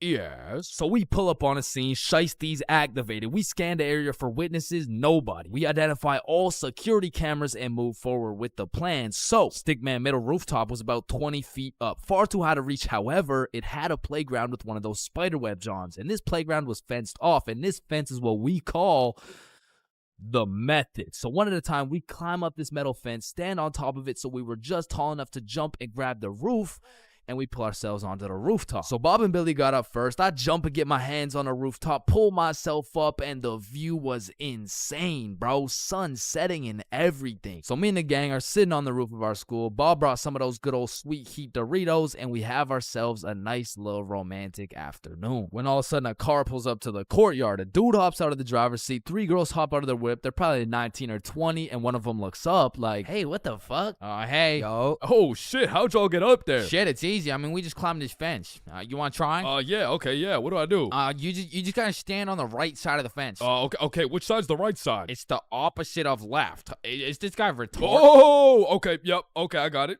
All right. Okay. Now what? Okay, yeah, just bring your feet up to the little crossbar, but be careful. Careful. This shit's easy, man. I know a ton of 12-year-old girls who could do this. Right, okay.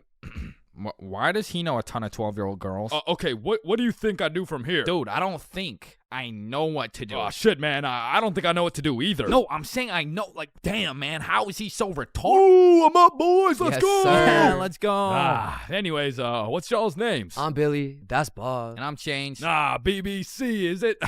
Yeah, my name's Cooper. It's nice to meet y'all. Yeah, nice to meet you, man. You want some Doritos? So he just abandons the girls down at the courtyard, and we go back to our spot, sit down, and Cooper's vaping his shit. Billy's bumming a few hits, and I'm not gonna lie, he was a nice guy. I mean, you could tell he had a good heart, but god damn did that motherfucker like yapping, bro. I think me, Bob, and Billy got off a total of 3 sentences, bro. And so I was telling her, if you mess with the bull, you get the horns.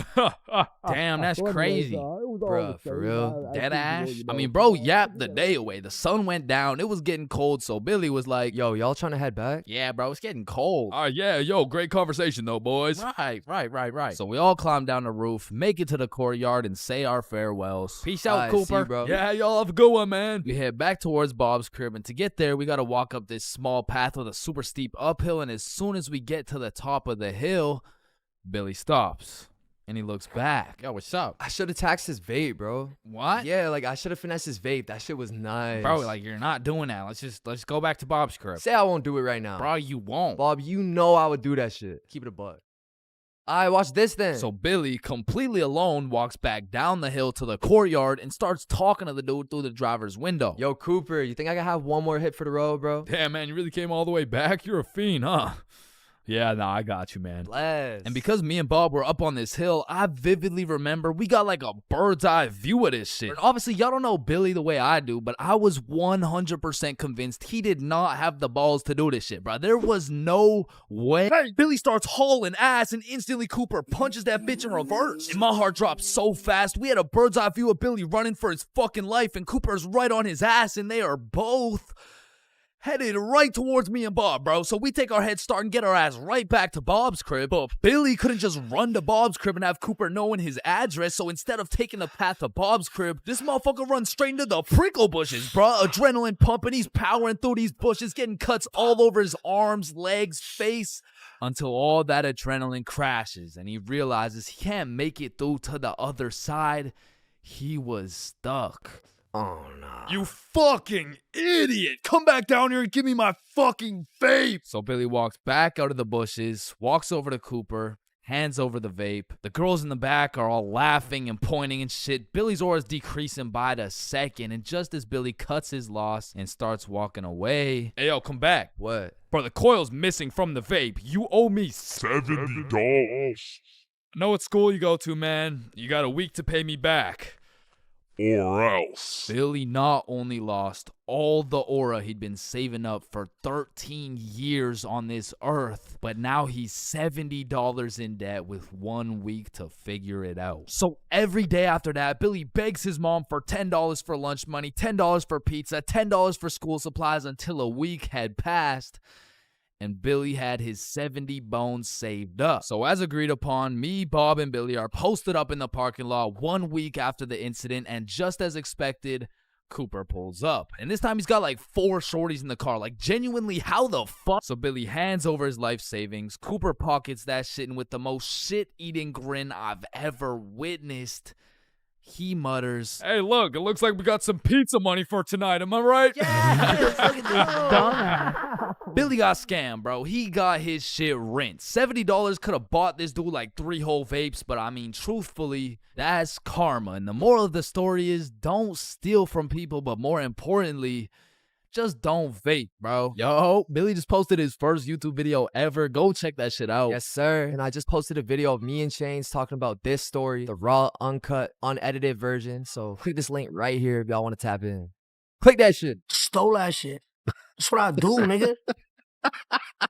Fuck, nigga, I stole that shit. Being absolutely faded in math class is one thing, but pulling up to school while you're hammered, wasted, absolutely plastered is simply a different ball game. Cause there's lots of people who can properly utilize that Mary Jane on a daily basis. For example, tattoo artists. In fact, I feel like majority of tattoo artists would say, it helps me work better, dude. And I would happily trust this man to do his best work knowing he's baked as shit. However, if this dude was wasted, it's a little bit of a different story. Alrighty, dude. All done. Yo, I asked for a rose, bro. And because of this reason, you would truly have to be a dumbass to go to school drunk. Chains, but the title of the video says going to school drunk. I did, bro. I went to school drunk, but listen, it was no ordinary day at school. No. In fact, I didn't even go in the day at all.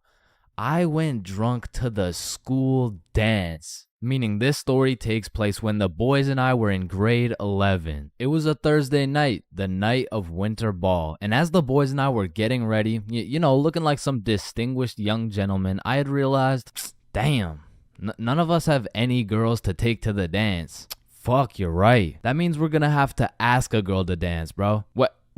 You mean like talk to them? Yeah, if only we knew someone with a bigger roster than a cheerleading team. Someone with more hoes than a shed. Someone who pulls more tens than EDP.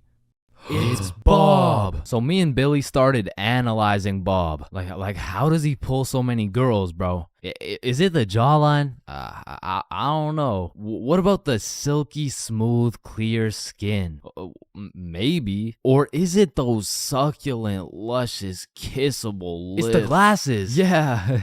the glasses. Yeah. So we stole Bob's entire flow in the hopes this would put an end to my drought of bitches. So we check ourselves out in the mirror and then we hop into Billy's whip. We throw on some Rihanna to get us hyped, and before we knew it, we had arrived at school. Now to really paint the picture, it was a Thursday at 8 p.m. And on this Thursday at 8 p.m., Billy pops his trunk to pull out 2 bottles of vodka. Now, if you were unaware, it was currently a Thursday at 8 p.m. on a school night, and we were headed into our school. Now, logically, I should have simply denied the alcohol, but I'ma keep it a buck. The whole idea of walking up to a girl and asking her to dance was really giving me the heebie-jeebies. I mean, my palms were sweaty, my knees were weak, and arms were heavy, so I took a big old chug of that liquid courage in order to ease the nerves a little bit. And shit, Billy must have been feeling the same way because Billy was down in that shit like it was water. And right after we consumed enough alcohol to kill a baby elephant, I got a notification on my phone. Oh shit, I got an email. Oh, it's from the school. It says, if you come to the winter ball under the influence of alcohol or any drug, you will face suspension and will lose your right to walk across the stage for graduation. Fuck. Okay, listen, if we can get into the dance before this shit hits, we're chilling. All right, we got this. So we walk into the school looking fresh as hell, but then I notice a fat line of students, and this line led to a security check to get into the dance. Fuck, that's not good. Nah, we're chilling. I still don't even feel anything. What about you? Yeah, same. We're good. And just as we came to the consensus that we were good, the principal starts walking down the line in our direction. Fuck, act cool. We're good. Act cool. Whew. That was close. You 3, over here. Shit, fuck, shit.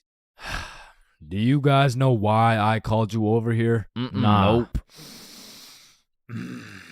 I smelled alcohol the moment I walked past you 3. Now, I don't know if it was one of you or all of you, but you know the consequences of showing up under the influence, right? Yeah, we do. And tell me, is it or is it not suspicious that all 3 of you guys showed up with glasses on? Nah, we just thought it looked suspicious.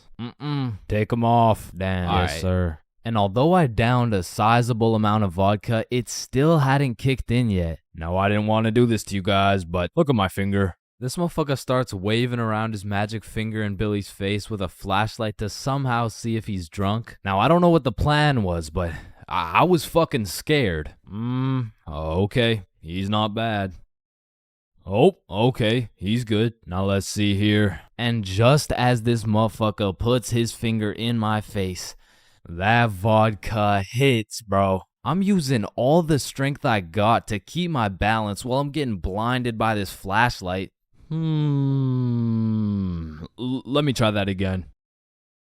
I got a little feeling you guys drank, but it hasn't fully kicked in yet. I'll check up on you in a little bit. Yeah, that's good. Yeah. So we get to security and they make sure to pat us down. A little bit too good, but before we knew it, we were at the dance. And just like that, I saw my opportunity and I put that liquid courage to use. And you know, I'm very articulate when it comes to words, so I ask, "Hi, how are you?" "Oh, hey, I'm good." So I wanted to ask you, like, you know, we're at the dance and I saw you, so I walked over here. Here we are, you know what I mean? So like, do you want to dance?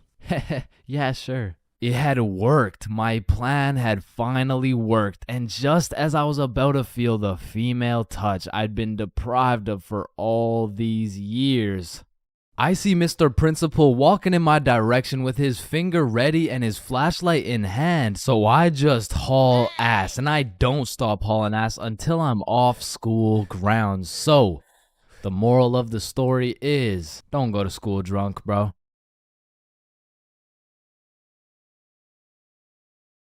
Awkward conversations. We all know them and we all hate them. Hey, how are you? Oh, I'm good. How are you? I'm great. How are you? You already asked me that. Damn, you right. You right. You right. So, how's your day going? My pet frog just died. Damn, that's tough. I find myself taking the most inconvenient routes to avoid an awkward conversation. Like, I can't really explain the feeling of an awkward conversation, but it's just mildly uncomfortable. Like, I would compare the discomfort levels of an awkward conversation to wearing wet socks. Like, it's not the end of the world, but let's keep it real, no one wants to wear wet socks. And honestly, I would take a slightly inconvenient path if it meant I would not have to wear wet socks. Also, I feel like there's some other situations that are in the awkward conversation family that I also hate. For example, the handshake fist bump dilemma. Yeah, it was nice seeing you. Yeah. Oh, fist bump. Oh, no, sorry. No, I don't. Yeah. God damn it. After you experience one of these bad boys, you'll be thinking about it cringing for the next hour. And if you're anything like me, you might even lose some sleep over it. Man, why the fuck didn't I go in for the handshake, bruh? Obviously it was a handshake. And what about the good old you said goodbye to the person you're talking to, but you guys both walk the same way situation? I mean, this situation is the perfect way to ruin a smooth conversation. Yeah, man, it was really nice to see you. Yeah, for sure. See you later, bro. Alright, peace out. Alright, bye. Yeah, bye. Shit, we're still walking the same way? I'll just turn this way so it's not awkward. Man, what the fuck? And even if I say goodbye to someone and we're still in the same general location, I will avoid them at all costs. Like once me and my brother were chilling at Walmart and we saw one of our neighbors, so we talked for a little bit, you know, said our farewells and went separate ways. But when it came time for me and my brother to check out, we saw the same neighbors checking out. And we were up in the Walmart looking like we were playing Assassin's Creed in real life. It's clear. And of course, I can't forget about awkward silence. Yeah, that's funny.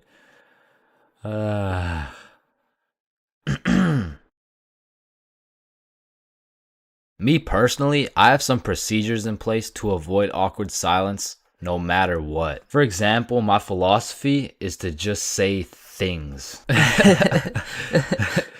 Yeah, that's funny. So do you play Minecraft? What kind of question is that? In the end, they may think I'm a dumbass, but at least there's no awkward silence, you know what I'm saying?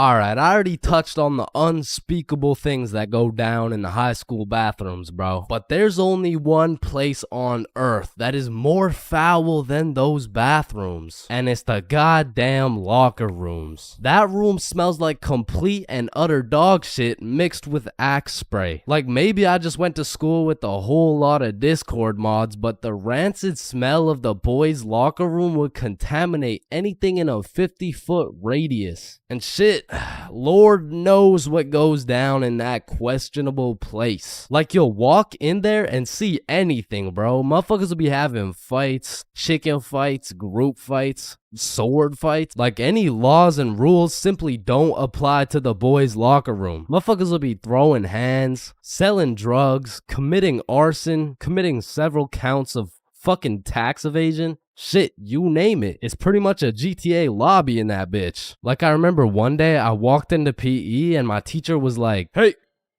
where's your PE strip?" And I was like, shit, it's in the locker room. So I walk into the locker room and there's just two motherfuckers throwing hands and they just stop and look at me like, oh shit. I'm gonna just get my backpack and shit. So yeah. Alright, y'all be safe. And then they just went back to beating the shit out of each other. Now listen, I don't spend too much time in the girls' locker room, but anytime I walk by there, that shit smells like rose petals and rainbows. So I can only imagine there's no group fights, no chicken fights. Hopefully no fucking sword fights. And bro, you deadass can't leave shit in the locker room. Like if you leave anything not locked up, it's gone. These kids are ruthless, bro. They're snatching your wallet, your phone, your clothes. Shit, they're taking your PB&J sandwich. And the thing is, if you want your PB&J back, you're gonna have to get it back in blood because there's no laws in the locker room. See, if someone snatched my sandwich in math class, I'm turning into 6'9", bro. Mr. Cumminson, Jordan Johnson here, who lives on 123 Stickman Drive, postal code STK53Z, just stole my peanut butter and jelly sandwich my mom made me, so I'm gonna need his ass suspended. But if you try to tell a teacher about anything that happened in the locker rooms, they don't give a fuck. Mr. Principal, Jordan Johnson just stabbed me and stole my backpack, my phone, my wallet, and my ID. Damn, I'm sorry to hear that. Where did this happen? It was in the locker room after PE. Oh, you said the locker room? You're just gonna have to get it back in blood. Back in blood? What are you talking about? Yeah. I'm not gonna lie. The way you're snitching right now, you kind of look like a bitch. But yo, one time me, Billy, and Bob were coming back to the locker room after some good old dodgeball, and Billy notices a dude rummaging through his backpack. So he's like, yo, what are you doing, bro? But when he turned around, Billy was bamboozled to find out the kid rummaging through his bag, he was special. And there was just this moment of silence. Yo, am I supposed to like beat his ass right now? Or bro, I'm sure he didn't take anything. Just politely ask for your bag back. All right, yeah. Oh, hey man, can I get my bag back, please? And the kid just hugged Billy, and then he left.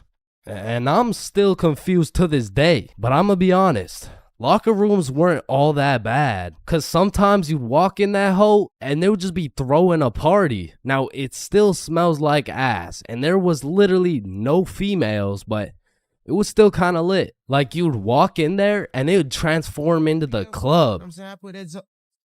Shout out my Lego, that's me. I'm in this bitch with TP. I'm in this bitch with Ultra. Or you'll walk in there and they'll just be giving out free pizza. Like walking into the locker room is a gamble. You might walk in there and get robbed, or you'll get some fucking pizza. I don't know. But what I do know is there's only 10 types of dudes in the locker room. Starting with that one kid who must have thought it was the 1800s the way he was whipping motherfuckers. Next, we got the poor guy who's just trying to change. He's quiet, he's normal, and he changes. It's a locker room, so it makes sense. Then we got that one poor soul who gets absolutely cooked by the entire locker room. Yo, Why is Kevin built like Mike Wazowski? Bro's got no neck. We're stick men. None of us have necks. Shut up. You skip neck day. He skips neck day. Next, we got Bob. Bob's just that guy that casually takes his shirt off, and he's built like Giga Chad. Like, shit. Fucking sexy ass Bob.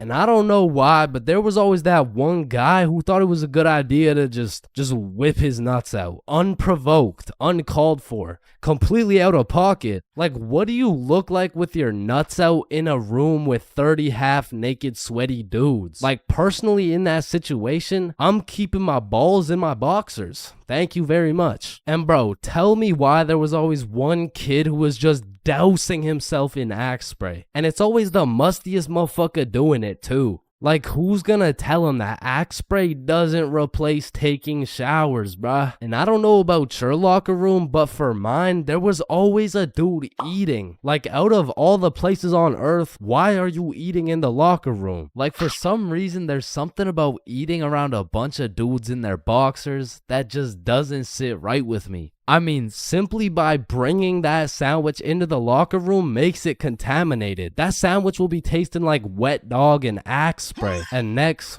we got the kid who just makes as much noise as humanly possible.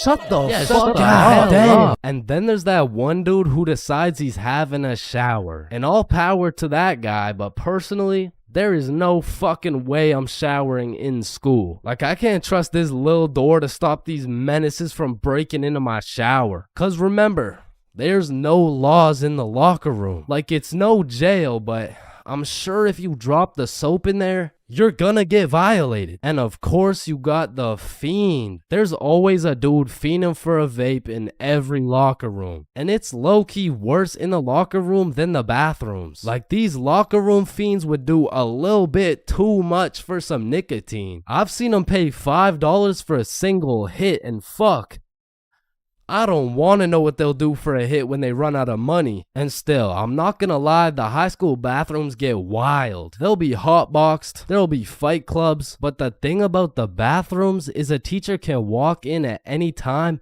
and get every student suspended. Like, even the poor kid taking a piss will probably get suspended just by association, which is exactly why the high school locker rooms get so fucking rowdy, because there's truly no teacher strong enough to stop the buffoonery that goes on in these locker rooms. So they don't even try. Shit, I don't care if your teacher is John Cena. There is no single man who can put a stop to the fuck shit that goes down in the locker rooms. But there is one thing that can: a female.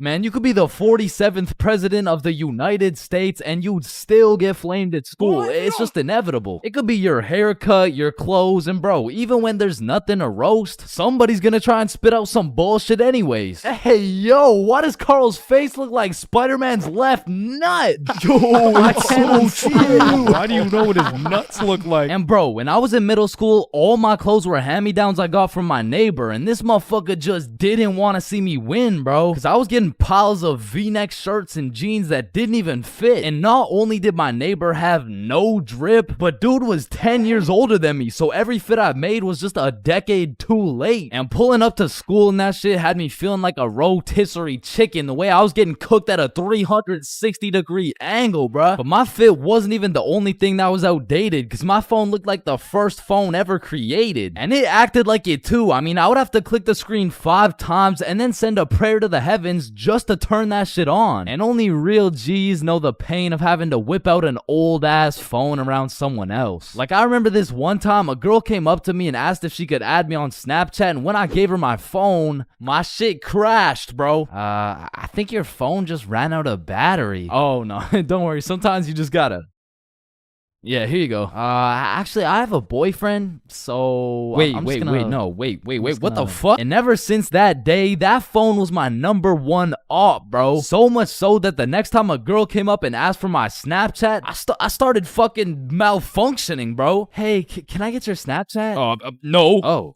Okay. No. It's just cause I don't have Snapchat. Oh, well, what about your phone number? I actually don't even have a phone. You don't have a phone? Oh, well, I did, but then my dog ate it. You know Oh what my I'm saying? God, is your dog okay? Sorry, I don't even have a dog. I don't have one. Then who ate your phone? Fucking, I did. Wait, was that? Nope. Like, I do appreciate all the hand-me-downs, because without them, I would be walking through the school butt-booty naked. But to be honest with you, if it was a choice, I would have rather been butt-booty naked. Because these V-necks were straight girl-repellent. Like, there's birth control, there's condoms, and then there's V-necks, bruh. Well, shit, I mean, you could still pull a lot while wearing a V-neck, but it's just like... It's just gonna be dudes. And just when you think I couldn't have been more roastable, my mom will be like, oh, sweetie, you need a haircut. No, please, mom, no.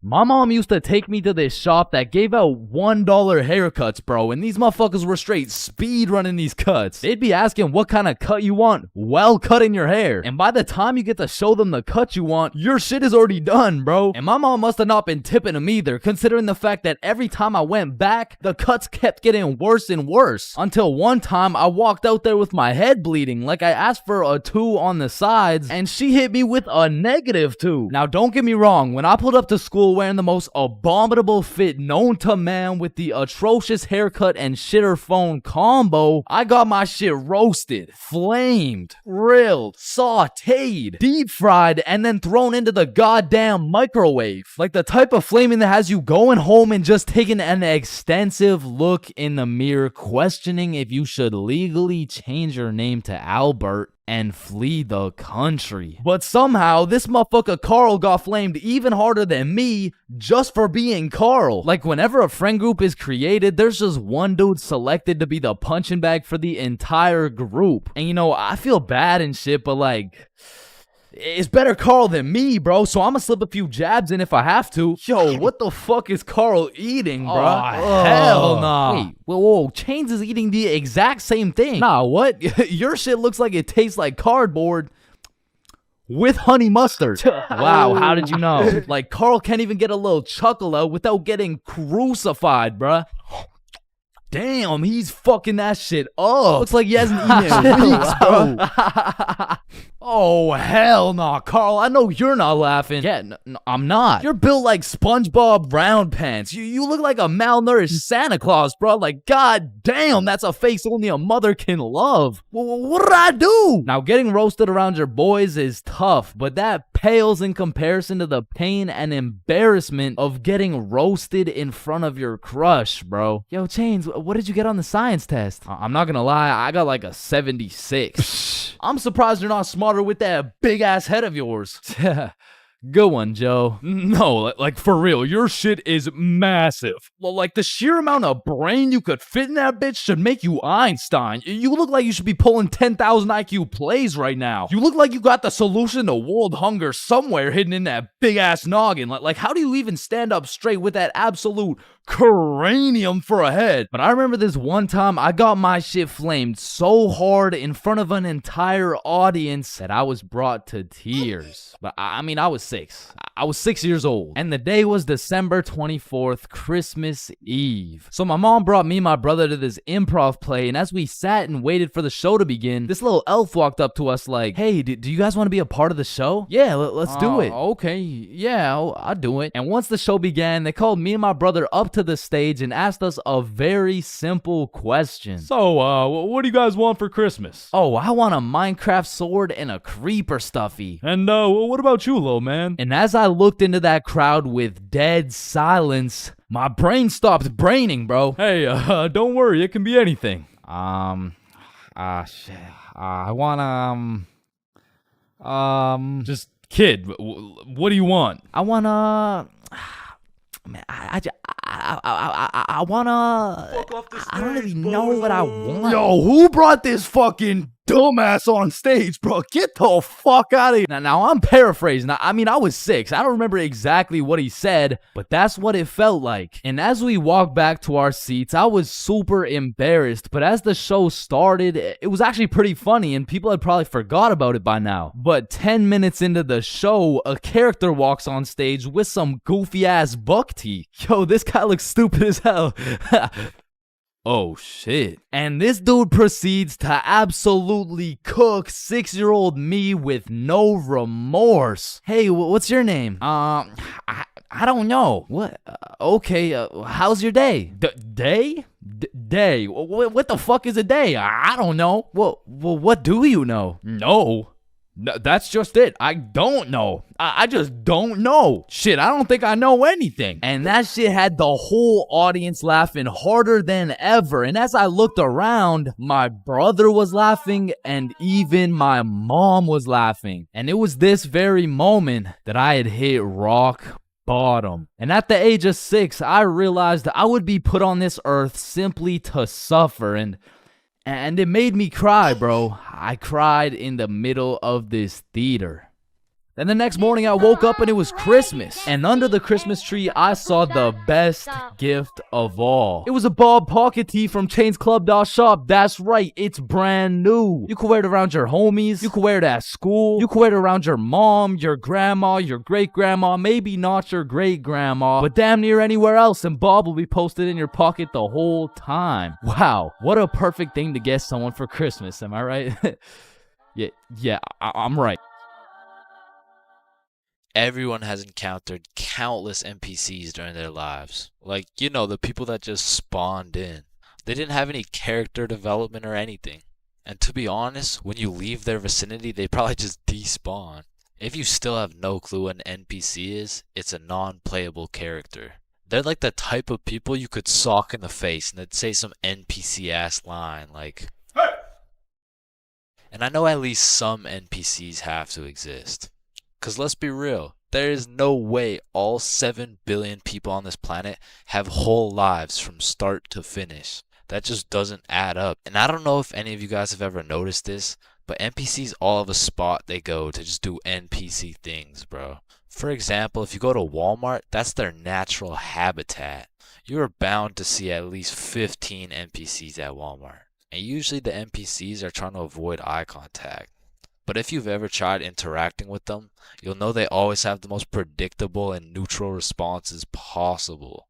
Like whoever programmed them should have spiced it up a little bit, you know what I'm saying? They could have made them tell jokes or something, I don't know. But anyways, I used to work at a summer camp where you teach little kids to ride bikes. And through this experience, I realized that pretty much all young kids are NPCs. And I guess it's just because they haven't been alive long enough to actually go through the character development. But working at this summer camp made me realize there's no way these kids have a thought process. Hey buddy, what's wrong? I dropped my rock. Here you go. But I guess little kids still aren't even at the stage of having full consciousness. And honestly, they kind of have that caveman mindset. Eat something. But I mean, you can't really blame them because they've only been alive for a few years. But still, as a non-NPC, I'd like to believe I was never participating in these NPC activities as a kid. I refuse to believe I was out here spending my time doing this. But yeah, man, I really just want to know if there's any NPCs watching this right now. If there is, just fess up, bro. Because I don't even know if NPCs be on YouTube or if they just like despawn before they can do that. But regardless, if you're an NPC or not, thank you for watching this video. Subscribe. Bad haircuts. There is nothing worse than when your barber just randomly decides to destroy your self-confidence with some goofy ass haircut. And as someone who has never found a barber who consistently does me nicely, I have gotten my shit all the way fucked up on many occasions. I'm talking not going to school, locking myself in my room so nobody can see me with this disgraceful cut type of fucked up. And these barbers are out here having the audacity to ask, do you like it? Man, do I like it? Yeah, bro. I love it, bro. Thank you so much. Man, I just be wiping the tears away and then tipping them nicely. Knowing damn well I should be out here throwing hands, cause this dude is the reason I can't get any bitches. So I've tried lots of different barbers in my time, starting with the ones my mom used to take me to. I mean, this early, I never really even had a say on what I wanted my hair to look like. So, what are you looking for today? Just a little bit off the top, please. Shave it. Wait, what? Shave it. Your new haircut looks so good, buddy. Thanks. Hey man, you know your haircut is ass when your mom says she likes it. As a kid, I always dreaded getting haircuts because I knew my barber was already like 0 for 10. And I would show up to school every time knowing it was inevitable that I was about to get my shit flamed. And truthfully, there is no worse roasting than when you get a bad haircut. Like, people you barely even know will be out here cooking you. Who the fuck is this? All of a sudden, people got more jokes than Chris Rock. And it's even worse when you decide, I should get a fresh cut because school's starting back up and I'm trying to look fresh. Bro, I can't go to school like this. Yo, Chains, what's up? Yo, what's good? Bro, are you alright? Why do you got this hoodie on? Yeah, I'm chilling. I'm just kind of cold, you know? Bro, it's 32 degrees. And man, there was this one time that I still think about every time I fall asleep. Me and my friend go to this barbershop that I'd been to once before, and last time they did me quite nicely. So we head in, I sit down in the chair. Hey, how you doing? I'm good, how are you? Yeah, I'm good. Have you been here before? Yeah, I have actually. Oh, I remember you. Same cut as last time? Yeah, exactly. So what's new, man? Nothing much really. What about you? You know, I've just been working. Oh yeah, respect. So, how's your dad doing? This is when I knew something was terribly wrong. Bro, I don't got a dad. You know, he's good. This motherfucker was giving me some random kid's haircut. This dude must have thought I was Manny or some shit, cause he gave me that middle part cut and he pushed my hairline back a little bit. And everyone in my city knew this barber, so everyone at my school followed his Instagram too. Can I get a picture from my Instagram? Nah, bro, I don't really like being posted. Don't worry, it's quick. Nah, I don't really want to. This dude caught me lacking so bad and broadcasted it to everyone in my city. Fuck, bro, I should throw hands with him right now. I gotta get it back in blood. So, do you like the cut? Yeah, I do. And when I checked my Instagram, I was out here getting flamed so hard. Borderline cyberbullying. And I'm not joking when I say this. This motherfucker fucked me up so bad. I learned how to cut my own hair and never went back to a barber ever again.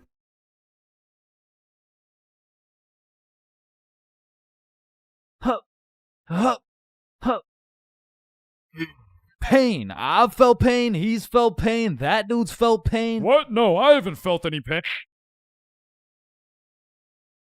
We've all felt pain, because you know what they say. The only things truly guaranteed in life is death and pain. Wait, what about taxes? Wait, what? Is this Chains for real? No. And I hate to be all controversial here, but pain?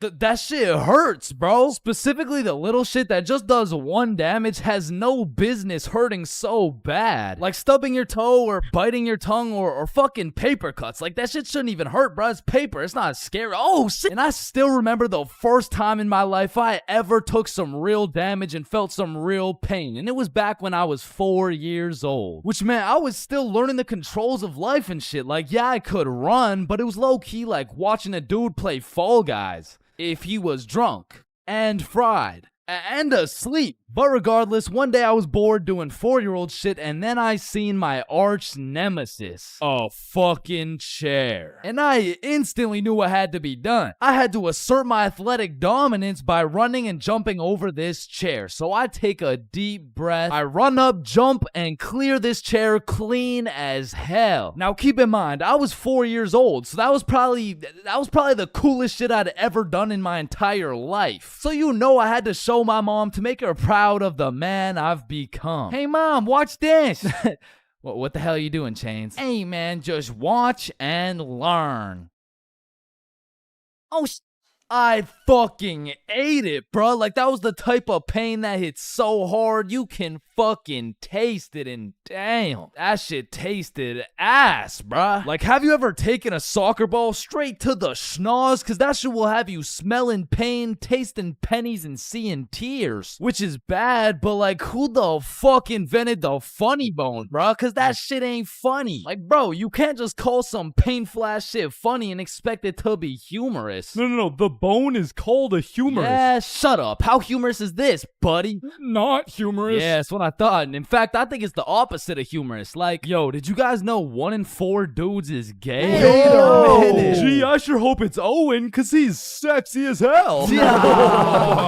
Y'all hit the funny bone too? Yeah, I did. If I had a pain tier list that went from shit ain't nothing to I'd probably rate hitting your funny bone a solid It's the same as stubbing your toe real hard. Like, you just need a moment to take a few deep breaths and say a few slurs, and that shit just heals itself. But if we're looking at some top tier, brutal, agonizing, excruciating pain, getting kicked in the balls. Now, for you 19.8% female audience, I know you might not be able to understand what this feels like. So let me just give you a quick overview. Imagine having balls, right? Now imagine getting kicked in them. That shit hurts like a bitch. I remember one time in grade 6, me and my homies were playing a good old game of soccer. And we were playing with the big homie. I mean the really big homie. Like, the dude had more chins than a Chinese phone book. Like, last time we went to a restaurant, bro looked at the menu and said okay. And I couldn't even tell you how big he really is, because last time he stepped on the scale, it said 1 at a time, please. So what I'm trying to say is he was a big dude, and big dudes got big legs, and big legs produce hard kicks. And during this grade 6 soccer game, I unfortunately found myself legs spread wide open, freshly dropped testes exposed to this absolute unit, wound up to kick the ball, and well, pain. Just pain, bruh. Followed by a moment of silence from everyone on the field. And I don't know if the moment of silence was for me or for my next generation of kids the big homie just wiped out, but I felt that shit. And I felt it in my stomach. And there was really only one sound I was able to make in that moment. Now, I know what a lot of you guys are thinking. Getting kicked in the balls is nothing compared to childbirth. Childbirth is so much worse. This guy's a misogynist. And no, I don't give people massages. And I might be the first to tell you this, but I've experienced both getting kicked in the balls and childbirth. And honestly, childbirth wasn't even that painful at all for real. But to be fair, it was probably a little worse for my mom, so like... Now, we all know physical pain very well, but what do you call that deep, torturous pain you feel when your dog dies? In Minecraft, that's that psychological pain, like the pain you feel when you're watching a banger YouTube video and an ad interrupts you out of knowledge. Or like the pain you feel when you just got done making some toast and peanut butter and that shit flops on the floor face first. It doesn't hurt physically, it hurts spiritually. Like, there really is levels to this shit, bro, because now when you start adding psychological pain onto the physical pain of things, we gotta start adding new tiers to this tier list. Because imagine peacefully sleeping in your bed and you get woken up to the pain of your girlfriend kicking you in the balls, which of course hurts physically, but then you realize you don't even have a girlfriend and you live alone. So just to knock a few more off this tier list, a razor scooter to the shin, stepping on Lego is a solid. Now, getting socked in the face is an interesting one, because that shit can range anywhere from all the way to getting the sonic rings knocked out of you. And if that shit's a good enough punch, you might not even feel anything. Now for the tier, I would say that's the shit where you just take one damage, like eating some food that's too hot, or getting a brain freeze, or when you're laying in bed with your phone and that shit slaps you across the face. Like, it's just minus 1 HP. And minus 5 IQ. And if anyone's seen that shit, it's probably a lifetime debt of aura. Now, I'm gonna keep it a stack. For something to be in the shit ain't nothing tier, it's just gotta be a good ass day, bro. Like, some days I'll just be feeling invincible, bro. Like, wake up, roll out of bed, shit ain't nothing. Eat a nice hot breakfast, shit ain't nothing. Stub my toe while simultaneously getting socked in the face, shit ain't nothing. Get a bad phone call? Yeah, Chains, this is Dr. D's. I'm sorry to break the news to you, but, you know, you tested positive for chlamydia. Hey, man, shit ain't nothing. Oh, shit, who's this? Yeah, I wasn't finished. You also tested positive for herpes, syphilis, gonorrhea, hepatitis. You got a whole ecosystem on your shit. Honestly, at this point, our best bet is just to chop that thing clean off. What? Shit ain't nothing. No, it's definitely something. We're chopping your meat off. Yeah, but on some days, bruh, it's just like, yeah, no, that's it. I quit. I'm done. I'm going to sleep. Good night. And I know this might sound like some freaky ass shit, but I feel like some pain low-key feels good, bro. Like in school, I used to always put the front chair legs on my feet just to feel the pain. Or even like eating some spicy ass food or like... Oh yeah, or like getting spanked. No? No? Fuck? Nah. I was thinking something more like taking a really hot shower or like... Getting whipped. No? Yo, George, shut the fuck up, bro. I'm trying to make a video and Sorry, shit. my fault, pimp. My Yeah, fault. alright. Or what about when you like Getting slapped in the face. Bro, shut the fuck. Hey, yo.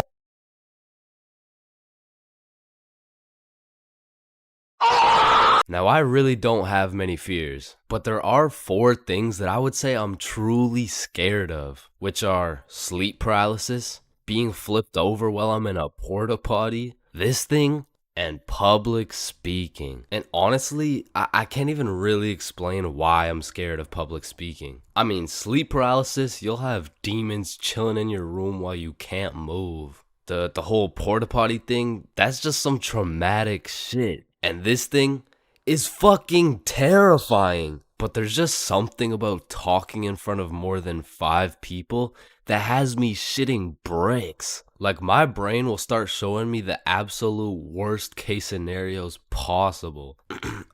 Hi guys, my name is Chain. Get off the stage, loser. No one likes you. Ow. Hi guys, my name is...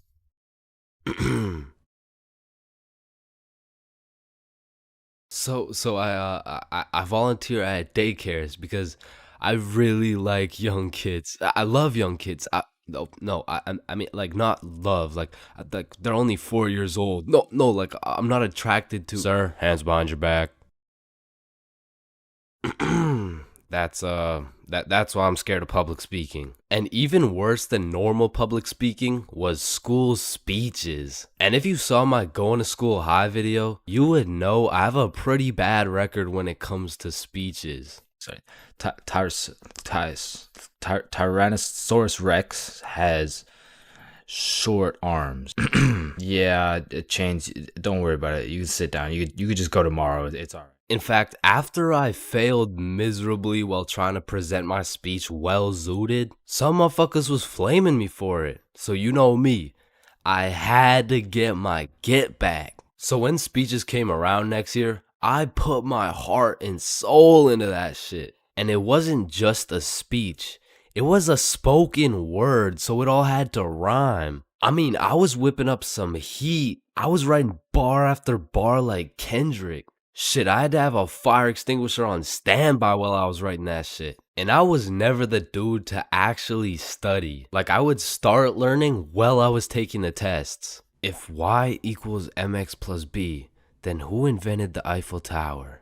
Oh shit, I guess y equals mx plus b. I mean, even though I did bad on all my tests, maybe I can just get a job drawing stickmen or some shit. Anyway, so I never studied, I never did homework. But when it came to this spoken word, I had something to prove. I mean, it felt like motherfuckers was preying on my downfall. So I actually spent my own free time at home practicing and perfecting this spoken word. So by the time I had to present, I was prepared as fuck. I mean, don't get me wrong, I was still shitting bricks. But when I got up there, Chains, get up here. And don't stutter like last time, alright, buddy? He's gonna stutter for sure. Don't get on here rapping, I'm stacking, making it happen. Okay? I've been perfecting this speech while y'all jits was lacking. You don't want beef with me, I put you on a tee, I call that shit fashion. Okay. I'll put you in a box like some cereal. You'll get crunched, I'm the captain. Captain Crunch. Now let me stir it up like some mac and cheese. I want 100% like curry from the 3. I'm talking all A's, no B's, bitch, I'm blessed like a sneeze. Blue, 100's like the seas. I'm too icy, I might freeze cause I'm him. I'm not talking slash he. God damn. Spitting right now. I went bonkers, bro. In fact, I went so bonkers, the teacher volunteered me to go present my speech to the entire school. Now, usually I would be way too scared to public speak in front of that many people. But right now, I'm all hyped up on how bananas my speech went. Plus, I spent all that time perfecting it. I might as well share the heat with the rest of the school. All right, next up is Chains with a spoken word on don't get on here rapping.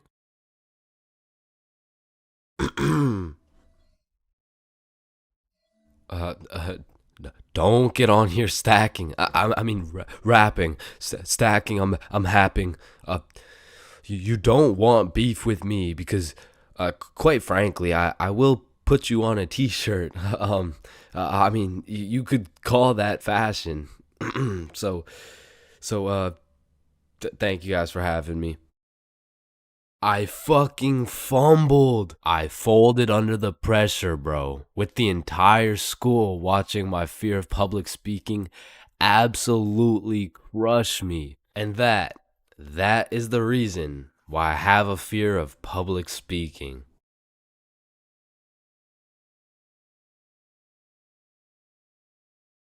Oh Yo. shit. Ooh. Damn. That's why you don't mess with me. Yo, I'm chill. Jordan Johnson. Mr. Johnson, why did you beat Kyle's ass? Mr. Principal, I never touched Kyle. In fact, I've never seen this kid my entire life. How do you presume he received a concussion, 2 broken ribs, a black eye, a broken nose, and a dislocated shoulder? I mean, he must have fallen down the stairs or something. Okay, Mr. Johnson, how do you explain this? That's why you don't mess with me. I'm Jordan Johnson. What? I mean, you got the wrong Jordan Johnson. Then, what happened to your knuckles there? Shit, these ain't even my knuckles. Listen, I am not one to condone violence, but I'm not gonna lie. School fights are a major part of the high school experience. I mean, there's something about a good old school brawl that just boosts students' morale. Like, there is nothing that gets you through the rest of the day like some kid getting his ass beat in front of the entire school. And truthfully, it's just a community building experience because it gives everyone something to talk about. Yo, did you see the fight? Yeah, bro, Kyle got his shit rocked. Wait, are you guys talking about the fight? Yeah, bro. Man, Kyle got fucked up, dude. Overall, in school fights, everyone wins. Like, the fighter gets some respect and the crowd gets some entertainment. It's a win-win. What about me? But tell me why when a fight breaks out, the entire school will be recording, but not one person can get a good video. It's like when a fight breaks out, every motherfucker recording starts having severe hand spasms. I mean, as the person recording the fight, you literally have one job: to record the fight. Damn, I just missed it. What happened? Oh, well, lucky for you, I recorded the entire thing from start to finish on my brand new Samsung. Check it out.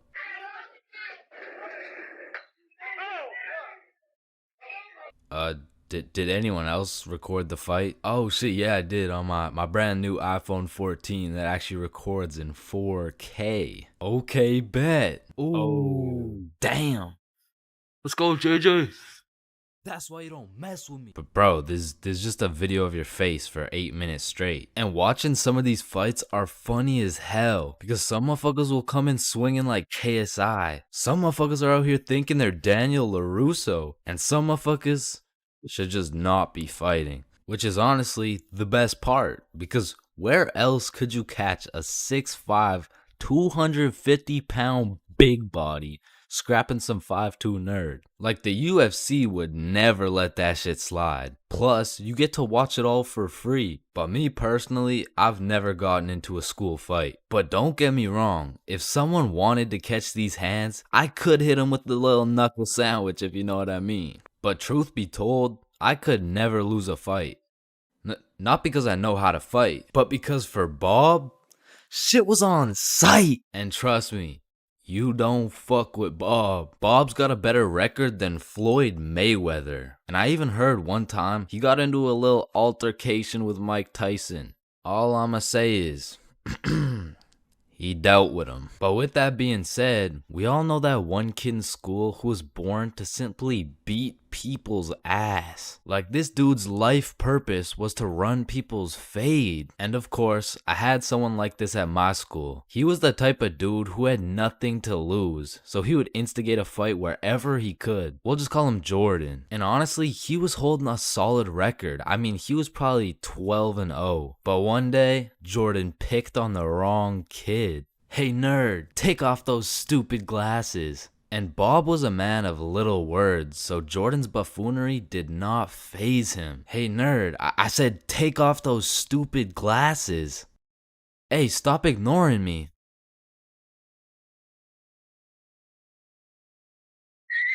And without saying a word, Bob just ended Jordan's whole career. And ever since that day, nobody messed with Bob.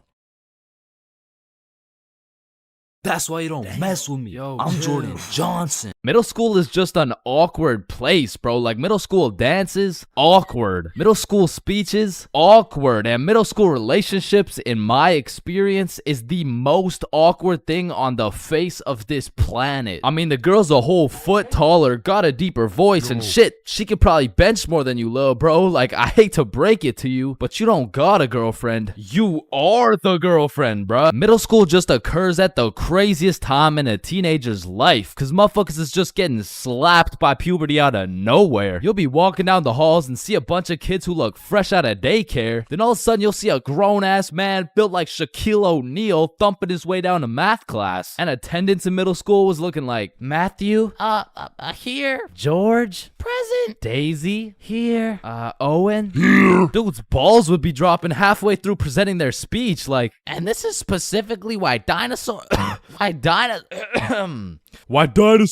extinct. And in middle school, nobody had drip. Like, dudes would be showing up to school in a neon green t-shirt paired with some bright red shoes looking like a fucking traffic light, while their haircuts looking like their barber cut their shit with one hand, well blindfolded. But to be fair, everyone had a shitty haircut in middle school, bro. And if you think your cut wasn't that bad in middle school, chances are your shit's probably still ass to this day. And just to make things worse, the cherry on top is that everybody's got acne. There's just all these hormones flying around and these kids have no clue what to do with them. Which is exactly why middle school beef is unmatched, bro. Motherfuckers will be throwing hands for no reason at all. And I don't know how, but somehow even the fights were awkward. It would be like, hey pal, I heard you sat beside my crush in class today. So what? You want to fight about it? I mean, like if you wanted to.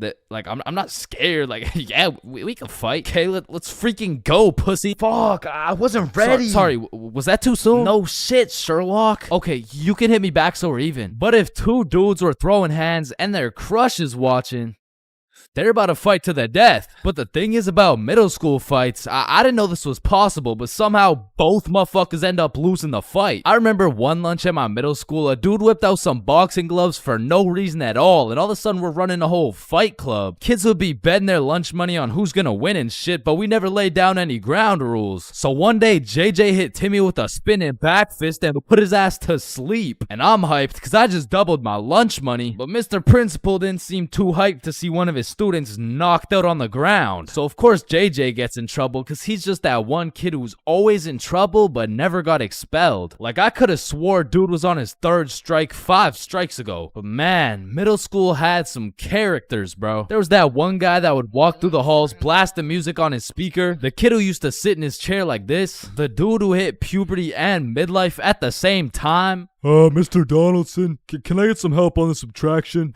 Help on the subtraction? You look more like you need help on your taxes. No, subtraction's just hard for me. During recess, do you go check on the wife and kids? No, I just play on the monkey bars. Tell me, how do you manage to be in middle school and work a 9-to-5 job at the same time? The girl who thinks she's a horse. The emo kid. Catch him in the back of the class with his hoodie tied up watching sad Bart Simpson edits. The kid who had to touch the top of the door frame before entering a room. Girls who have to bring their Starbucks cup everywhere. The dude who's constantly emoting. And in order to find the answer, we can make a grid. Did someone say gritty? Right foot creep. Ooh, walking with the heat. Of course, there's the kid who Naruto runs through the hallway. And then there's that weird ass kid who accidentally called his social studies teacher mom one time.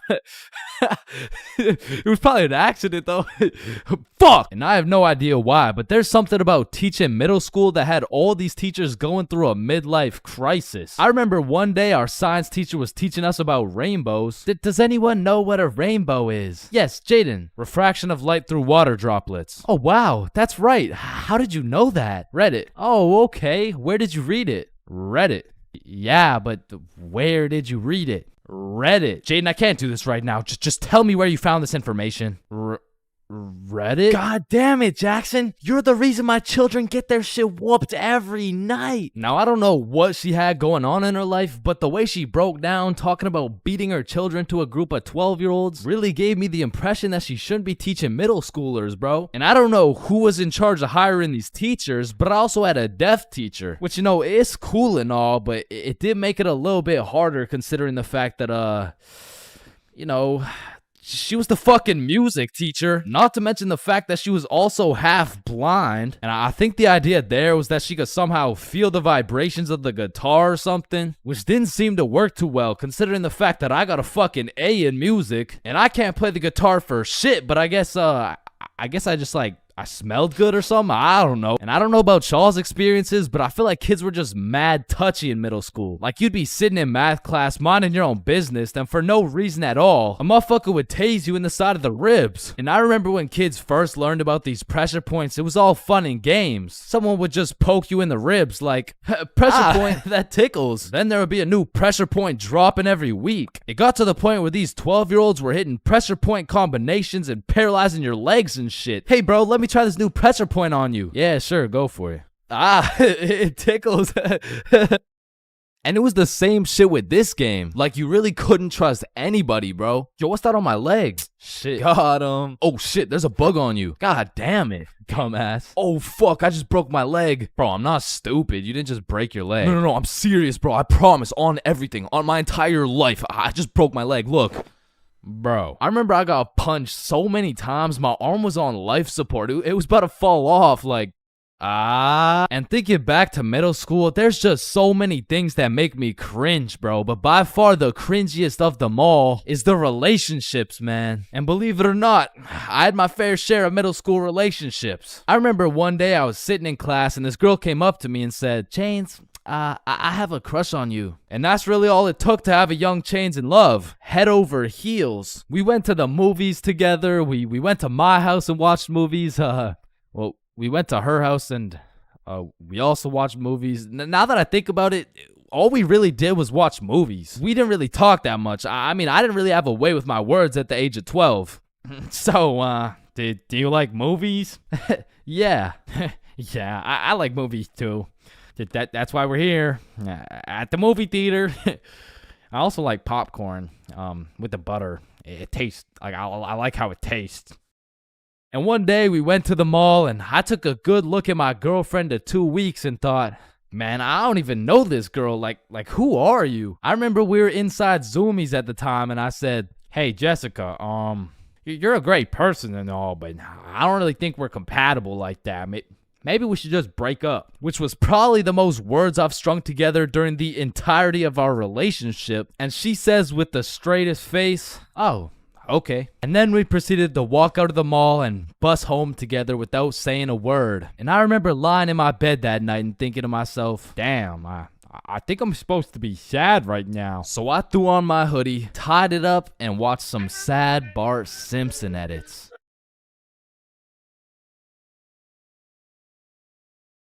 High school bathrooms have to be one of the most unorthodox places in the entire world. Walking into the bathroom, you have absolutely no clue what to expect. And honestly, that's the best part. I remember one time I had walked into the bathroom, you know, to take a piss. And when I had opened the door, I was not surprised to see some motherfucker getting his head shaved bald. And these dudes were so casual about it too. Yo, what's up?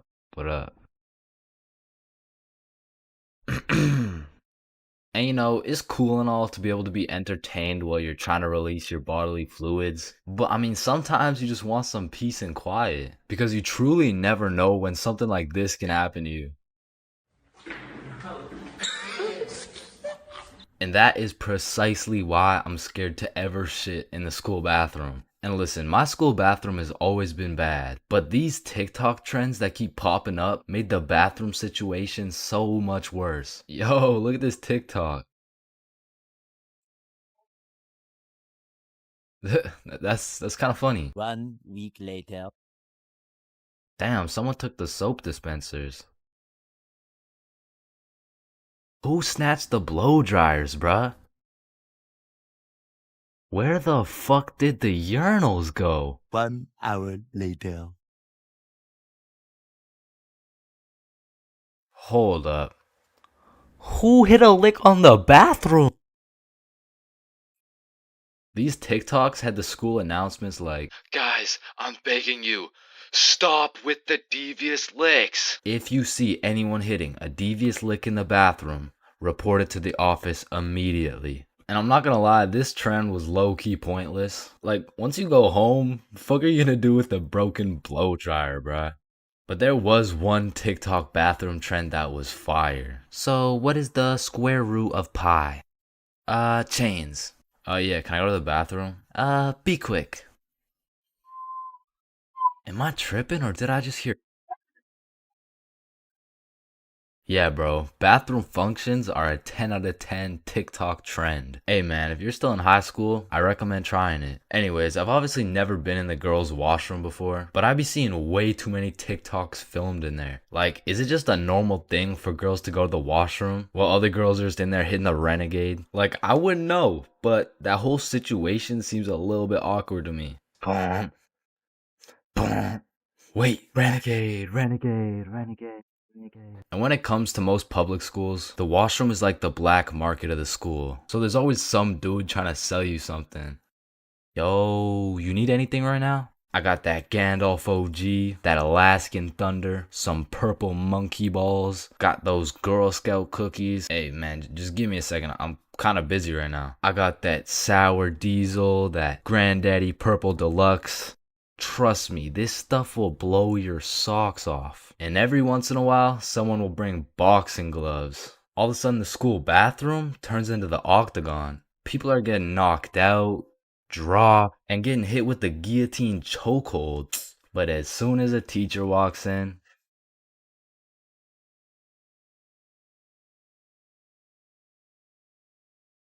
Yo, Chains, I'll pay you $5 if you pull that fire alarm right there. Oh, run. Chains, do you know why I've called you into my office today? No. You see, that little stunt you pulled has led you to a 1-week suspension. God damn it. What does suspension mean? It means for the next week you are prohibited from coming to school. Fuck. What does prohibited mean? Chains, you can't come to school for the next week. Hold up, so you're telling me because I pulled the fire alarm, I don't have to go to school for a week? Yes, it's a suspension. You are... Man, I got a love-hate relationship when it comes to getting suspended from school. Like, on one hand, shit, you just don't have to go to school. But on the other hand... Suspended? Oh, I'm about to suspend that ass. Ah, fuck. Ow. Shit. Alright, I don't recommend getting suspended. That shit is not worth it. But how do I know? This story dates way, way, way back to grade 7. It was a cold winter day at Stickman Middle School. In fact, it was freezing cold, and this gave Billy a great idea. Yo, the pond behind the school is frozen. Let's go fuck around on it. Oh, I'm down. Okay, bet. So after school, we got a group of 5 homies, and we headed over to the frozen pond. Now, to paint the picture, behind Stickman Middle School was Stickman Elementary School, and behind Stickman Elementary School was this frozen pond, meaning we had to walk through Stickman Elementary School to get to this pond. But nonetheless, we walk up to the pond and instantly I see this big red sign that says, "Hazard, do not step on ice." Guys, the sign says do not step on ice. Man, fuck the sign. Watch this. Oh shit, look, it's sturdy as fuck. Yo, fuck. And even though Billy's dumbass fell in, the ice was actually pretty sturdy. So, you know, we're gliding around, eating shit, hitting the meanest ballerina spins you've ever seen, and eating shit. And we were having some good old harmless fun. In fact, our grade 7 selves were having the time of our lives on this frozen water. That is until... Oh, what do you guys think you're doing? We were just walking on the ice. Did you guys not see the sign? What sign? I could have swore I put a sign right here. Nope, no sign at all. There was no sign. I have no clue what you're talking about. Okay, but you guys have to get off the ice. Well, why? Nobody's getting hurt. Yeah, we're safe. Okay, it's your choice. You're gonna regret this. So we continued with our ice skating antics for approximately 10 more minutes. Until the same lady came back up to the pond, but this time she was equipped with a Sony Alpha A7 mirrorless digital camera with the extendo lens. In other words, she was quite literally about to catch us in 4K. But at least she doesn't know what school we go to. Hey, what school do you guys go to? Not Stickman Middle School. Absolutely not. No, definitely not. Fuck, she knows. We had to think quick. How are we gonna smoothly get out of this situation without getting in trouble? So we called a boys' emergency meeting. We huddled up and discussed our best plans to get out of this situation. And after combining all of our genius grade 7 brains, we made the ultimate plan. If we started mooning the camera, it would then be illegal for her to take pictures of our middle school cheeks. I don't know how this became our best option, but regardless, we put the plan in motion. I mean, me personally, I got a little shy and kept my pants up, but some of the boys were out there going crazy, looking more caked up than Summer Rae. And after a little while, the lady must have decided it wasn't a great look to have a camera pointed at some 12-year-old cheeks, and she left, which means the plan had worked flawlessly. Now, the next day at school, I had completely forgot about it, to be honest. But strangely enough, while I was sitting in math class, I hear the little class phone start ringing. Hello? Oh, yes, he's here. Oh, okay. Yeah, I'll send him your way. Thank you. Chains, Mr. Principal wants to talk to you. And at this point, I should have picked up on why I was being called to the office, but I had complete faith in our foolproof plan of mooning this stranger that the thought of being in trouble didn't even cross my mind. That was until I walked into the office to see every single one of the boys sitting in Mr. Principal's office. But mama didn't raise a snitch, so we started capping our asses off. So, what did you guys do after school yesterday? Nothing. I played Fortnite. I was doing the homework. Don't play stupid with me. I got a call from Mrs. Principal over at Stickman Elementary. So tell me, what were you doing on the pond yesterday? I wasn't there. It wasn't us. I don't know what you're talking about. I don't even know what a pond is. I see. Well, I've got evidence. And as he shows us this undeniable evidence, you can see this dude Billy's cheeks in the corner of one of the pictures. So I slowly look over at Billy, and he looks over at me.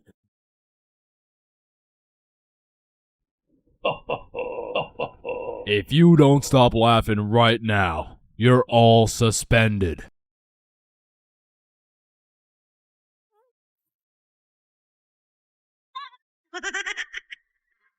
That's it.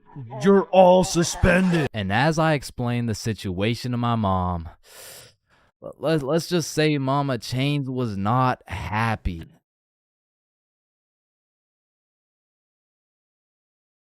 "3 a.m. Once the clock strikes 3 a.m., I feel like you've given up on trying to sleep. At this point, you're going to commit to whatever you decide to do until the sun comes up. Whether you're studying for tomorrow's math test, chilling on Discord with the boys, choking the chicken, or simply sulking in those 3 a.m. thoughts. You'll pretty much find yourself doing anything but sleeping. And I don't know if it's just me, but those 3 a.m. thoughts hit different. And honestly, it's just the perfect time to go for a walk, find a nice little view, maybe light up a joint, and just think.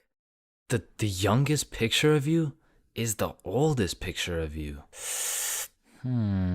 Does Lightning McQueen cop car insurance or life insurance? Wait. Did the brain name itself? Hold up. What if soy milk is just regular milk introducing itself in Spanish? I have no clue if this is just me, but every once in a while when I'm laying in my bed at 3 a.m., I suddenly get the motivation to become the best person on the planet. Like, I set an alarm for 5 a.m., I tell myself I'm gonna go work out, then go for a run, then meditate, then drink kale smoothies, then become a millionaire, then donate it all to a family in need. But as soon as my alarm goes off, I'm just like, shit, I'm too tired for all that. Then I just end up sleeping until 1 p.m.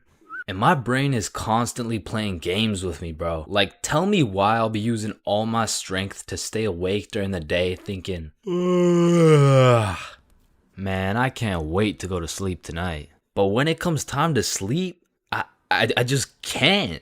I'll be left lying there at 5 a.m. awake as hell, watching these random motherfuckers build a 2-story house with a hot tub in the jungle. And you know what? Being awake at 3 a.m. is kind of like being high a little bit. Cause you start to think about things you don't usually think about. And because you get hit with the fucking munchies, bro. I'll be whipping up a 3-course meal with appetizers and a complimentary dessert to watch a YouTube video. And listen, I can't explain why, but there is no better water than water at 3 a.m.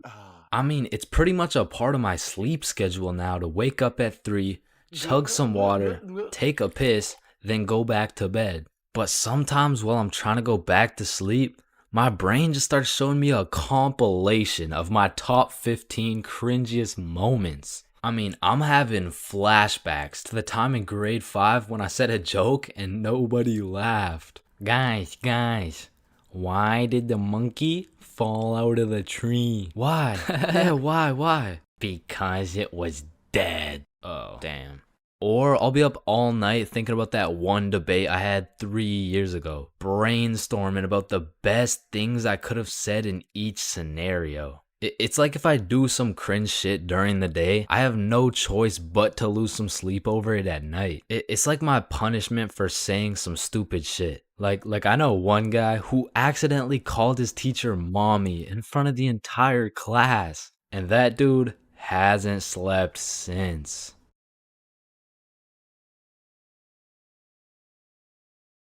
Five, 4, 3, 2, 1. Happy New Year! Oh my god. Yeah. Let's go. For my New Year's resolution, I'm gonna go on a diet. Nice. Oh, and I'm gonna quit vaping. Let's do it. Oh, and I'm gonna go vegan. Oh, nice. And I'm gonna stop beating my meat. Oh. 3 days later. Man, fuck the diet. Right? I didn't even want to go vegan anyways. Wait, guys. Where's Jonathan? Alright, I'm gonna keep it a stack. This New Year's resolution thing is a whole lot of bullshit. Some goddamn buffoonery. A heaping pile of fucking horse cup. Like, don't get me started on these New Year, new me motherfuckers, man. Like, dyeing your hair and getting another piercing doesn't change shit. Now you're just broke, depressed, and lonely in a different font. And I'm not gonna pretend like I don't see you motherfuckers in the gym for the first 2 weeks. Like, come on now. You and I both know as soon as you get out of this gym, you're about to pick up a large strawberry milkshake, a Big Mac with no pickles, and a side of chicken nuggets, and it's disgusting. But Chains, how do you know down to the exact specifications of the order? Cause shit, I'm about to get the same damn thing. Because the devastating truth is a new year doesn't change jack shit. And if you're watching this in 2022, I'm really not trying to kill the hopes and dreams of 2023, but let's be honest. If you really wanted to be jacked, you would start working out, bro. Like, I hate to be the bearer of bad news, but the Earth orbiting the sun one more time isn't gonna get you any bitches, bro. Cause trust me, I would know. Now, as a stick man like myself, I can't fuck with New Year's resolutions because it's always the same shit. Like 3, 2, 1, Happy New Year's. Oh, hey man, Happy New Year's. Well, what's your New Year's resolution? Oh, it's 1080p. What about you? Oh yeah, same. But did you see Ethan, bro? Nah, what's his? Yo, he's got 4K. Yo, what's up, dudes? Oh, look at the quality on this guy. Damn, wait, do you hear that noise? Yeah, what is that? Oh shit, it's Chains. He got 480p again. Shit. We got 480p again. God damn. That whole New Year's resolution bit was unfunny as fuck. Like corny as shit. Well, speaking of corny jokes, New Year's seems like the time when motherfuckers feel like it's okay to start whipping out the most overused and unfunniest jokes of all time. Oh, hey Chains, watch this. What? Happy New Year. Hey, Chains. I haven't seen you since last year. So you know how it's gonna be 2020 soon, right? Yeah, what about it? Well, I got 2020 vision. Now, I know it sounds like I'm on some bahumbug shit, but New Year's does have a lot of great things about it. Like the parties, the fireworks, the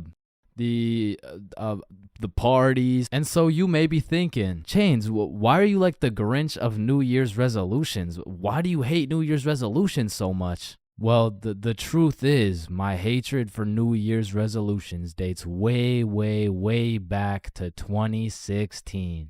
It was December 31st, New Year's Eve, 11:59 p.m. This was the very day when a young, hopeful Chains decided my New Year's resolution would be to acquire a girlfriend. I tried and I tried, but as 2022 comes to an end, my girlfriend remains unacquired.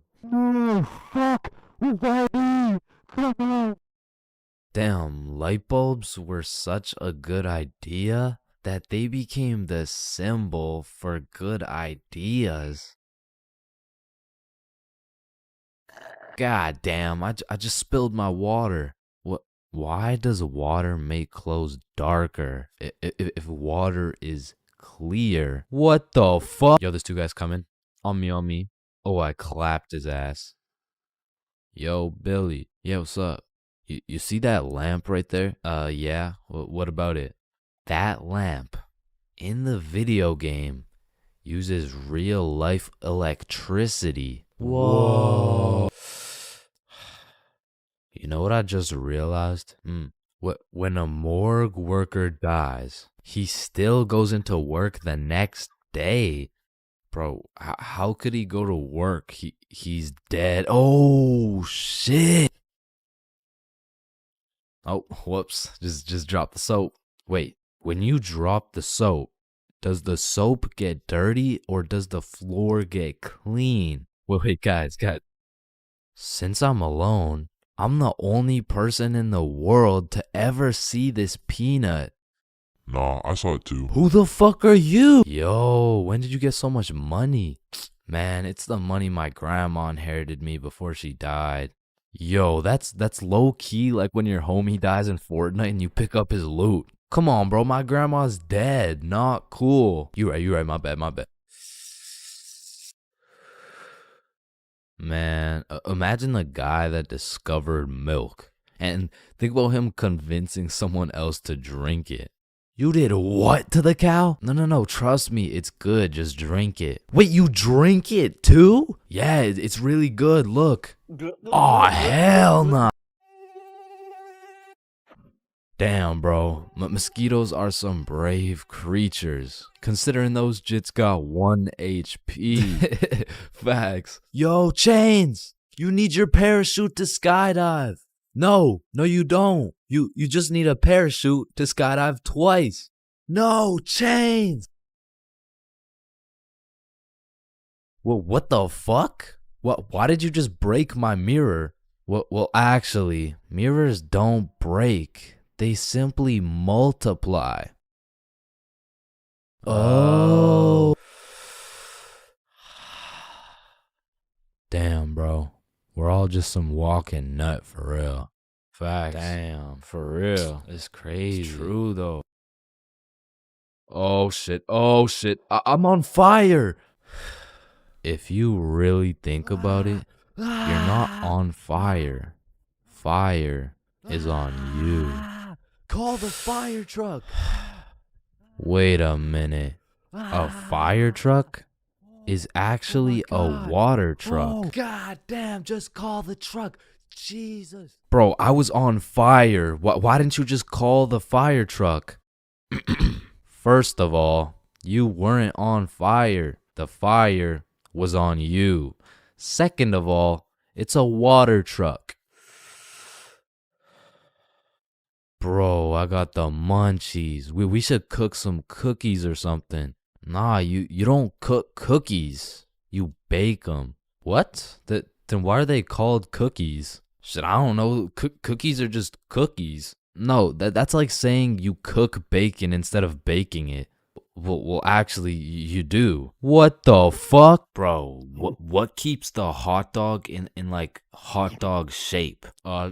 It's like meat inside some animal intestine casing or some shit.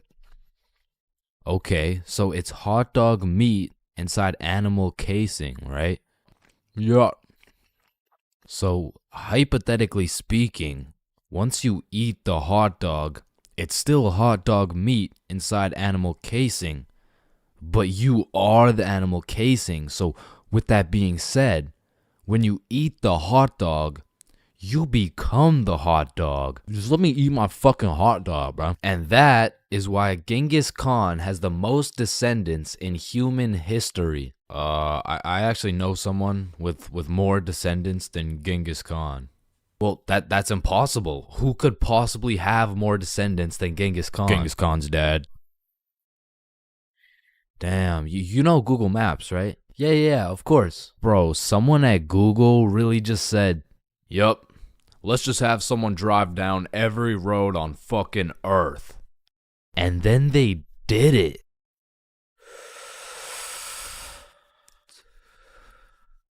You know how concrete and glass are both made out of sand?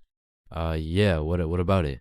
So if concrete and glass are both made out of sand, does that make skyscrapers just really big sand castles? Yo! How tall is the tallest person in the world? I don't know. Let me check. God damn, he's 8'1". Holy, you know what I'm thinking? Yeah, imagine getting railed by this absolute. No, I was thinking at one point the tallest person has experienced the height of everyone else in the entire world. Holy shit. Paper has 6 sides. Shh.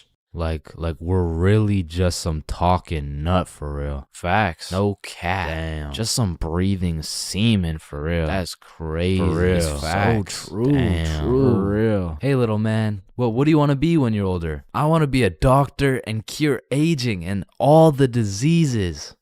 Well, if one day we cure all the aging and all the diseases, then we will all die painful and horrible deaths.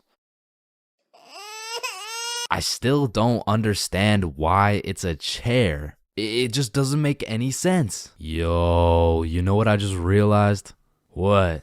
The size of your hands is the font size you use in sign language. Oh shit. That motherfucker Shaq must be talking in all caps. Sir, I am very sorry to inform you that you are bleeding internally.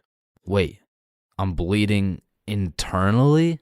Yes, we will need an immediate operation and we will have to. Oh, no. It's all good. Internally, that's where the blood's supposed to be. No, sir. Where are you going? This is an urgent matter. Get back here. You're in critical condition right now. Yo, can you pass the Apple charger really quick? Yeah, for sure.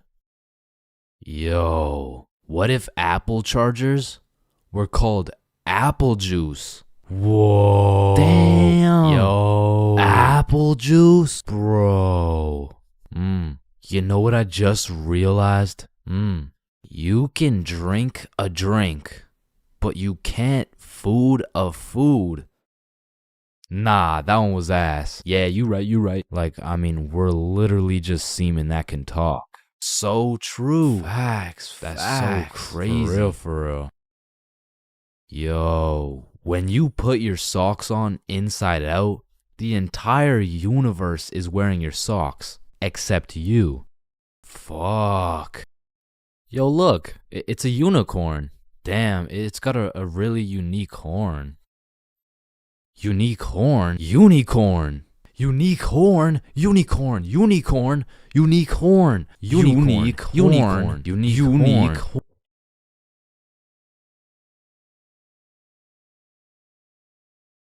Oh, leaves are called leaves because they leave the tree.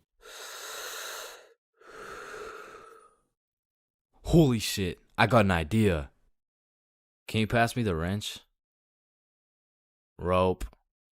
Glue. Piece of pizza, please. Tape. A little more tape. Damn. Big ass magnet. Alright, all done. Whoa! This bad boy uses 0 gas. It's completely eco-friendly. Hop in.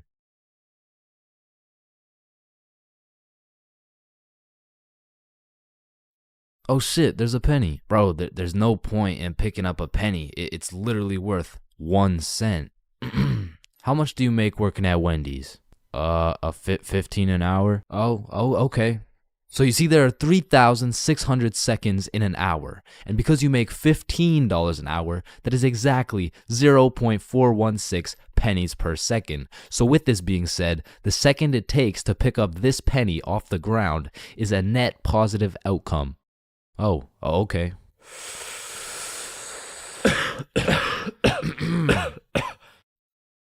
Wait a minute.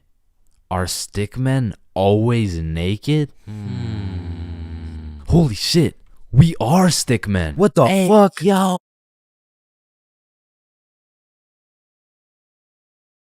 Billy is one of my closest homies, and we've been friends ever since we were little kids, and for as long as I can remember, Billy's been a dumbass, bro. I'm talking he's slightly retarded, you know what I mean? And everyone knows Billy for just 2 things. Always making the absolute worst decision possible, and always having the best stories, bro. Like, statistically, this motherfucker should have died 61 different times already, bro. Nah, I got plot armor, bro. Bro, no you don't. I do. Man, shut the fuck. What the fuck? Now, this story takes place on February 14th, 2025, Valentine's Day. And I'm gonna be so honest, this story is one of the craziest stories I've ever heard in my life, bro. So, wait, can you swear to them that is real? It is. Say you swear. I swear, bro. On everything you love, the Valentine's story happened, bro. On everything I love, the Valentine's story really happened. It was a fine Valentine's Day night. Bob, Billy, and I were all some single dudes, except Billy had a little situation, you know. He was talking to a girl named Elise, and they would hang out from time to time, but it was a new thing, so they weren't really dating, and they were definitely not Valentines. Now, I don't know much about Elise, but just 2 weeks prior, Billy was telling me about how he met some cute girl. They would text, they would hang out, but for whatever reason, their conversations would always be some like, hey, how you doing? Oh, I'm good. I am a little bit stressed because I'm moving and everything. Oh yeah, moving sucks. How about you come over, I relieve all your stress type shit? Billy, I really like you. I like you too, Elise. But I think you might be a whore. Wait, what? Like, you're most likely a bop. Okay, wait, I mean, you're like, definitely a fuckboy. Okay, chill now. I've never fucked a boy in my life. So keeping that in mind, we were all single, and this Valentine's happened to land on a Friday, and because of this, we going to the club. yeah. Yeah.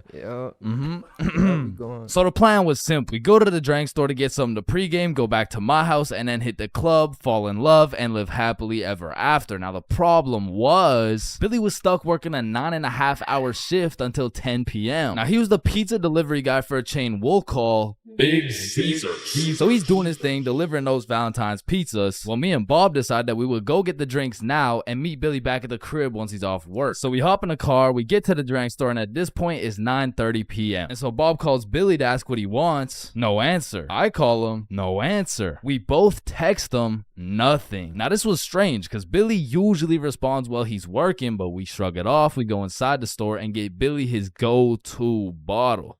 Hennessy.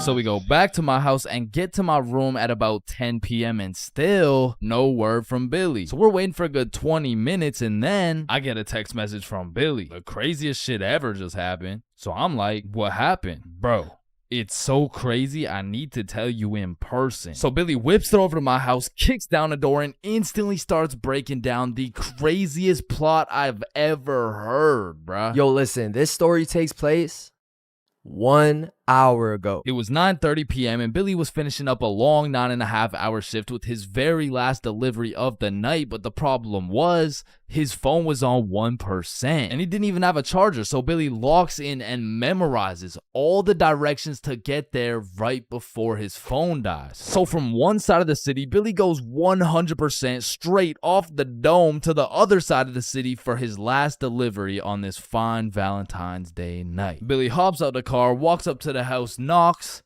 and they open the door. Hey, man, happy Valentine's Day. Oh, thank you. Thank you so much. But I didn't order a pizza. Oh, shit, are you sure? Gerald, did we order a pizza? Fuck no. Yeah, no, we didn't order a pizza. I don't know. It says a meat lover's pizza for 3516. Oh, honey, no, this is 3416. 3516 is all the way around the back of the cul-de-sac. Oh, okay, thank you. Have a good night. So Billy's walking for a good 8 minutes to get to the back of the cul-de-sac where at last he finds 3516. He walks up to the door, knocks, and a fine-looking woman in her 40s opens the door holding a vape, and Billy sees a little potential here. Hey, happy Valentine's Day, man. Oh, thank you. Of course, beautiful. How's your Valentine's Day going? You know, it's okay. Why's this okay? You ain't got no special plans? Well, honestly, my husband's out drinking at the bar, so... Bro, this was the perfect situation for Billy, bro. There's so many things he could say to make a move right here, and out of the infinite combinations of words he could put together, he says... Well, a man's got to drink, you know? Yeah, okay, yeah, well, anyways, here you go. Keep the change. Have a good one. Billy fucking sold, bruh. He missed a wide open layup, and as he turns around to head back to his car in shame, Billy gets an idea. A genius idea, if I do say so myself. So Billy turns back around, walks back up to the door, and knocks again. Hey, what's up? Hey, so my car, like the pizza car, is on the other side of the cul-de-sac. So if there's any way I could cut through, it would save me like 10 minutes. Yeah, of course, come in. And this motherfucker just got his own rebound off the backboard, bro, but he only has 60 seconds on the shot clock to make a move, and so he starts breaking down that professional barrier. So what's your name? My name's Angelina. What's your name? My name's Billy. Wow, you have a very beautiful name. And you have a very beautiful smile. Oh, thank you. Holy fucking shit, he was cooking, but they had made it to the basement, meaning he only has 30 seconds left before he's back to the cold, lonely outside world. So Billy cooks up yet another genius play. Angelina, I really hate to ask, but is there any way I could charge my phone real quick? Like, I just need to get it to like 5%. Of course, honey, sit down. It's no worries at all. This motherfucker Billy did it again, bro. Now, I don't know if it's because she just wanted some human connection on his Valentine's night, or she was genuinely just being nice, but this motherfucker's now in a position where he's posted up on this woman's couch in her basement at 10 p.m. on a Valentine's night. Yo, what flavor is that? Oh, it's mango ice. It's my favorite. Damn, you think I could take a hit? Only if I could hit yours. Oh shit, I bet. So as these two fiends are bonding over a little nicotine addiction, Billy's like, so you said your husband went out to the bar? Yeah, he did. To be honest, it kind of hurts because like it just sucks to be alone on Valentine's Day, you know? Yeah, 100%. I feel you. I don't got a Valentine either. Type shit. Now at this very moment, Billy's about to shoot a shot farther than a three-pointer, farther than a half-court, full-court football field. This was a blindfolded shot from Mars by a 6-year-old kid with Down syndrome, bruh. I mean, shit. We could be Valentine's tonight. Oh, that's so sweet, but my daughter's upstairs. Ah, shit, yeah. I get it, but like, this couch low-key spacious, though. I mean, it's not that spacious. Please?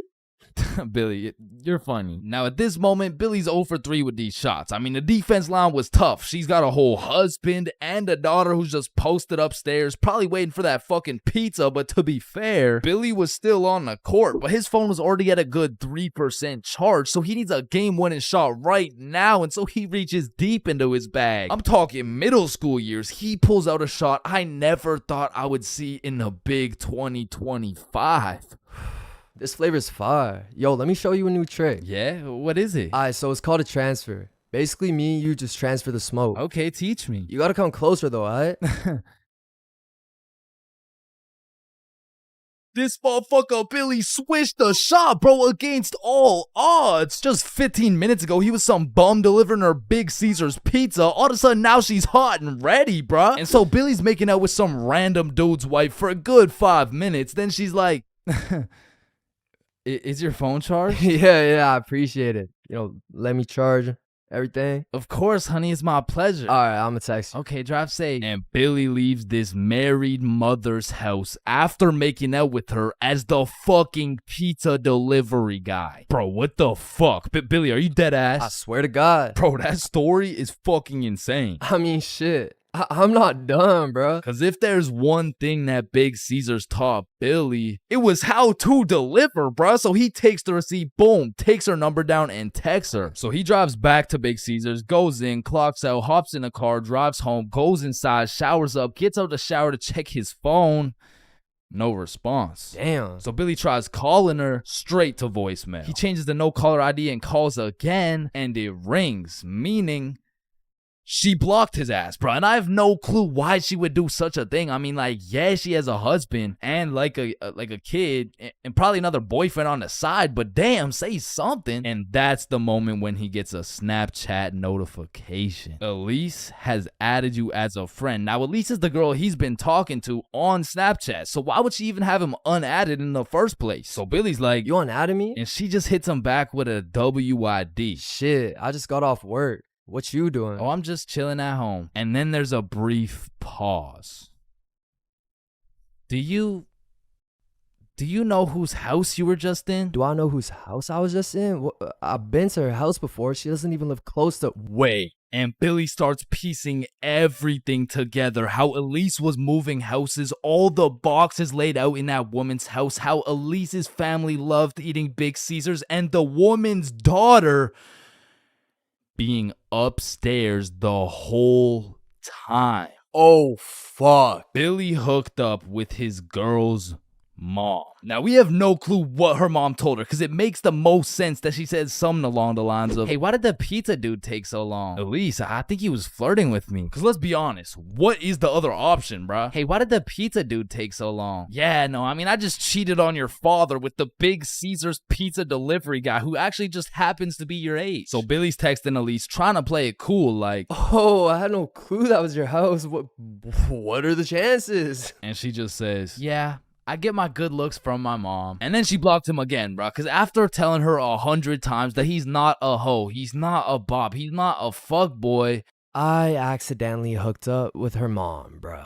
Billy, you know I gotta make a video about this, right? Yeah, I know.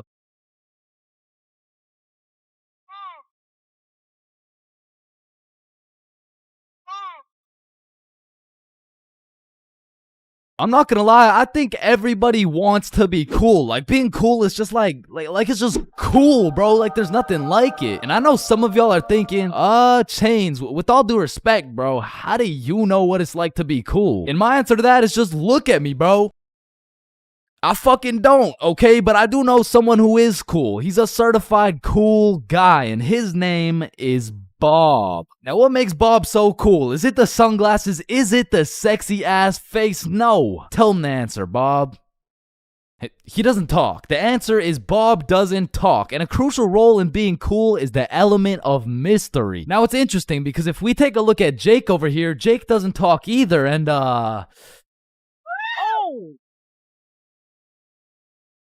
I don't think, I mean, like, me personally, you know, I don't really think Jake's that cool. So that means to be cool, you can't just stop talking. I mean, I remember one time I thought if I threw in some earbuds and stopped talking to motherfuckers, everyone would see me as some cool, mysterious guy in the shadows. And I'm not even gonna lie, I was walking through the halls feeling like Batman. I could even see the people talking about how cool I was. Come to find out, it was more like, does this kid even talk? Nah, I don't think so. Yo, what's up with this kid? I'm pretty sure he's autistic or something. Because the truth is, there's a very distinct difference between Bob's silence and Jake's silence. I mean, Jake didn't talk because he would probably get his ass beat for literally anything that comes out of his mouth. But Bob, on the other hand, doesn't talk because he doesn't have to talk. Like, watch this. Oh my god, Bob. Love you, Bob. Now, just for science reasons, let's just see what happens when I do the same thing, you know? Why not? What's the worst that could happen? Hello? Can I help you? Oh my god, help. There's this creepy guy. At least she didn't. Get on the ground. Hands behind your back, buddy. Now, it's important to note that being cool is subjective. Like, for example, some people think I'm cool, you know? Like, in this big-ass world, surely there's someone out there. No, there isn't. Nobody thinks you're cool. Shut up, loser. Okay, well, what I was trying to say is you're gonna find someone cool who I don't find cool, and I'm gonna find someone cool who you don't find cool, and that just leaves us with the question, what is cool? So to answer this question, I need you to think of the coolest dude on the earth, and I'm about to guess, okay? You got it? Yeah, alright, I'm not the fucking Akinator. I'm not about to guess who you're thinking of, but I can guess with 100% accuracy who you're not thinking of, and that's Mark Zuckerberg, okay? How did I know that? Because if you think of Mark Zuckerberg as the coolest guy in the world, you're fucked, alright? Like, there's no helping you. Like, click off the video. It's wraps for you, bro. But how could Mark Zuckerberg possibly help us get cooler? I mean, look at the guy. He's practically oozing uncoolness as we speak. But that's important because if being cool is subjective, we need something objective to look at. And objectively, Zuckerberg gets no bitches. Like, let's just look at the numbers here. I mean, this guy's the CEO of Meta, but he's also the CEO of being a uncool lizard nerd guy. And if there's one thing I've learned in my studies of coolness, it's the art of minding your own goddamn business, okay? Like, let's compare George to Bob, who, let's just say, both aced the math test. Hey, Chains, what'd you get on the test? Fuck, I got like a 65%. Oh, that's really good for you. That's good for you. Yeah, I actually got 100% plus the bonus question. Oh, wow, nice, bro. Billy, what'd you get on the math test? Math test? The dog. I could have swore that shit was chemistry. Nope, it was math, and I got 103%. Bob, what'd you get? God damn. 110. There was only one bonus question. That's impossible. Oh, kissy face.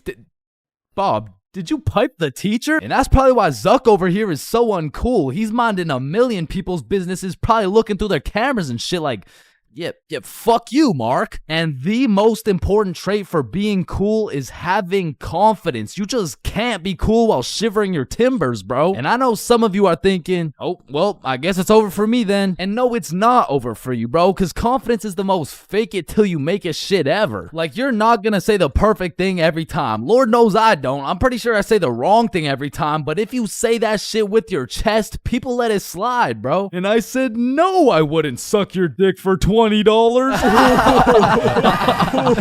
well, that makes one of us.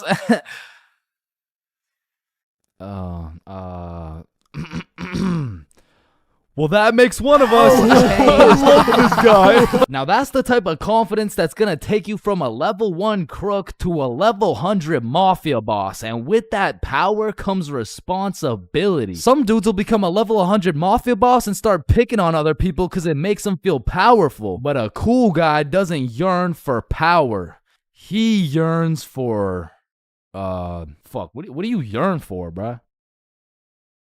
Damn, he's so cool. Now, being cool comes along with being calm and collected. Like, if someone walked up to you trying to fight and you started running away screaming for your life, I don't think anyone's looking at you like, damn, that's one cool-ass motherfucker, bro. Yeah, bro, the way he hit that high note was cool as hell. Shit, maybe I could be like him someday. Now, I'm not saying you gotta go all Jackie Chan on the guy, but you do gotta stay calm and think logically. Like, let's see how cool you are. What would you do in this situation? A, strike first, strike hard, no mercy. B, just walk away. C, give him a little kiss on the forehead. Or D, do the stanky leg.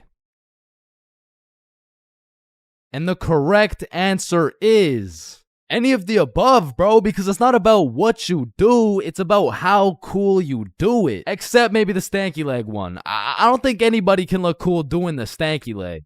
But doing any of the other options, you could look cool as hell. Like, A, strike first, strike hard. Boom, one punch knockout. That's cold. But if you throw first, miss, eat shit, not cool. B, walking away. You're cool as hell. Unfazed. Unless you get jumped from behind and get your ass beat. Not cool. C, give him a little kiss on the forehead. Assert your dominance. You pretty much just made him your son. But if you miss, well, now you're just kissing a dude, so, yeah. Now, even though being cool is all about how you do things, there's a few things that nobody can look cool doing, like riding a scooter, chasing a bus, taking pictures with an iPad, chasing paper in the wind, using VR, washing a cucumber, waving. You look nerdy as fuck, eating a cupcake, tripping, getting out of a restaurant booth, pickleball, and literally anything to do with Starbucks. Hi, can I get a caramel ribbon crunch frappuccino with 2 extra pumps of vanilla and the You're soy? not cool, bro. What? Now let's take it back to the element of mystery for a second, because this is the step that will either have people seeing you as a cool ass dude, or they'll just assume you're shy or possibly on the spectrum, bro. Listen, you gotta talk, bro, or else people have nothing to go off of and they'll start filling in the blanks themselves. Whoa, wait, so I gotta talk to be cool? Yo, Chains, what do I say?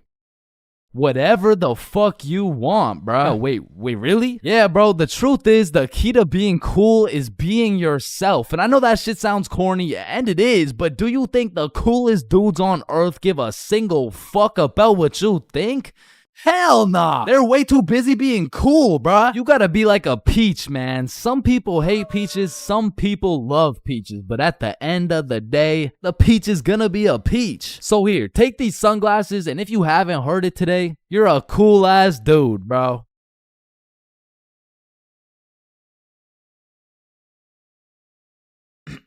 Alright, class, today we're going outside for a run. But it's literally 0 degrees. Oh, Chains, don't be a bitch. It's not even that cold. See? I told you guys it's not even that cold.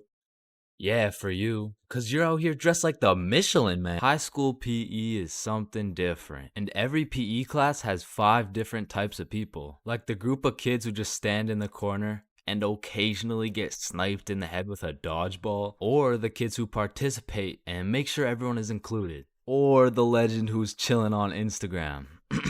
he follows at ChainsFR. There's also the dude who just never shows up. And of course, we got the sweats. These motherfuckers treat PE like they're in the military. These motherfuckers treat PE like they're training for the Olympics. These motherfuckers treat PE like they're gonna get scouted to the league. Which is honestly just funny as hell because, let's be honest, 85.7% of the class doesn't even want to be there. So you'll have some innocent souls zoning out during a basketball game, and all of a sudden they'll be getting posterized like they're playing against Ja Morant. Yeah, bitch! I mean, these kids will come out of PE drenched in sweat, breathing heavy, and with a smile on their face, knowing they dropped 104 points on some kids who have never touched a basketball in their life. And listen, don't hate me, but I do understand the appeal of sweating your balls off in PE, because I too once participated in the sweaty activities. Ow. I know, but there's just something so exhilarating about hearing the snapping of an unsuspecting freshman's ankles. But as I matured, I realized there was only one thing better than shitting on random students, and that was shitting on sweats. I became the anti-sweat. I would act like an innocent soul waiting to get posterized, but when the sweat would come in trying to end my career with a windmill dunk, I stuffed that boy like a Thanksgiving turkey. Pause. And don't get me started on the fitness gram pacer. Whoever created this legal form of torture will catch these hands. Oh, Chains, no, I heard he sadly passed away a little while ago. You could be having a good day and you'd pull up to PE like, hey bro, you know what we're doing today? I'm not sure, but I think we're playing soccer. No, it can't be. Alright class, today we will be doing the beep test. Fuck.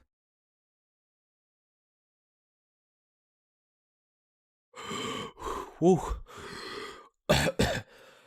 Damn, what was I at? Chains, we haven't even started. That was just our warm-up. But one thing that did bring me a little bit of joy was looking at everyone during the push-up section. Like, there was always some dude doing the neck push-ups, some dude who thinks he's Mike Tyson, the guy who takes breaks when the teacher isn't watching, and there was always at least one dude who was out here looking like he was hitting it raw. James, I don't think that's how you do it. Oh, yeah, you're right. Yeah, bitch. Bro, in life, there's so many things you can cheat on. Like, you can cheat on your diet, you can cheat on your girlfriend, you can cheat on your barber, you can cheat on your girlfriend with your barber. Shit, you can even cheat on your taxes. So compared to everything else, cheating on a little math test is not that bad. Like, compared to your taxes, you know what I'm saying? Like, oh, shit. Hey, we've all cheated on our barber, but you cannot cheat on this math test. Oh, shit. Damn, bro. I know we've all cheated on our girl, but you cheated cheated on me, dog. Oh, shit. Babe, I know we cheated on our taxes, but you cheated on me? Oh, shit. Listen, in our entire lifespan, we've all cheated on something. Whether it's a game of Uno, your girlfriend, or your other girlfriend, it's usually not worth it, because congratulations, bro, you won the game of Uno, but now you have to look yourself in the mirror knowing you're a cheater and a liar that has 3 Uno cards up his ass. But when it comes to school tests, cheating is 100% worth it, bro. And I'm not condoning cheating at all, but let's just think about this logically. Like why are we at school in the first place? We're at school to learn things and skills that we can use in real life. Now, are we really using trigonometry in real life? Well, effectively, this depends on what career. Hell nah, bro. It was a rhetorical question. We are not using trigonometry. But you know what we will use? Creative thinking, communication, social awareness, logic, and reasoning, and most definitely our fucking phones. All 5 of which are strongly developed through the act of cheating on a school test. And on top of becoming a better human, better grades, it's the ultimate win-win. Your teacher feels like they did a good job teaching, your parents think they didn't raise a dumbass, and if you're good enough at cheating, you might just fuck around and get into Harvard. But once again, I am not condoning cheating, just throwing that out there, But yeah, as I was saying, you shouldn't cheat, right? Like it's bad. Cheating is not good, but you do know what they say. If you're not cheating, you're not trying. Facts. Yeah. Wait, no. What? So if cheating in school is so valid, why doesn't everyone do it? And that's because if you get caught, let me tell you, bro. This story takes place in grade 9 when me, Bob, and Billy were some straight freshmen, bro. And coming into high school, you get your shit absolutely clapped by double the workload. But lucky for me, Bob and Billy were both in my math class, which meant we had triple the studying power. But we also had triple the fucking around power, and we used that shit to its maximum capacity, bro. But you know what they say, the more you fuck around, the more you find out. And when we got our first test back, shit, we found out. We found out we're a bunch of dumbasses who were about to fail grade 9 math, and we couldn't let that shit happen. So for the next test, we studied extremely hard. Off George's math test during the test. I mean, we were cheating with maximum efficiency. Like, we had a whole assembly line where Bob would look at George's test, throw up the number, and Billy would pass it along. And all of a sudden, our grades are making the meanest comeback Mr. Matheson had ever seen. I mean, life was great. We went to school, cheated, played some Fortnite, succeeded, browsing history, deleted, and then repeated. I mean, we were just living life with no worries until the polynomials test. I walked into this test thinking, I know what a polygon is, I should be chilling. And when the teacher handed out the test, I was bewildered to see all these fucking letters on my test. Like, is this math class or English, bruh? Yeah, I think I got the wrong sheet. Huh? No, that's the right test. Well, what's the deal with this? I mean, that's just polynomials. Dog, I can name every single polygon, but who the fuck wrote Elon Musk's son name on my goddamn math question? Yeah, Chains. That's what we call a variable. It's called a variable. Yeah, I know. I know that, and I knew it before you said it too, cause we learned about it in class. Yeah, right. Right. Now, this would have been extremely bad if we didn't have the ultimate method we like to call George. Because George was one of those dudes who loved studying. Like, he'd wake up and go to school, then come home and study till he dropped, bro. Like, if you kidnapped George's whole family and told him you'd only give them back if he answered this equation, this motherfucker would just be happy he got more homework, bruh. And cause of this, we had a little deal going with George. If he let us cheat off his math test, we would teach him how to be a normal dude. We were teaching this kid how to dap someone up, how to use slang, and all I'ma say is, this motherfucker should have just stuck to math, bro. Yo, Chains, sauce me a bite, big dog. I got you. Shit, Chains, you just busted in my throat, gang. Hey, yo. George, what you just said right there sounded gay as hell.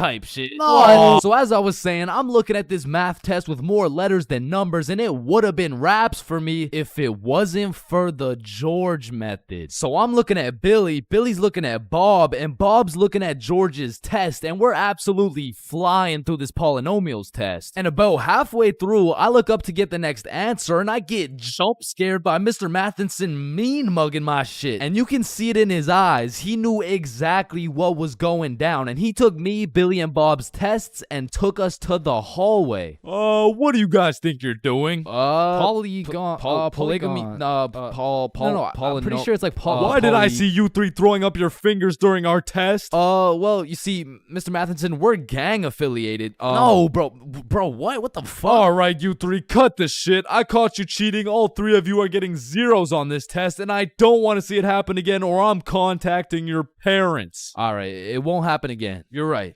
We're not in a gang, by the way. Yeah, I know, buddy. Well, shit. Yo, what happened to you, Jits? Are you chilling? Bro, Mr. Matheson caught us lacking real bad. Yeah, he gave us all zeros on the test. Holy shit, it sounds like Mr. Matheson just absolutely railed you guys. No cap. Now. And all three of us proceeded to absolutely shit the bed on all of our next tests. And it was at the point where our grades were on life support and our math final was coming up. So if we didn't get our shit together for this final, our parents were about to put us on life support with that leather belt. So we put our cheating ways in the past and locked in, bro. We were focused in class, and after we went to Bob's crib and kept studying there. And then it clicked. We all finally understood polynomials. And so the next day we walked into class confidently, knowing we were equipped with hours of studying. We lock in, sit down, and then the teacher gives us our test. And as soon as we lay our eyes on that very first question of the test, we were fucked. Now, don't get me wrong, we could do polynomials all day long, but we forgot this was a final. Meaning, we forgot to study numeracy, exponent laws, rational numbers, linear relations, inequalities, geometry, probability, and statistics, and in other words, we didn't know shit. And before I can even make eye contact with the boys to tell them I'm fucked, these motherfuckers already hopping back on the George method. And listen, bro, as you can tell, I'm no mathematician, and I did not study probability or statistics, but from what I'm seeing at this very moment, I have two options. I can do the test legitimately and have a 99% chance of failing grade 9 math and getting my shit whooped while simultaneously having my entire family realize they raised a dumbass who won't go anywhere in life and is destined to draw stickman for all of eternity, or I could cheat. So we're out here hitting the George method, and I'm being extra careful because if we get caught lacking twice, it's complete and utter raps for us, bro. So we're grinding out the method, then the teacher looks up, boom, we're locked in on our own tests. He puts his head down, back to the method. And there was a few times in there I thought we were cooked, but we just kept it pushing. But still, we were low-key running out of time, and I had a whole page to complete. And God bless this random ass dude's soul, because he raises his hand to ask a question, and as soon as the teacher turns his back on us, it's crunch time, bro. It's like double XP right now. Bob was out here throwing up these numbers so goddamn fast, I thought he turned Crip for a second. And then the bell went off, and we were all done, bro. We hand in our test, and then it was time to wait. A few classes go by, and then the teacher hands out our math finals alongside our report cards. And nervous as hell, we all check our report cards, and we all passed, bro. So we all go home happy as hell to show our parents our report cards and the fact that we passed. Chains, you got a 54 in math? Yup, Mom, I sure did. You raised one hell of a smarty pet. Oh, fuck. But at the end of the day, even if we all got our shit whooped, maybe the real treasure is the friends we made along the way. Yo, homies, I'm bricked up right now. Oh, no. Fuck.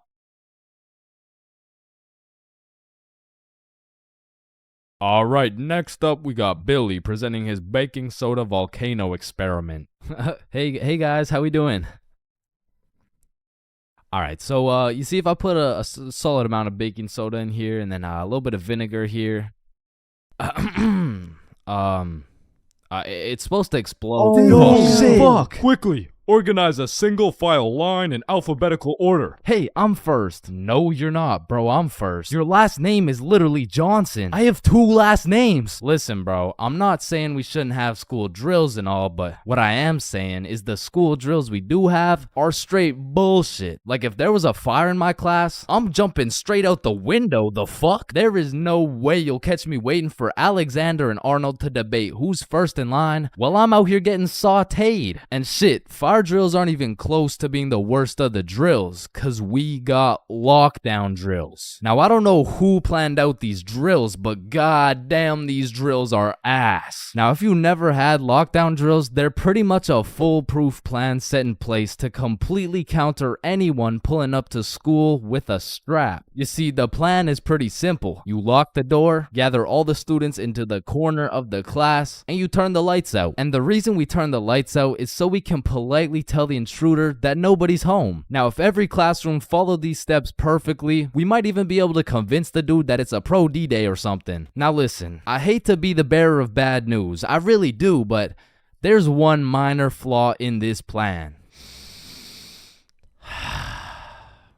The shooter's in the class, bruh. You're out here telling the opposition your exact game plan, then you're surprised when bro pulls up to the hiding spot? Like shit, it's just easy pickings at this point. Now, earthquake drills, man. The game plan here is to essentially hop under your desk and start counting. Now, when I was in kindergarten, I thought this whole earthquake drill thing was a fun game we played to learn how to count. But 12 years later, we were still counting. Like, let's be honest. What the fuck is counting gonna do? Are you telling the earthquake how long it has to dismantle the school? Cause I'm pretty sure it doesn't give a shit how long it takes. Me personally, I feel like the best way to see if an earthquake is over is by observing whether or not the entire fucking building is shaking. But listen, I will say this. Out of all the drills, the earthquake drill is pretty valid. Like, whoever thought of this one was kinda cooking. I mean, these desks are pretty much made out of steel, bro. Like, out of all my years, I've never seen one break before. So it probably provides some solid protection. But shit, me personally, I'm still jumping through the fucking window, bruh. I don't care how many times I practice crouching under my desk. If I ever felt the slightest shake in the ground, I'm out of that hoe. So if you carry the 674 to the power of 2 over to the 47, you will find— oh shit! Well, why did Chains just dive out of the window? Shit, I don't know. Now I'm gonna keep it a stack. I've never done a single tornado drill in my life. So after doing some quick research, it looks like you just, you do this. Now I don't know shit about tornadoes, but what I do know is that I'm not gonna be doing this shit. Like, I'm no scientist, but I don't think the doggy position is gonna stop the tornado from packing you up. So to be honest, once again, I'm jumping out the fucking window, bro. Like, that's just my default reaction. And if that tornado ends up putting me on a t-shirt, then so be it. At least the last position I was in before I died was not the face down, cheeks up pose. But bro, imagine being the kid who poorly timed his piss and now the fire alarm's going off midstream. And you don't even get to know if it's a drill or not. Then there's the whole do you wash your hands dilemma, right? Cause you don't want to get trapped in the fire and fucking die, but on the other hand, you don't want to just not wash your hands. Because if it's a drill, then you're just left with dirty ass hands. And while you're trying to decide whether to wash your hands or not, the class is outside taking attendance like Rosalina. Here. Jared. Here. Chains. Chains? Oh, fuck. Where did Chains go? I don't know, bruh. Shit. Oh, no. I was just in the bathroom. Woo. Oh, you scared me there for a second. Wait, did you wash your hands? No. I was in a little bit of a rush. Get back in there and wash your hands, buddy.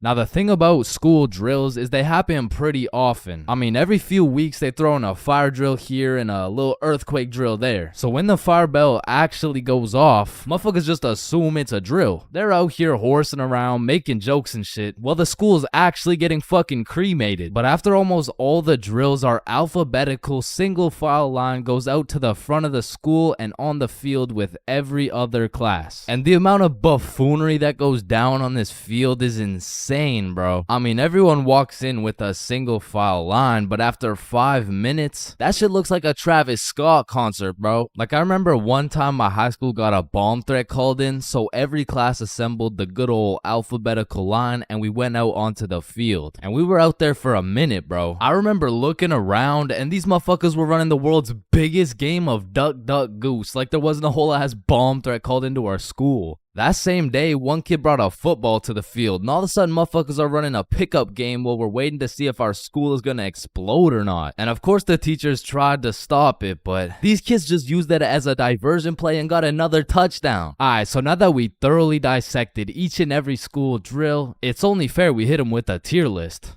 So let's see what we got here. We're starting with lockdown drills. What are we saying? Fucking F tier. Holy shit, they are ass. Alright, next up we got fire drills. Now these drills do get the job done, but I'm not gonna lie. I'm not fucking with this whole single file alphabetical bullshit. So I'm gonna have to give this John a C tier. Now tornado drills. You gotta go in the doggy position. Bro, I got no choice but to give this a D tier. And last but not least, my personal favorite, earthquake drills.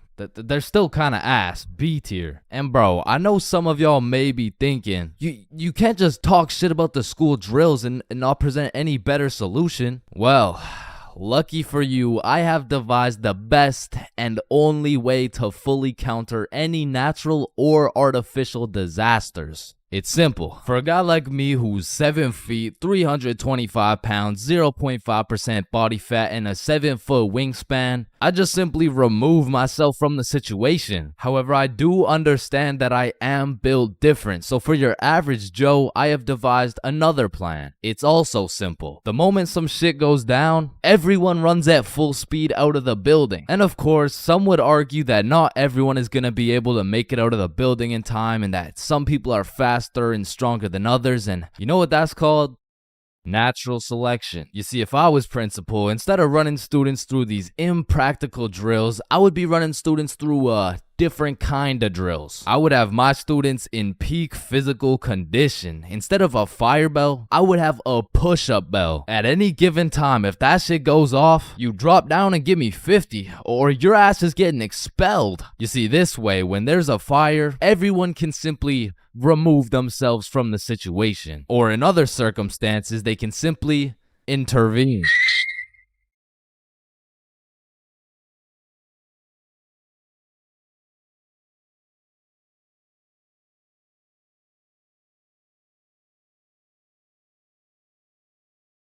Man, summer is just a beautiful season. The sun is shining, the trees are green, and you can stay out with your homies all night. And best of all, you get to sleep in till that shit gets absolutely fucked by the first day of school. And waking up to that first alarm of the school year will have you discombobulated as hell. Like, Chains, square doodle mat salami mouse. What? You heard me, square doodle mat salami mouse. Wait, huh? Really? Keytor's Claw Bosomorph.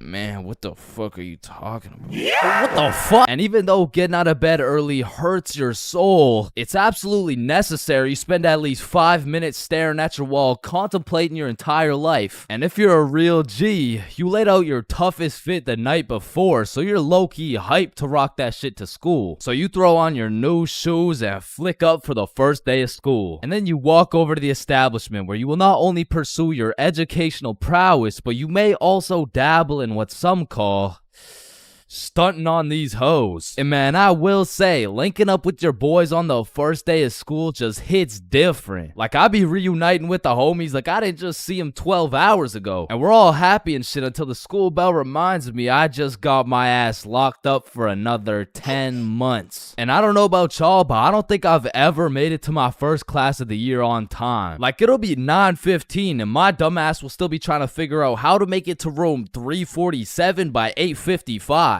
And walking into your first class of the year late has to be one of the most uncomfortable situations you can experience, bro. Because the teacher will be like, "Oh, and who are you?" "Oh, I'm Chains." "Well, Chains, why are you late?" Because the bell rang before I got here."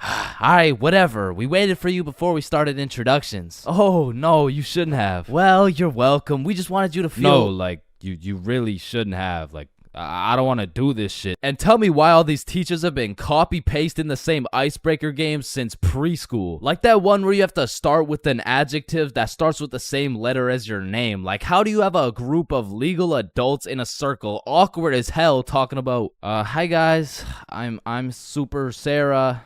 Hey y'all.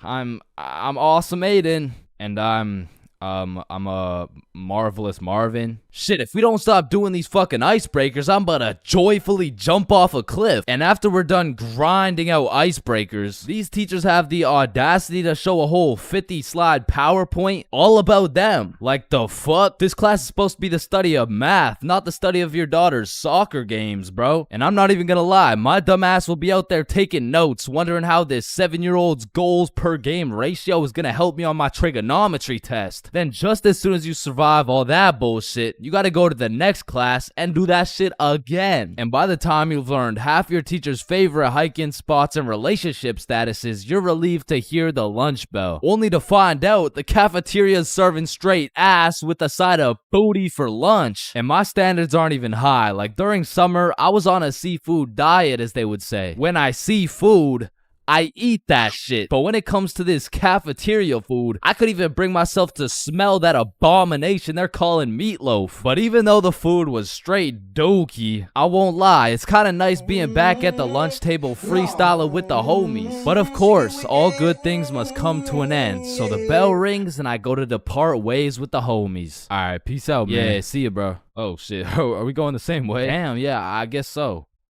Alright, peace out for real. Yeah, see you, bro. Shit. Alright, my class is right here. Bro. Me too. Oh, shit. Let's go. Alright, class. I'm gonna be taking some attendance. Correct me if I get your name wrong. Jason. Here. Billy. Yo. Megan. Present. Chains. Here. Charlie. That's me. Bob. No fucking way. Is there any Bobs in the room? Yo, do you hear that? Is that intro music? Does anyone here know a Bob?